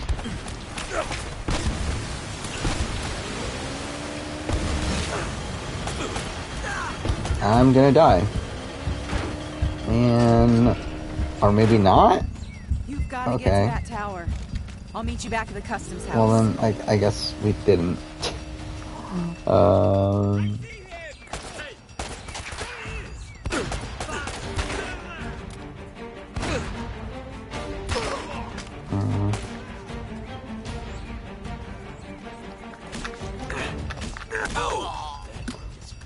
Like, there's a scene where Ethan sticks his hands, his sleeve back on.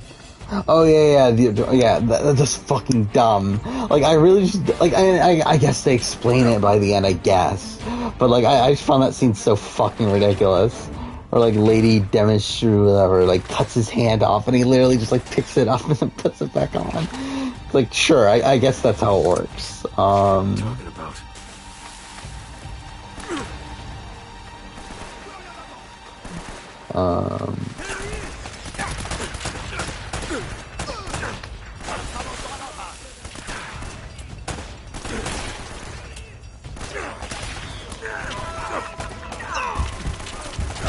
Wow, okay, I'm for sure gonna die. I find it weird, too, they, ended Ethan's story in Village. I'm surprised they didn't go for a trilogy. From what I understand, they, like, didn't even plan on making this game around Ethan until they saw how well Biohazard did. I am fucked. Like, what the fuck?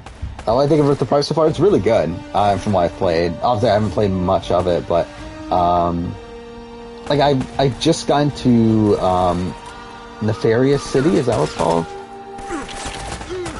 So it's like, essentially, I just played the intro. Which is funny, too, because, like, the intro, like, the first 30 minutes is essentially the trailer. Like, the reveal trailer that we saw.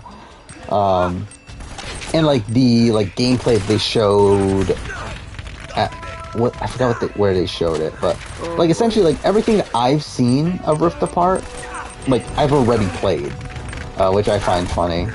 That's literally like the first 30 minutes of the game. So interesting seeing where it goes from there, but not that like Ratchet and Clank's ever been like the pinnacle of, like storytelling or anything like that, but it'll be interesting. But like graphically, it's really incredible. I obviously like with it being a Sony published PS5 game, like it does take a lot of like make a lot of use out of the haptic feedback and stuff. So like that stuff's cool.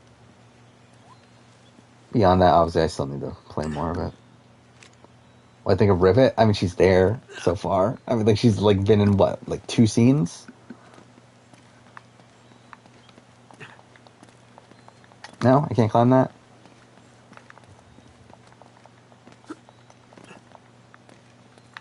Fine. Do I have to go all the way back here?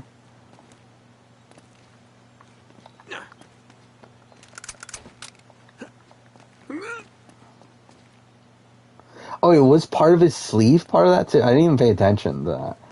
Like I just remember, like lady demonstrate, like so you're like pulling on the handle, right? And then like she just cuts your hand off, and then you later have to pick it back up, and then he just puts it back on. I didn't pay attention to like if the sleeve was part of that too.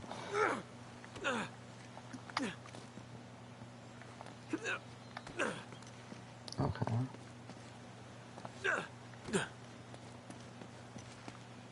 Something I didn't even realize until recently is that, so there hasn't been like a fully, like a full like canon Ratchet and Clank game since like 2009, like since Crack in Time. Like that was the last like real Ratchet and Clank game. There's like 2016 was the reboot, and then they had like these like smaller PS3 games here and there, but like it's been since Crack in Time where it's like been a full blown like major release that's been like canon to the main series. Like that's insane to me. That's been that long.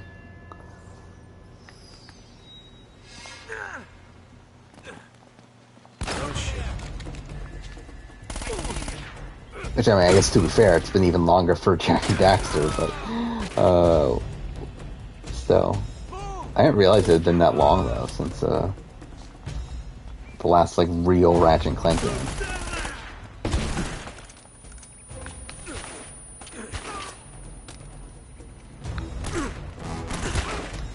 Okay. Fuck, I really missed that?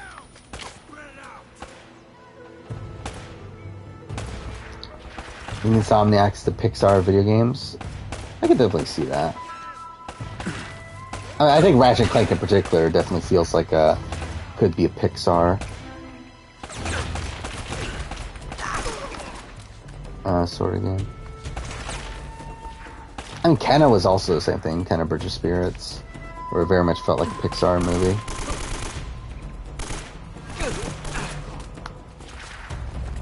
Don't shoot.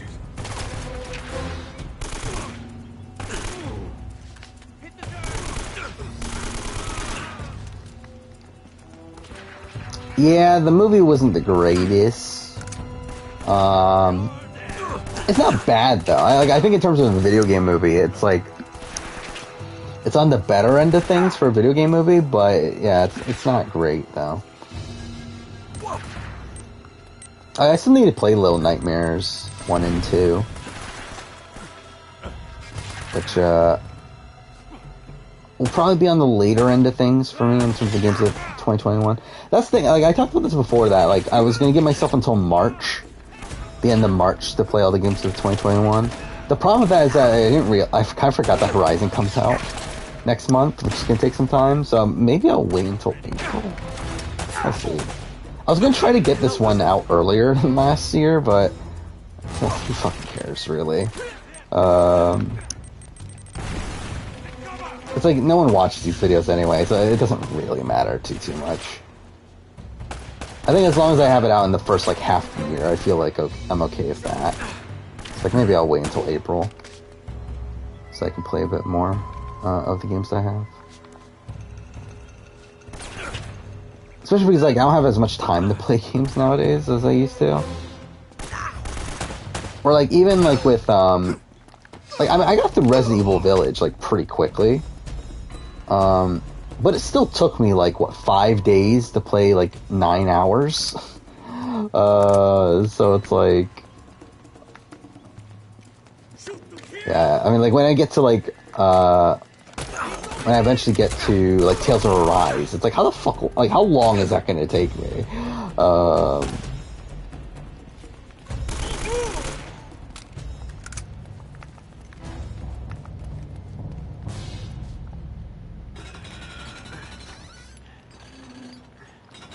that's kind of why I'm holding off on Tales of Arise a bit now. Because I want to get these, like, shorter, higher-end games out of the way first. Resident Evil Village was, like, 9 hours. Forgotten City took me around the same. Ratchet and Clank, from what I understand, is also around the same length. Sure. Whatever.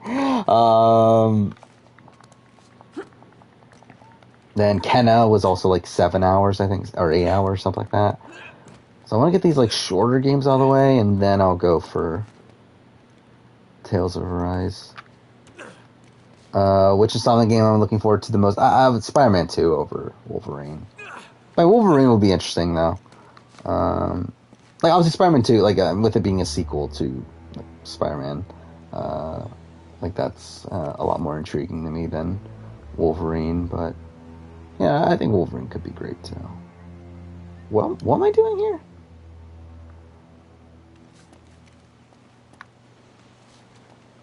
It's not that, right? Can I make that jump? Oh, I guess I can. Fine.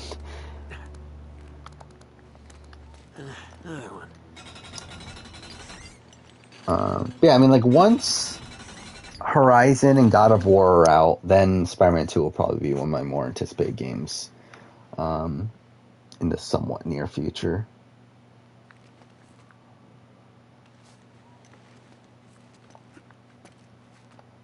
Wait, what?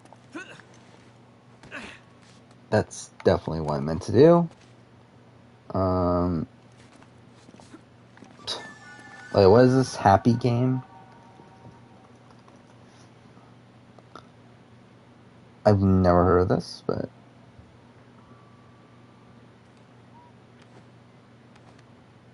Point-and-click adventure game?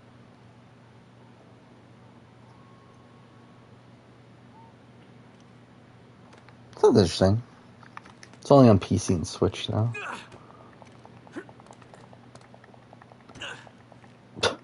Barely made that jump. Something else I've been really thinking about recently is I've been thinking about getting a Series S.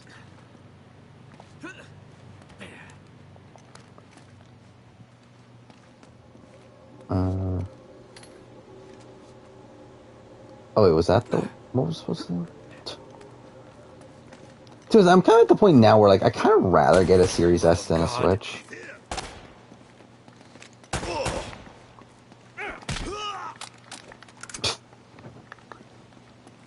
But to be fair, I probably won't get either of them anytime soon.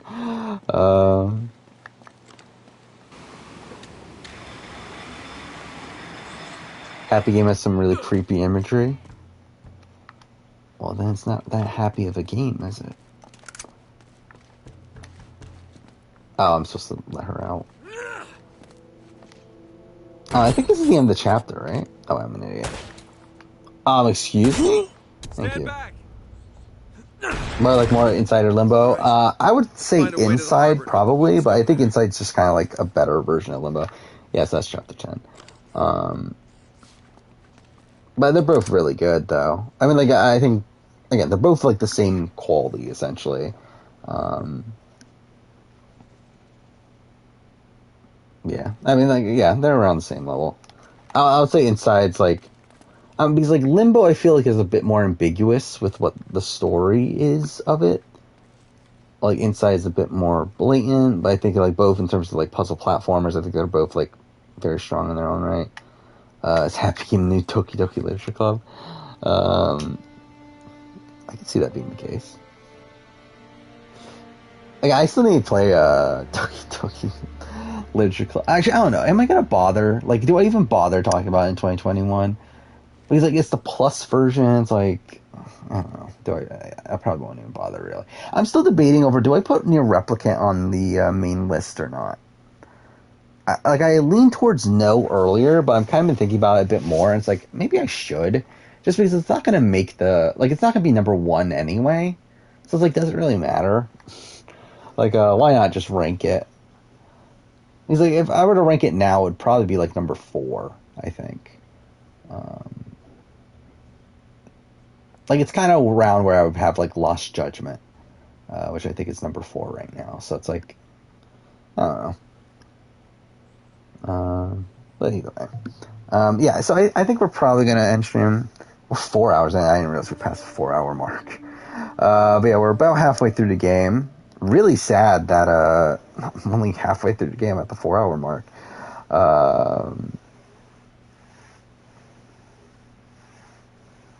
But yeah, I don't know what I haven't played everything yet, but yeah, we'll see. I guess I'll see what the final number ends up being.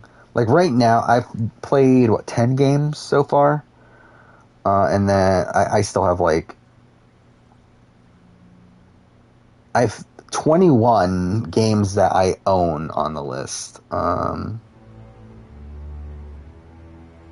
I'm probably not gonna play all of them, realistically. I'm not gonna play Werewolf the Apocalypse. I'm not gonna play. I'm probably not gonna play Biomutant. Destruction All Stars. I don't even know if it's even worth bothering with that. Yeah, I don't know. But yeah, I guess we'll see how long the list ends up being.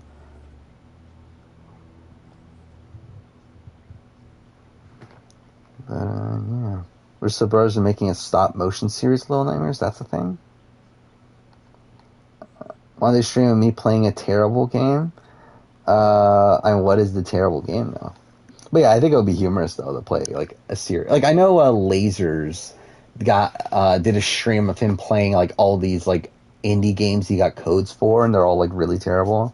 That was a fun stream. So yeah, I think that'll be like a fun thing to do at some point.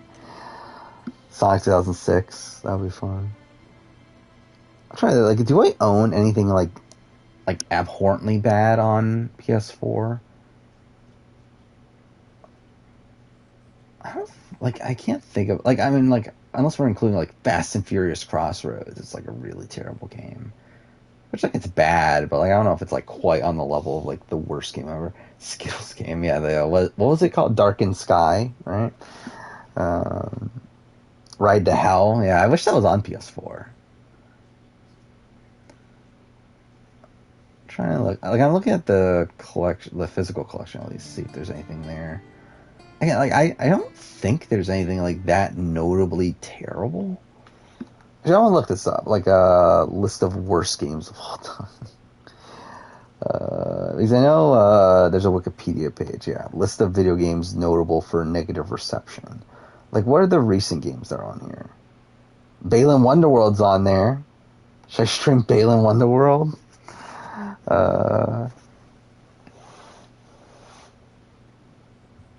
Yeah, then Cyberpunk, obviously. None of these are that bad though. It's a lot of the games that are on the list here are on here because of microtransactions or because of they were glitchy when they launched and that sort of thing. None of these are actually terrible games.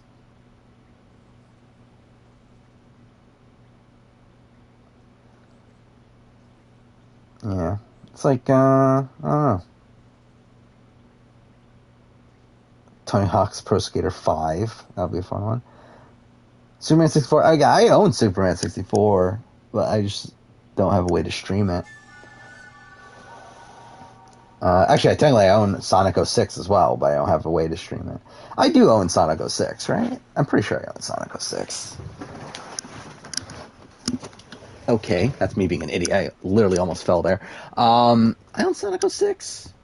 Yeah, I own the PS3 version of Sonic 06. So if I really, really wanted to, I could stream that. If I got a capture card and everything, I could technically stream that. Then I'm pretty sure I own Superman 64, right? Let's see. Tom and Jerry. Yeah, I own Superman 64. But yeah, again, don't really have a way to stream it right now. I don't know. But again, like as of right now, like I only have a way of streaming PS4, PS5 games. So yeah, there needs to be something like notably bad from this last generation.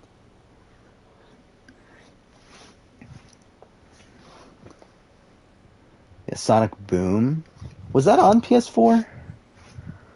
I don't remember. But yeah, I guess that was one that was like pretty bad. I mean, yeah, actually, I don't know. Either way, yeah, there's just a lot. Like, I don't think there's been like really, really terrible games this last generation. Like games that are like on the level of like these all-time worst games. And like anything that's like remastered from the past, like they're not gonna like remaster like a terrible game. I mean, like there's like a game like Shenmue 1. Like I did not love my experience with Shenmue 1, but it's like it's not a terrible game. Like it's annoying as shit. Like there's a lot of sections in the game that I just have like no interest in ever playing again, even though I probably will at some point. But yeah, it's like it's not like a terrible game. Aliens Colonial Marines pretty bad, but even then that was like the previous generation. That was PS3 360. Actually, I don't even own that one either. There are some games on like I'm looking at like so Duke Nukem Forever, that's a thing. From the PS3 that and there's definitely games I would like to stream, like outside of PS4, PS5. Again, I really just need to get a proper setup and everything. I really need to get I need to get a new laptop. I need to get obviously a graphics card. I need to get really just in general, just a more proper setup for streaming. If I were wanting to do anything more than just than this, but.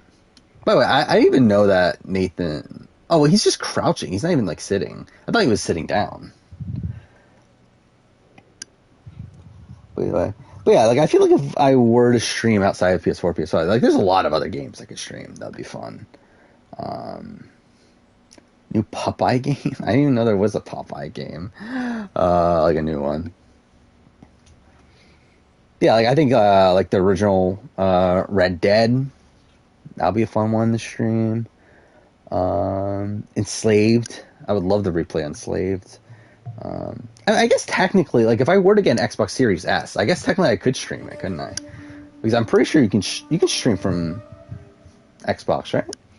Which, if that's the case, then I guess I could technically stream those games. But yeah, and actually, technically, if I got a Series S, I can technically stream Sonic 06. So that's obviously something. So I'm pretty sure that's backwards compatible. Yeah. But anyway, so yeah, we're over 4 hours into this. It's what, 3 o'clock in the morning. I don't know if I should do Challenge All Stars here or do it tomorrow morning. Either way, I have to watch the finale, record the rest of the review, and then get that edited. And it won't be out until next Wednesday, either way. This Saturday will be the History of the Complex Tribe Theory video. The Challenge All Stars will be next Wednesday. There's no reunion, is there? I just realized that. So that's something. There should be a Sonic 06 remake? Sure, I guess. Why not just port it? Why not, or like remaster it like they did with Sonic Colors? Because obviously just everyone wants a Sonic 06 remaster. I do own the Sonic Colors. I haven't opened it yet. It's still sealed. Yeah, I do own the Sonic Colors PS4 port. It has a baby Sonic keychain. It's like in this massive box, despite the fact you can tell it's very hollow. So I find that funny. But either way. So, yeah, next stream will be on Sunday, probably. I'm trying to think. Everything should be fine for Sunday, I'm pretty sure. So we'll continue off Uncharted. We'll probably finish Uncharted 1. Then obviously we'll be back next Wednesday for After Amazing Race, and then we'll probably start Uncharted 2, and then continue on after that. Again, the fact that we're still, like, we only got halfway through Uncharted 1 in this stream is, like, a pretty bad sign. Considering I really thought we would be, I thought I would have started Uncharted a bit too early. Instead, turns out we might have started a bit too late. Because, again, the plan was to coincide this with the Legacy of Thieves collection, but oh well, it's fine. But, yeah, either way. So, yeah, thank you everyone still here. And, see you guys next time.